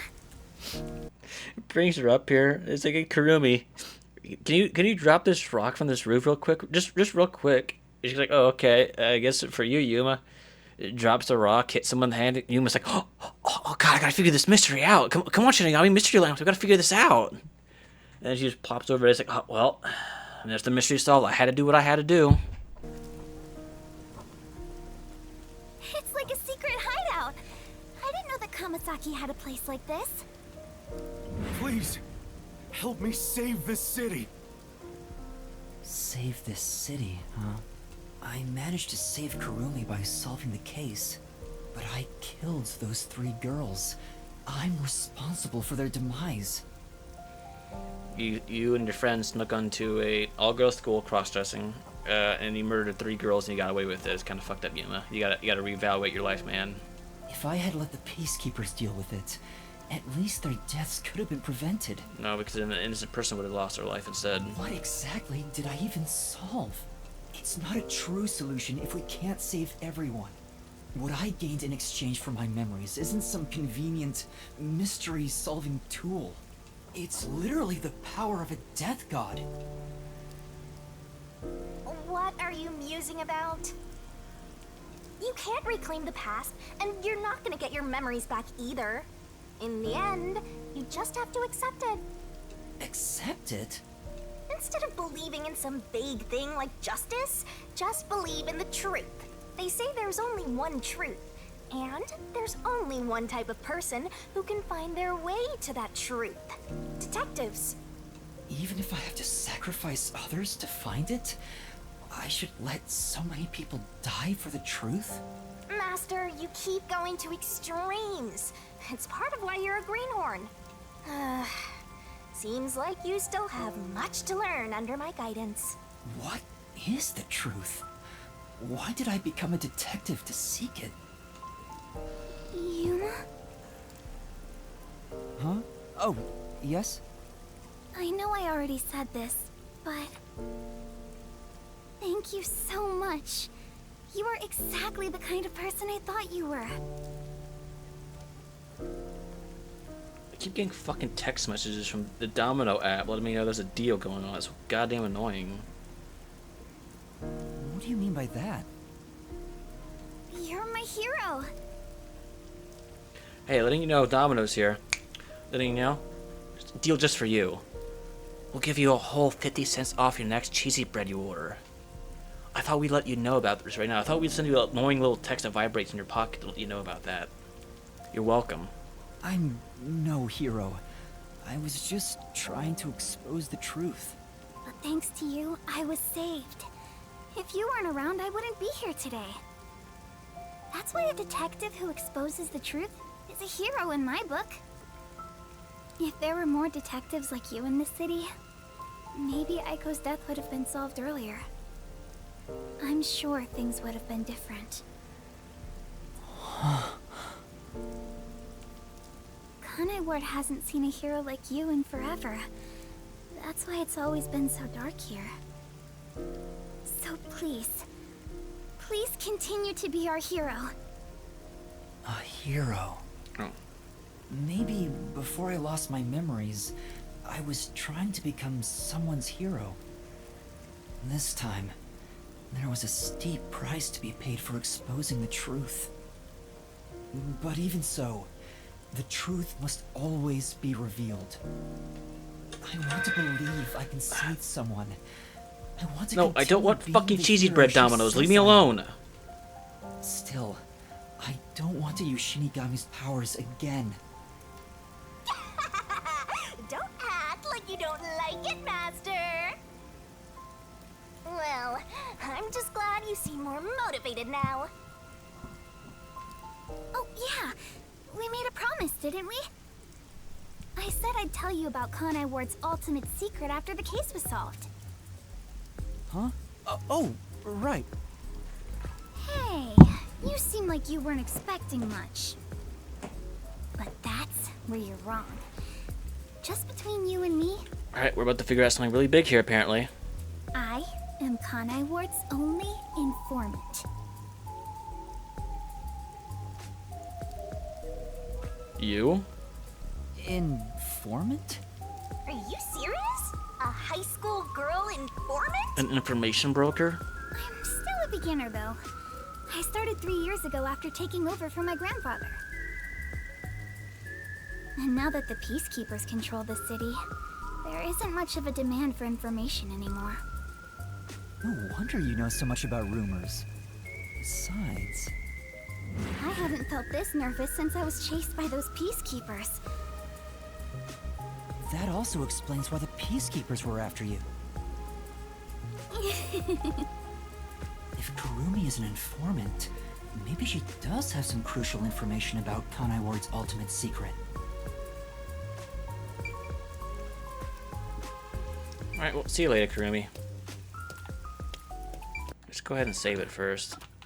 You got pretty far. No, not load.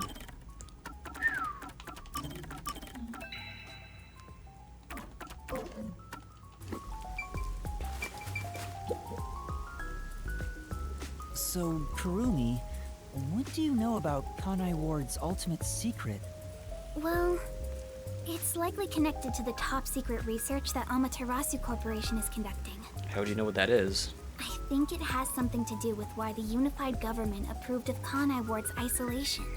Top secret research? Approved the isolation?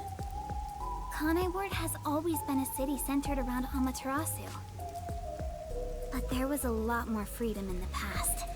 People were allowed to come and go as they pleased. It became an autonomous zone, free from the Yuji's influence only a few years ago.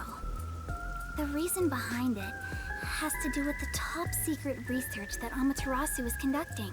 Do you know what it is? But what is the research? I don't know all the details, but it's supposed to be able to change the entire structure of the world. All nations and enterprises worldwide want it. This research is what turned Amaterasu into a major global corporation. And that research is being done in Kanai Ward? I think so. It would explain why Kanai Ward's been isolated. It's so their research doesn't leak out. Research that can change the world? If that's true, it's some serious stuff. No wonder number one of the WDO would risk his neck here. Do you know any more details about that research? I do know a little bit. What do you mean risk his neck here? He's not even here, Shinigami. Grandpa risked his life to obtain one piece of confidential information about Amaterasu Corp.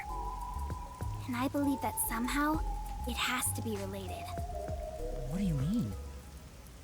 research to create a homunculus, an immortal monster. Immortality? Homunculus? Immortal monster? What exactly is homunculi as Now, in this wait world? just a minute. Are you serious? I don't have any proof, but it's a fact that Amaterasu Corporation has previously researched homunculi. Homunculi? Being researched in this city? Is that Kanai Ward's ultimate secret? Immortal monsters? Homunculi? It's turned into a fantasy story out of nowhere. Her ghost. Though, I'm sure not one to talk. That's all I know. Well, is my information useful to you? Although, most of it was left behind by my grandpa. Left behind? One day, my grandpa just vanished. He's been missing ever since. That's why I decided to take over where Grandpa left off as an informant. So, do you think what I've shared might help? Yeah. This is huge, considering how I had nothing until now. Really? That's great! I'm actually useful to a master detective! Oh, about that master detective thing. Look! That's where my grandpa used to live! That takes me back. I wish I could see him again. Oh well. And that's how you'll keep taking advantage of a high school girl, huh?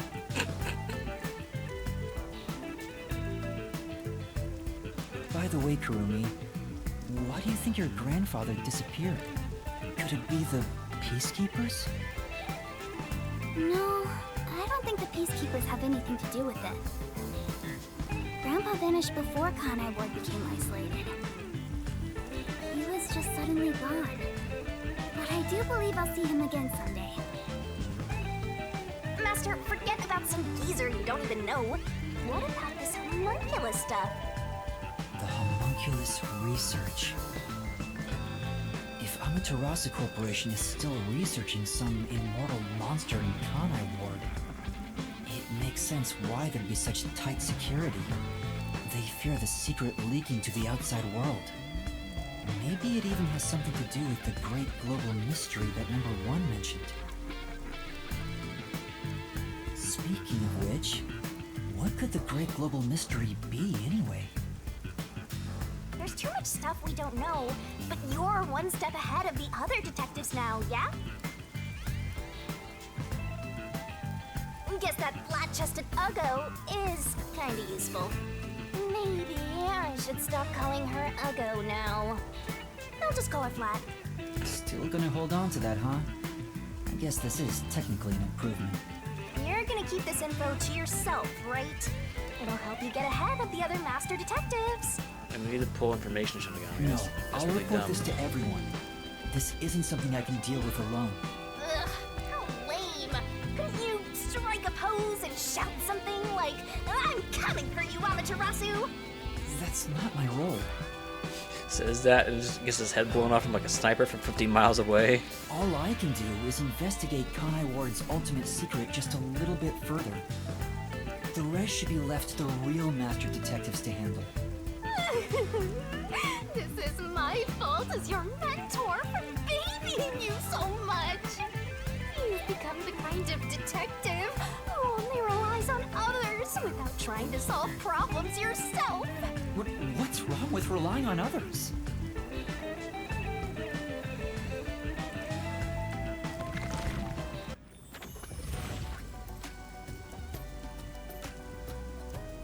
Thank you so much for today.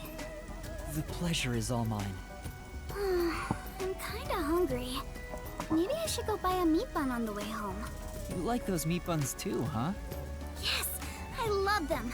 I eat at least one every 2 days. They're kind of the comfort food of Kanai Ward. It's like I'm instinctively drawn to them. Are they trying to make it homunculi through the rain and meat buns? Oh, would you like to join me, Yuma? No thanks, I'll pass. I see. Will we meet again? Huh? Yeah, of course. That's great!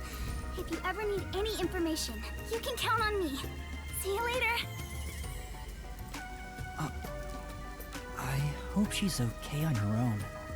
I couldn't bring myself to say, I'll walk you home. Just say it. What are you, 12? Probably. You sure you don't want to go back to the agency? Weren't you running an errand a while ago? You're right! Oh no, I better hurry back.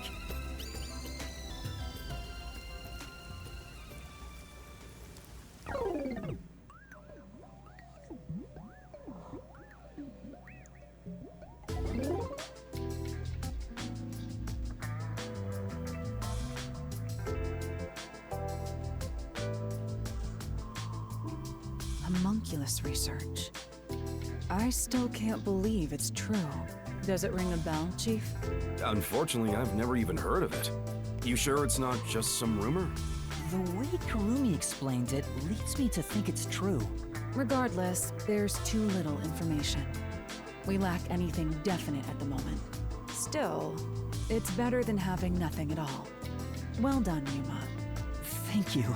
You're like a dog wagging its tail whenever you get complimented. You were late getting back, but I never imagined you'd get yourself into another mess. What the hell is going on? I'm so angry, I'm talking with the left! I'm really sorry. And your tail gets tucked between your legs whenever you get yelled at. Setting aside how I nearly died of hunger and that Yuma needs to be put on a leash, you picked another fight with the Peacekeepers! That's the biggest problem here! We weren't picking a fight. Besides, we got to expose the truth in the end. We need to put Yuma on a leash. We need to put him in a cage. We need to have a designated Yuma wrangler in the group. That look on Martina's face was awesome. Right, Yuma? That's not what I'm talking about! How can you be so relaxed? There, Lisp Man. Please remain calm. So, is it true the culprits in that case suddenly died? That makes it similar to what happened in the mailman case. Moreover, it is also similar in that those involved in each case, like Desuhiko and myself, had their memories wiped. Uh-oh. There are too many common traits to call it a coincidence. The memories related to the case disappear. Perhaps it is due to someone's forte. Uh-oh. The dumbest one said the biggest answer. No way. What kind of useless forte would that be? Besides, no one here has an ability like that. Could another master detective have found their way here? It's funny. These guys are really good at judging people, the way they talk, the way they act, how they get information. And Yuma here is over here shitting his pants, sweating bullets, about to throw up because people are so close to his secret and they can't pick up on it. It'd be one thing if we were anywhere else in the world, but we're in Kanai Ward. This isn't the kind of place some ambitious master detective could barge into by himself. If someone got officially dispatched here, I would know. Anyway, why are you all looking so glum? The case is closed and we got new information. It's a fantastic step forward. It's springtime and all is right in the world. Spring? It rains all year long here, and we've had nothing but trouble. Ugh! Just what the hell is going on here? It's like the hand of death itself. What's wrong, Vivia? You know what they say. The greater the detective, the more often they encounter death. Isn't that right, Yuma? Is it a compliment? Does kind of apply to you, Yuma. In a way, you're like a death detective. Don't take it the wrong way. I mean that as a compliment. But even if it offends you, I refuse to apologize. Apologizing is too much of a hassle. The Death Detective. You have a cool nickname, Yuma. No way! I don't want a nickname like that. Really? But it sounds so awesome! It seems death has taken a liking to you, Yuma. That's one of your talents in a way. More in one way than you think. Sheesh. I'll never understand this guy. I'll figure out how to discipline Yuma later. For now, we need to come up with a plan to handle the Peacekeepers.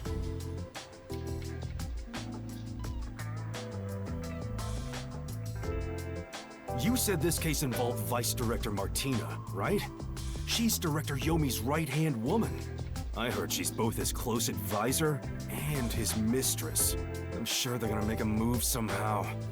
I don't even want to think about it. What'll they do?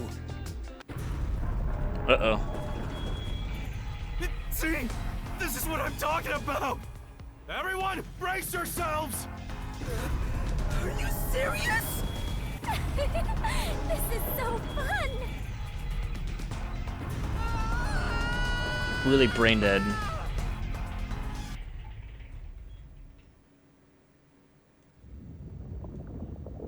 The agency is sinking. Where is everyone? Somebody, help. Hey, Master! Snap out of it! Come on!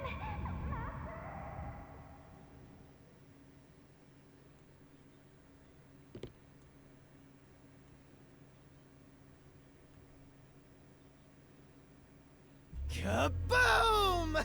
Oh, it sank, all right. This is the bolt of judgment, the fire of purification, a supernova explosion! Hey! Who prepared that torpedo? Unfortunately, it was I, Martina Electro. I figured it was you. The fuck? That wasn't enough firepower! I told you to blow up the whole river and vaporize them, didn't I? Now it just looks like I'm causing chaos! Half-assed executions of the law are nothing but senseless violence! I told you to demonstrate perfect order! Listen to me. A clean and pure execution of the law is overwhelming, absolute, and completely blows everything away without a trace! I'm terribly sorry, Director Yomi. No matter. You are my beloved right hand. You only need to remain by my side. Yes, thank you. I will forever be by your side to serve you. There's like mind control. She really is fucked up in the head. Thing is, even though you're my beloved right hand, you still need to be punished. Huh? You couldn't even solve a case caused by a couple of brats. Not to mention the detectives escaped under your watch. But it's all right. Don't worry. You are my beloved right hand. I won't hurt you. I need you to stay pretty for me forever. I understand. So, what is my punishment? See this? It's a recent invention by Amaterasu Corporation called a high-performance presser. It can compress up to 50 kilograms of material and instantly turn it into a cube. Even humans can be turned into pretty little cubes. Huh? Huh? I'll keep you on my person at all times, so you'll always be by my side. You are my beloved right hand. Please wait! What? You must be joking! Oh, things got serious all of a sudden. Hey, you! Take my beloved right hand over there. Director Yomi, please wait! Please, have mercy! Oh, Martina. There's something I wanted to ask you before you go. What's love? Take her away. Director Yomi! Director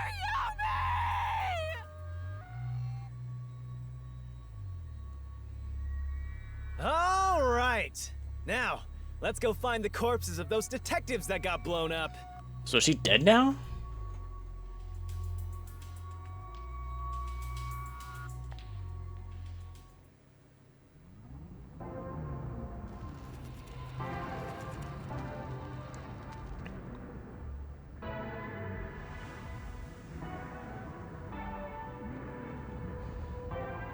Good day, sir. Who was that? You don't know? I guess not, since you're still new. That's number 1, the leader of the World Detective Organization. That's him? I had no idea. Why would someone that high up be here underground? There's a book vault here. It's a secret book vault that only number 1 can enter with his biometrics. It supposedly contains data from generations of great detectives, sealed books, and so on.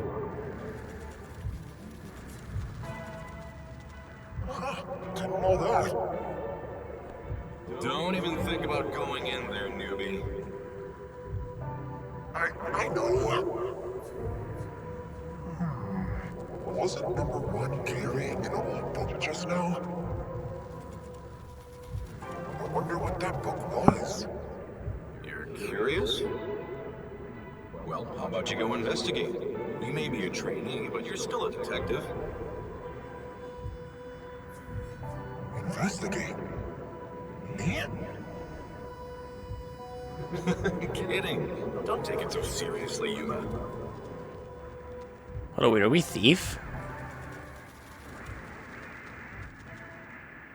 Did we steal the book?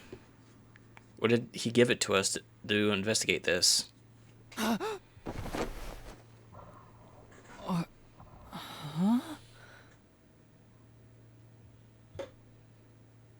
Wait, where am I? Beats the hell out of me. But weren't you by my side the whole time? Don't you know what happened to us? What the hell's going on? Like that time back at the Amaterasu Express. I was only able to stay awake back then because we just made the pact and we weren't fully synchronized yet. But that didn't work this time. When you lose consciousness, my vision also goes dark. Actually, do you remember drifting in the river after the explosion? You almost died. Hell, even as a death god, I thought I was gonna die. This is no laughing matter. Anyway, because your biological activity stabilized, I was also able to wake up. Everything's a-okay so far. Now, let's go find out where we are. I want to go exploring so bad, my eyes are watering. That's a bit dramatic. Where are we? Let's check things out for now. I think I'm gonna go ahead and save it here for now.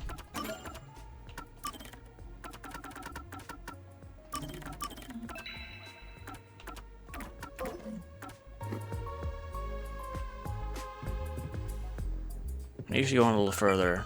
I think the chapter might be ending here soon in a second. So we'll wait until the chapter ends and we'll call it end for this episode.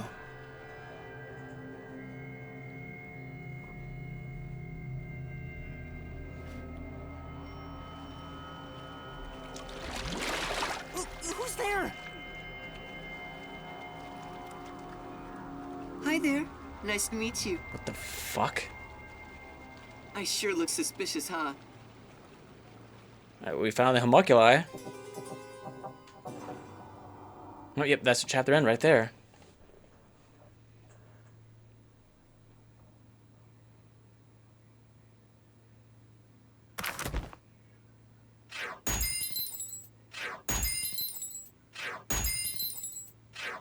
Shit. So close to being a max rank for that one. Save progress. Yep.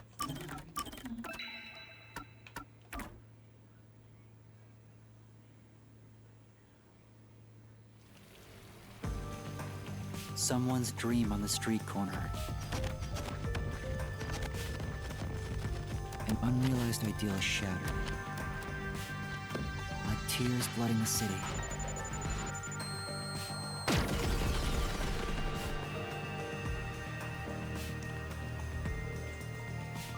No one can be saved this way. Someone whispers. As they drown in a melted dream. Is the next murder gonna be a drowning one?